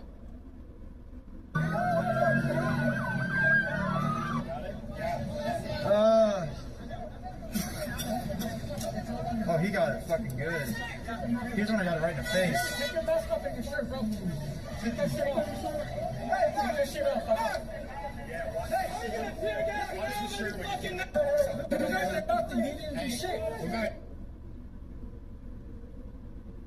Kick streamer Vitaly proving Kick made the right choice cutting his KPP. 16.4k views, 291 chatters. Yeah, it's a joke. 291 active chatters. Yeah, I have 100 active chatters doing desktop. 16k, by the way. Bunch of fucking faggots, dude. Fucking faggot. Okay. Oh my god.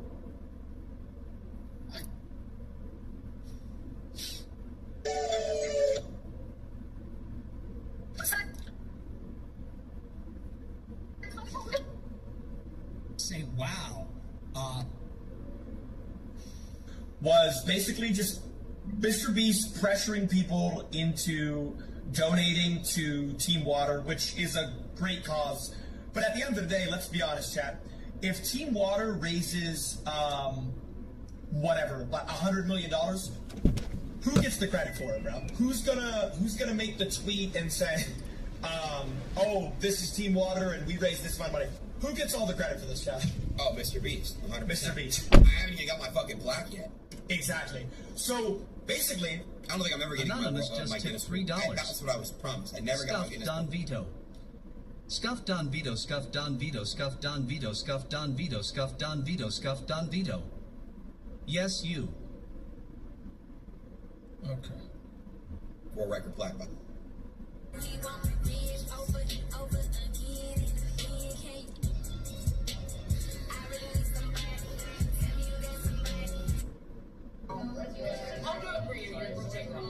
Oh, what? Wait, what? Huh? You're absolutely good. Oh my god. Oh my god. Wait, what is that? You got a private work.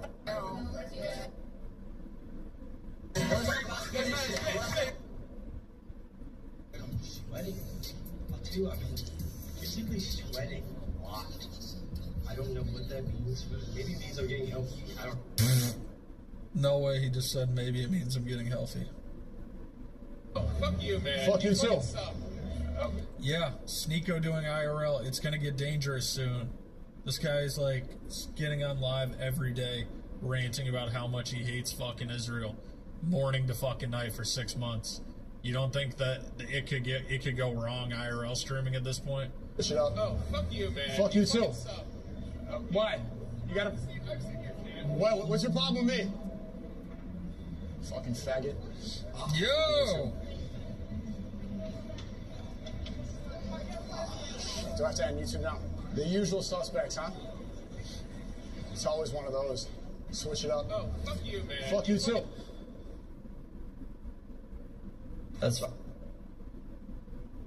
Because in a few months. Androgenic reveals that Clavicular is paying $30K to fix his brutal hairline. I won't even need the wig.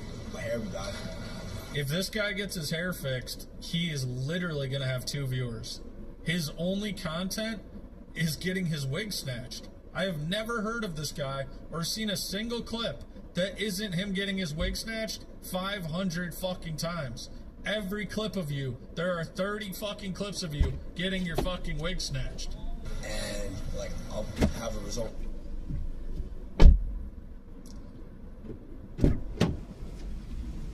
Bruh. This is just fucked up to even make.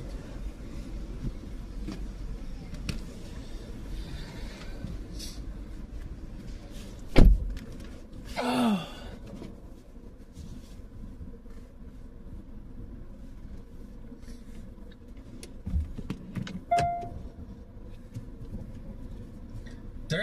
Dude, when someone sees this, they're gonna believe it for a second, then they're gonna click, and what do they see? Okay. Really? Like, they're not gonna... Okay. They're never gonna take it seriously. They're never gonna believe I'm 44 after they scroll this.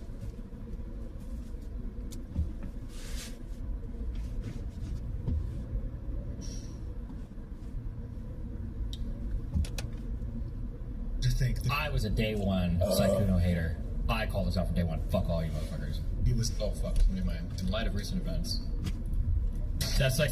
Yeah, let's hear Destiny's moral opinions. We definitely want morals from a guy with a video of him sucking cock. The Kuno dude is like the new, like, cringy fucking guy that everybody's obsessed with, too. Yeah. Oh, Dude, God. No! Like, I know it's real, dude. It's so real. Does it real? I know. Dude. I know. Yeah, I know. It's real. If it's real, it's even worse. It's even more cringy. God, that somebody would, like, model themselves out. Like, I thought I was sad for having anime role models growing up. Holy shit. To unironically, like, model your whole personality. Did you watch it? No, I didn't watch that shit. Of course not.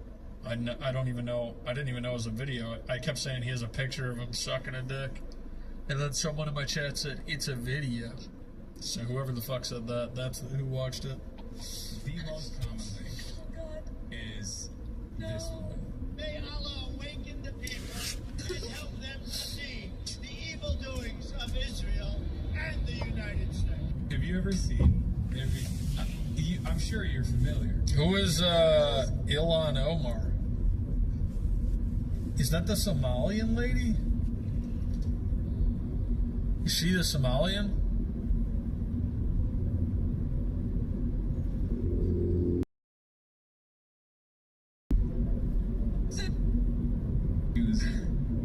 let's see.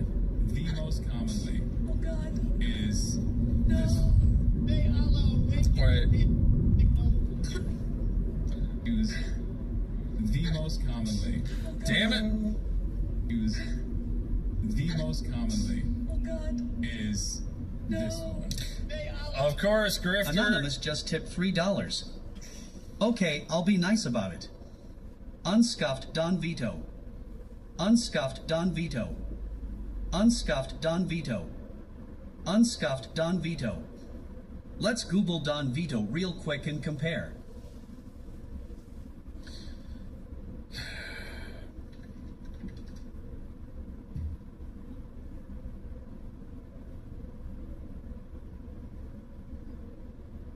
You happy?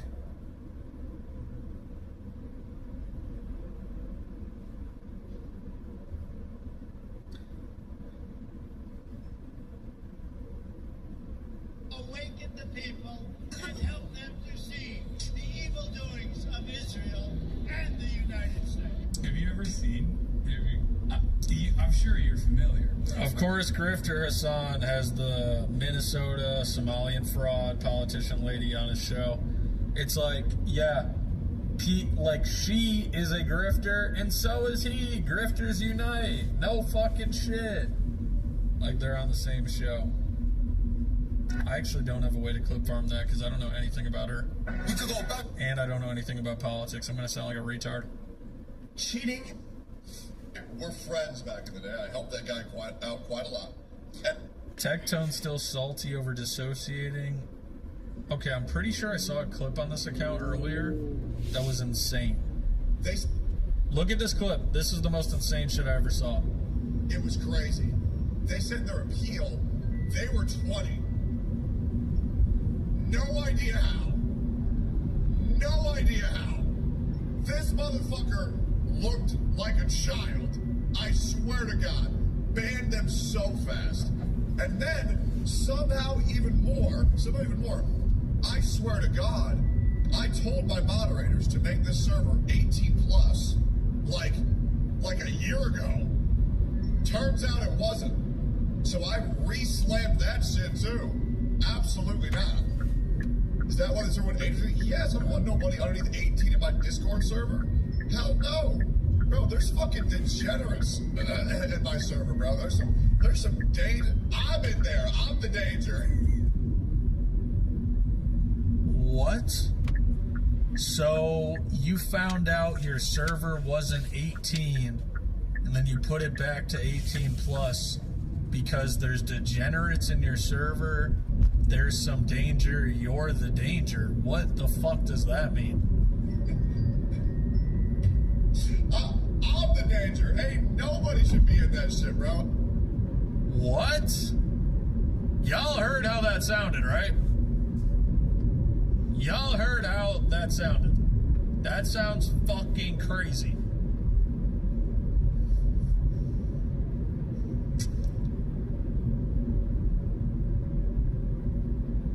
Oh my. Bro.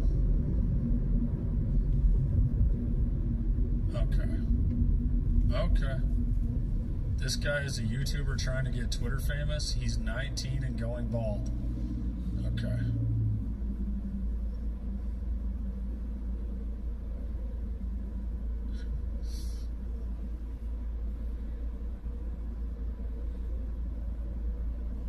Somehow it's still not doing numbers.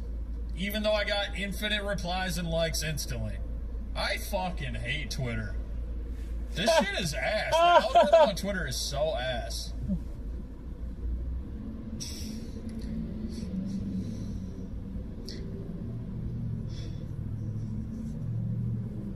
No limiter. You see how you had the better clip of me talking shit about Alinity yesterday?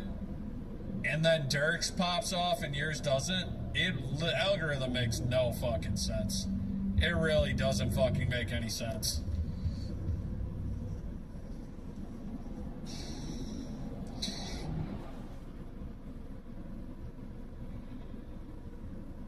Okay, so I have to call you out on your I have to call you out. You literally made a public statement about not want to be friends with Aiden or close to Aiden or whatever. because of, I don't agree with what he does, what he says, or what he did in the past, whatever. So I gotta be hands off, whatever. You hear the most outrageous shit about somebody who's close to you, and now it's... Damn, Chad, Austin's really on fire. Yeah, deal with it, but I will enjoy the comfort. Austin, those Senna chicks live in Austin? You had to use Claude Code in order to build polymarket trading bots. Update views still skyrocketing, just hit an all-time record since COVID. Cope? Keep chopped. I know, bro. Isn't that a good thing? That means that people aren't here. Pokimane daughter or Sykkuno son? That is the most cringe shit I ever read in my fucking life. Oh my god, it's my favorite fucking streamer of all time. Hold on, this clip's gonna be epic. I cannot say. I cannot say. Who knows? Who knows? Wow, that was good. Alright, so all I gotta say, Emiru is probably the best female streamer of all time. If there's a Mount Rushmore of female streamers, of course you're gonna have Pokimane, maybe Valkyrie, maybe Extra Emily for IRL. But I gotta say, Emiru, top female streamer of all time. Her cosplay's amazing. Some of the best cosplay I've ever seen. It's like movie quality. And I genuinely respect her as a creator. She has talent and she puts in the fucking work.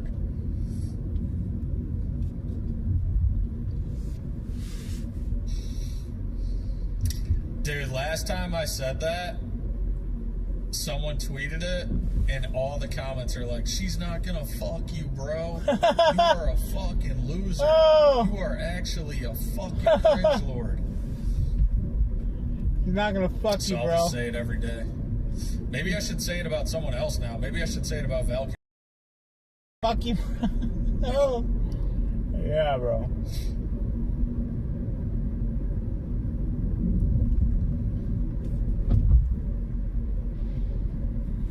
I'm so irrelevant that I can clip farm a take and then clip farm a take that is the direct opposite of the take that I just said, and they can both go viral and people will say who to both of them.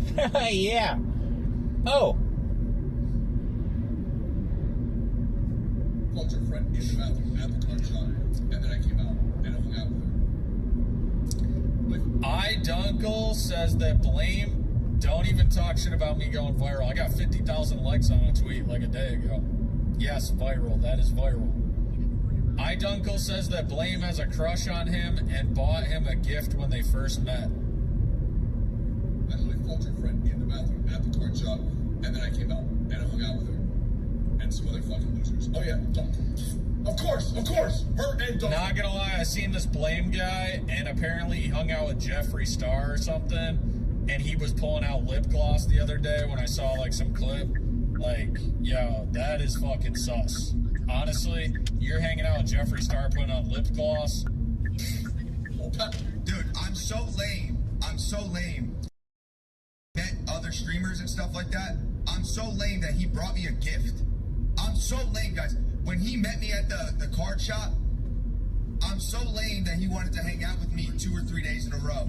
I'm so lame that he wanted to bring me a gift and didn't bring one for D-Tan. He had a fucking whole ass man crush on me. The second day he fucking met me, he bought me a fucking present like I was his boyfriend. And he can't stop. That's gay. That is gay as fuck. Not gonna lie, that is gay. Talking about me, but I'm so fucking lame. Dude, you got mad that people wanted to hang out with me and you wanted to go do other things, and nobody left my side to go hang out with you. And then you started talking shit about the content that I wanted to do. What do you mean lower your voice? Hello? It's literally perfect volume, dumb fuck. Thanks for ruining my fucking experience. That other people wanted to do as well, because... Kick streamer Blame respond... Okay, here it is, let's see. You know anything about me? The first thing I did was fuck her friend in the bathroom. No game. I literally fucked her friend in the bathroom at the card shop, and then I came out and I hung out with her and some other fucking losers. Oh yeah, Dunkel. Of course, her and Dunkel, package deal, 2 dorks, a dork box. You're a loser. You, your faggot friend phone call. I bet you fucking two are intertwined texting each other. Oh my god, did you see what I said about blame?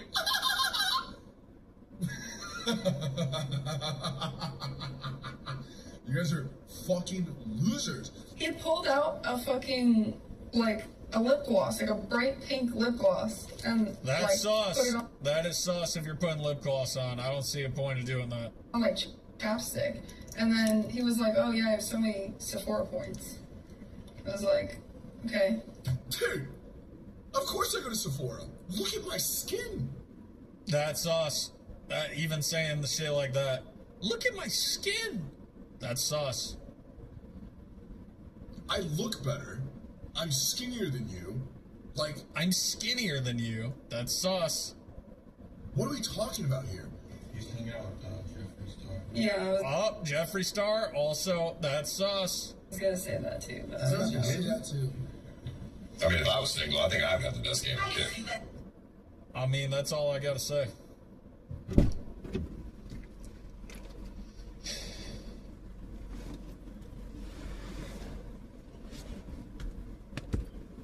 Yesterday there were some really experienced and successful traders, and you ask them how they know what's going on. They can't give you an answer.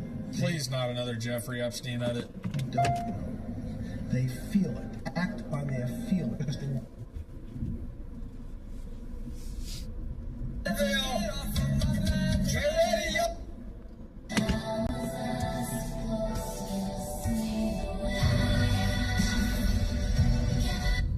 What?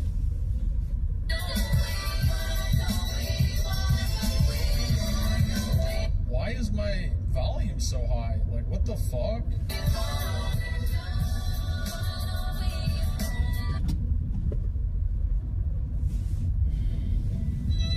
I'm the Barbie that you can't. You're old enough to get that orange done right? Shut the fuck up.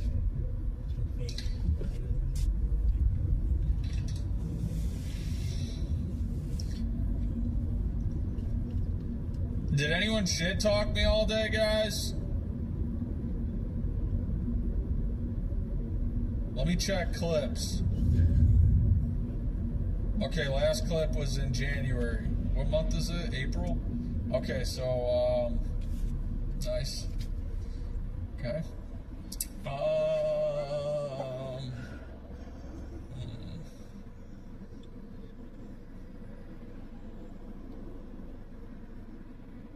Hey guys, by the way, I blew a dude yesterday.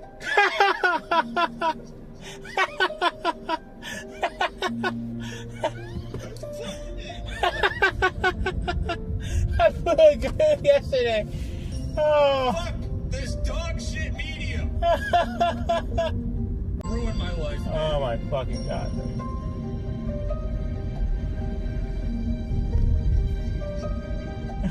Okay.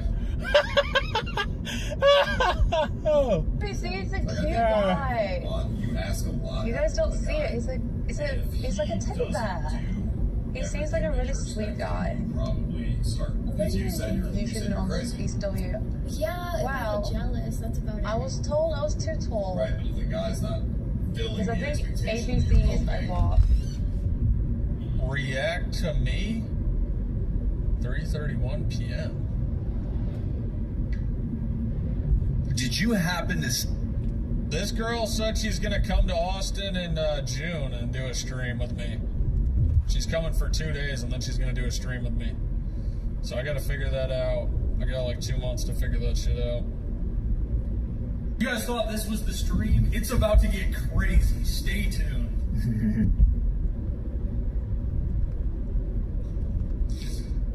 Okay.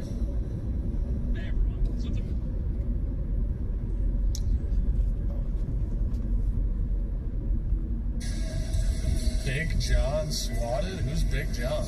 Yes, sir.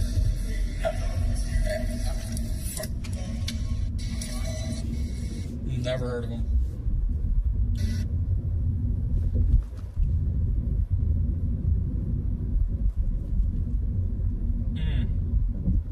There is no hope. Seriously, you have no chance.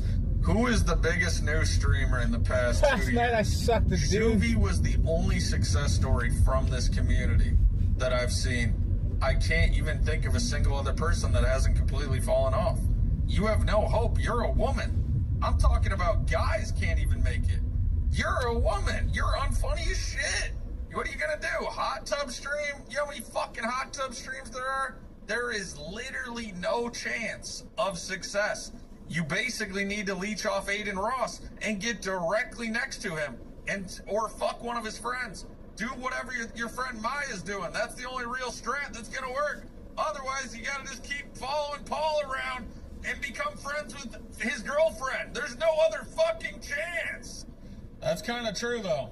Because I was getting pissed because those girls kept saying, yeah, I got 1,000 followers. I got 2,000. Like, okay, yeah, we'll see you in 2 weeks.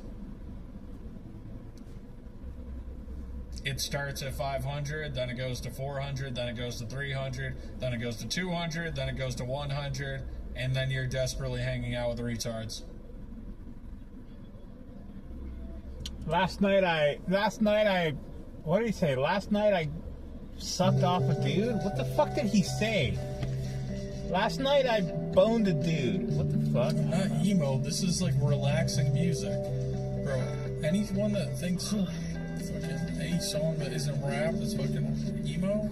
Hey, bro, can you turn off that relaxing music, bro, please? Okay, sorry. Or mute your fucking self. I'm not trying to hear that lullaby ass shit. Dude, really? It's some fucking lullaby music, bro. Nobody trying to hear that bullshit. Okay, bro, my bad. God damn. What the fuck, dude?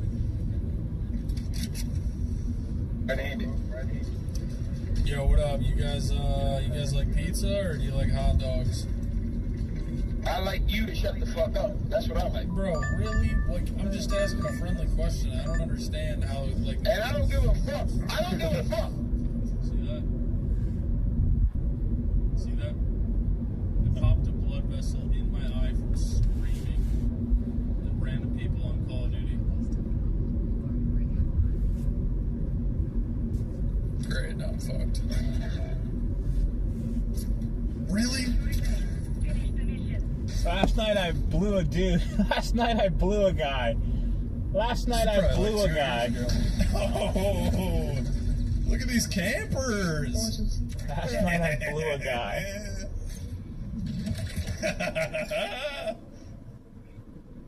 Get stabbed.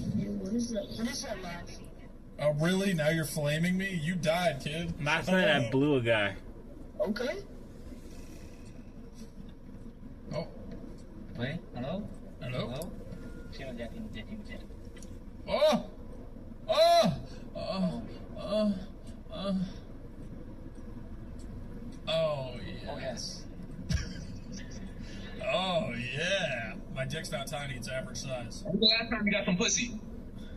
Why? Probably a while. Oh, they had to went down fast on that one. You're a bitch. Shut up, pussy. Fuck. Did he win? Okay, I like that edit. Yo, what is this?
Last night I blew a dude.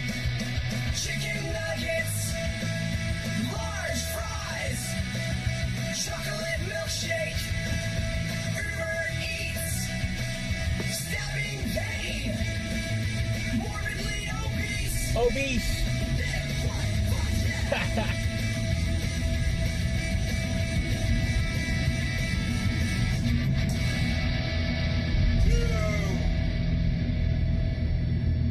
That was a good one. Alright. Damn, I was fat as fuck. Alright, I got Taco Bell, Uber Eats. No, I mean DoorDash. Doing his DoorDash, making money. DoorDash. What the fuck is this? I should probably sometimes switch the camera like this. Oh, I'm just eating cake batter? It's on my phone. I'm eating it off my phone. I don't care. Oh my, dude, that's bad.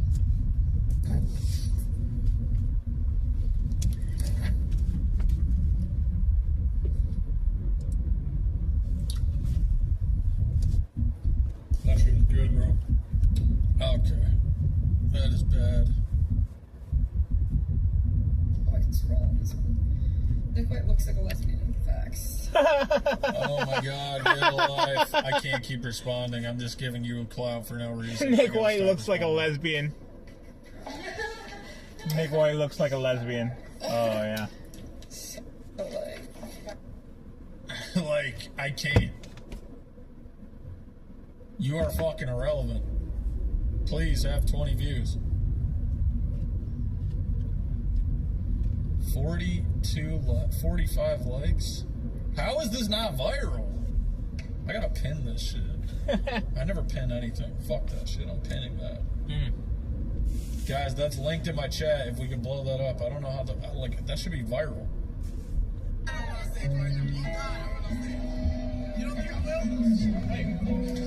So you're gonna hang out with Daisha Frost after what just came out?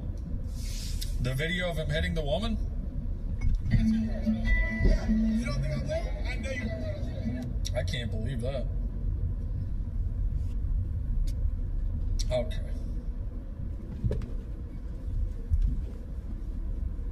You expect bigger streamers to respond to you, though? What are you talking about? Oh, like you're saying because I don't want to help them, or I don't want to respond to their irrelevant ass, but I'm hoping other people respond to me?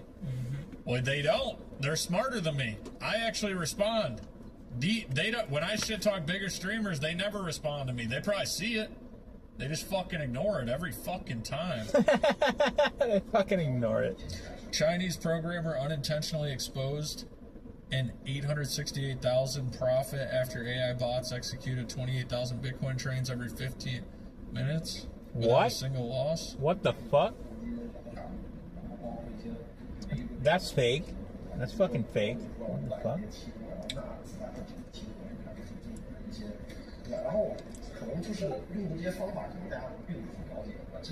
So he just gets infinite money forever? Infinite money forever. Ah, yeah, right. Infinite money forever. That was fucking fake, dude. Okay, well, that was a little pornographic. Alright, my feed is actually just gooning and shit. Like, I gotta get the fuck off of here. Okay, it's all just gooning. It's literally all gooning.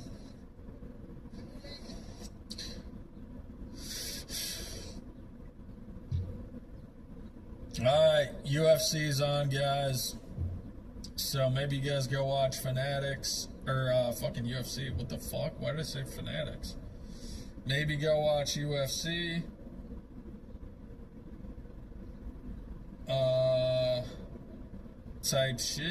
Type shit. I'm about to end this bitch. I ain't got shit left to do. 7-hour stream is the longest stream I ever did. So. This one's for all the confused ones out there. My name is Nick White. My name is Nick White, and I'm bisexual. Yeah, that's my ritual. You have no fucking life. Why the fuck did he make this? I'm bisexual. I love testicles.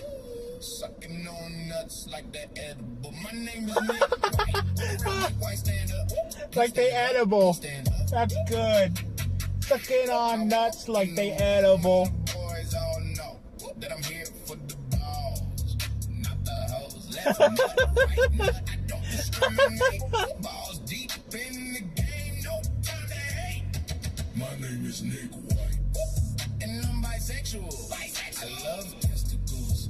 I'm bisexual. You realize that you're probably gay for sitting there making this shit. I love testicles. My name is Nick White. Nick White. With a real Nick White, stand up. Stand up. I love nuts. I love nuts. Bisexual king with a ball fetish. My name is Nick White. Yeah, I'm out and proud. Girl, I'm cool with a time. Say it loud from Texas. Straight to the lock of showers. I'm inspecting the sack. Counting the hours. I'm like this. I'm like ass. Me. I go straight for the family jewels. Fast. Blue balls. Nah, I relieve them with care. Lick them, kiss them, treat them fair. My name is Nick White. With a real Nick White, stand up. Please stand up. Please stand up. I'm bisexual. I love testicles. If you got a pair, then we're connectable. My name is Nick White. And I'm bisexual. I love testicles. I'm bisexual. Testicles. This guy is not creative at all. Bisexual and testicles. Okay. My name is Nick White. With a real Nick White, stand up. Stand up. I love nuts. I love nuts. Fucking dog shit.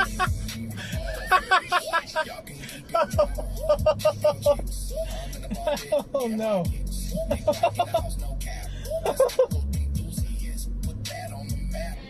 My name is Nick. So much creativity. You just said you like balls 500 times. Oh no. Fucking A, dude. Alright.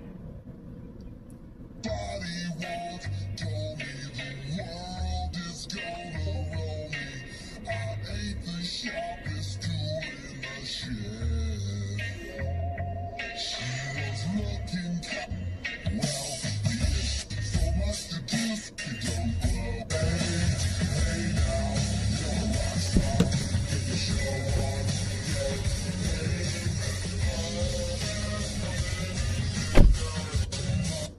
Oh my. Alright, we're done. We're done. We're done.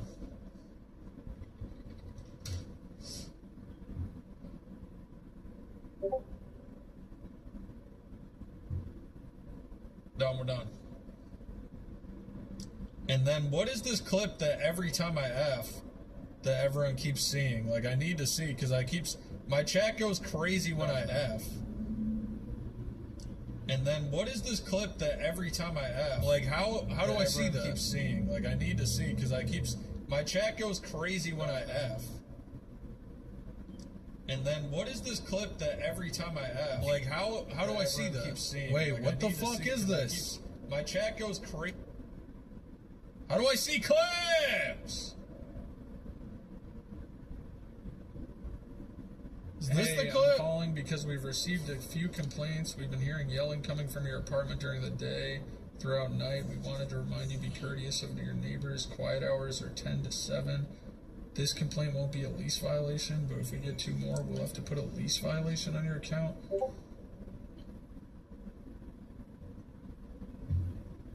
What is the clip? Whores get money? You think that's going to change? Well, it is. Nothing. Love it. Where is the clip that it plays? What clip is playing? I don't understand.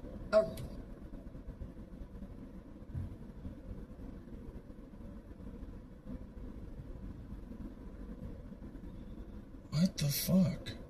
Last week?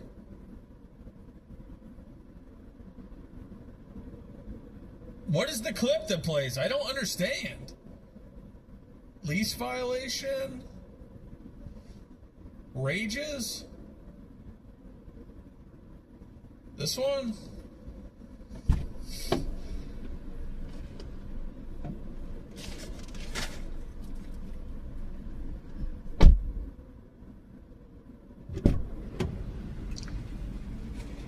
I don't know what it is, dude. I don't know how to find it. What is the fucking clip that is playing when I F?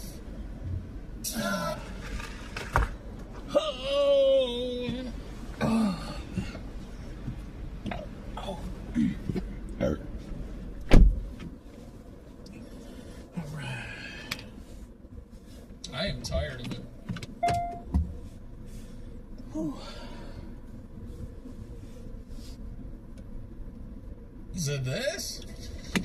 That's actually, well...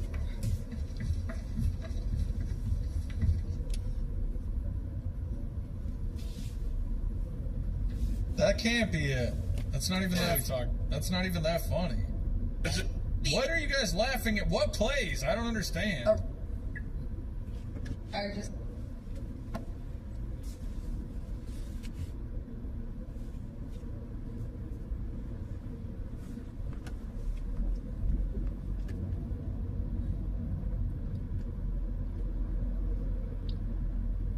Just going VOD? Alright, never mind. I don't give a fuck. I'm getting offline.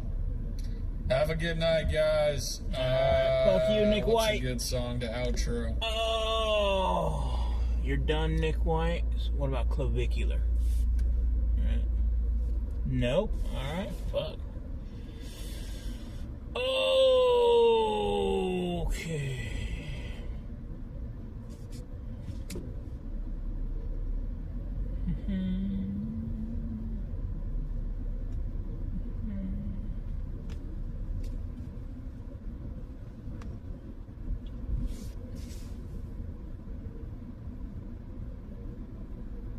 Usually when I'm using AI, I'm very wary and cautious. There's been so many times where it's just gotten it wrong. With AI mode in Google search, it gives me sources and links that you can directly click on. That was really transformational for like my studying experience.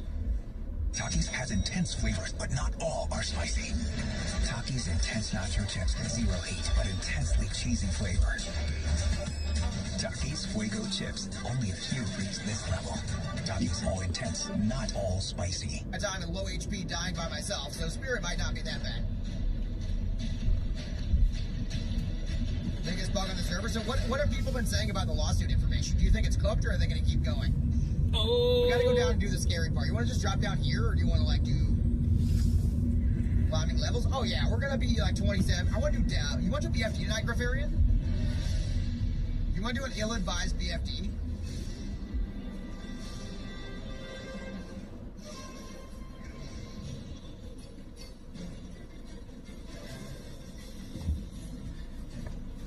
BFD is like legit scary though.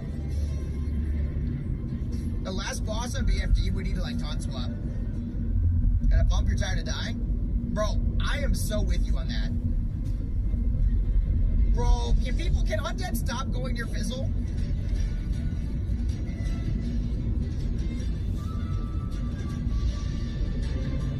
Stop going near Fizzle. It's clearly...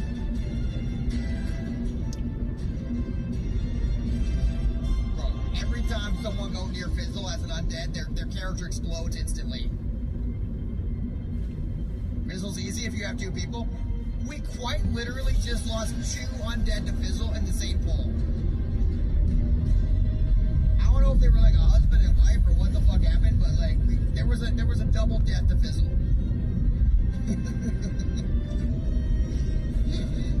I don't know what happened, bro. You're level 8? Yeah. I just wanted to get, I just got you there. You were like, it's easy with 2. I'm like, I did just see a double death 20 seconds ago.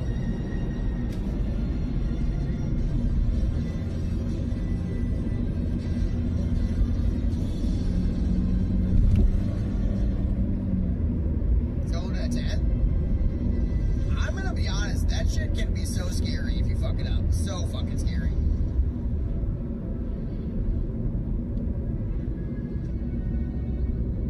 What do you guys think about doing a couple of raids a week in the guild for like gear? Do you think that's a good idea or a bad idea? Like basically raids where we like carry, like not carry, but like we get a bunch of like low levels and we do a raid together. Kind of like the domes, right? And you just are doing it to get loot for people that they might not have done the raid otherwise. They might not have done the dungeon. Like, I don't know, we get a bunch of level 18s to do SFK or something, you know? And maybe the tank is like 25, so it's not like super scary. It doesn't have to be like crazy dangerous.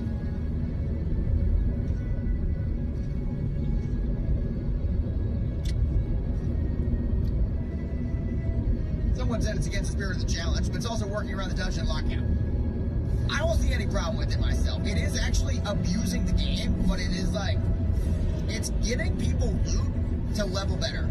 Because like I'm telling you, Feckless, when you have this hammer, it's just easier. Like if you're playing a warrior and you have this hammer, people won't do it. Yeah, people probably won't because what the fuck how am I failing this? I've never failed that in my life. We gotta kill 4 more rogues and we get the hell out of here. We go kill the farmers.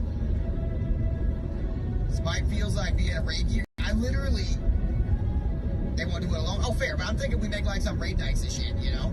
It's a unique way of keeping people together and making events and stuff. Jumpman used to do it? Yeah, I'm thinking like Jumpman style, but with us not being so under-leveled, right? So like, maybe everybody's a little under-leveled, but it's not like too far. Like, we do like a 10-man RFC at level 10. Like, that's not too crazy, but it's also not free either. Or do like a 10-man Dead Mines at level 16.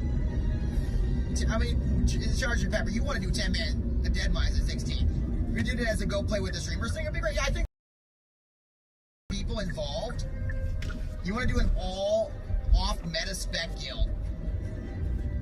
Honestly, write this shit down, bro. Next time there's no fresh in the game, it's like, you know, you don't know.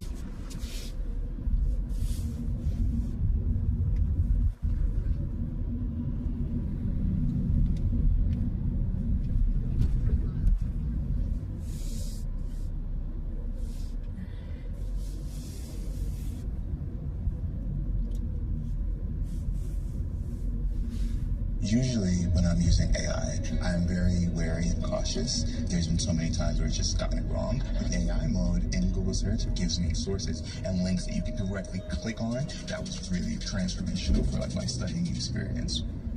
Takis has intense flavors, but not all are spicy. Takis intense nacho chips, zero heat, but intensely cheesy flavor. Takis Fuego chips, only a few reach this level. Takis all intense, not all spicy. Idea and his idea combine and make it competitive, and it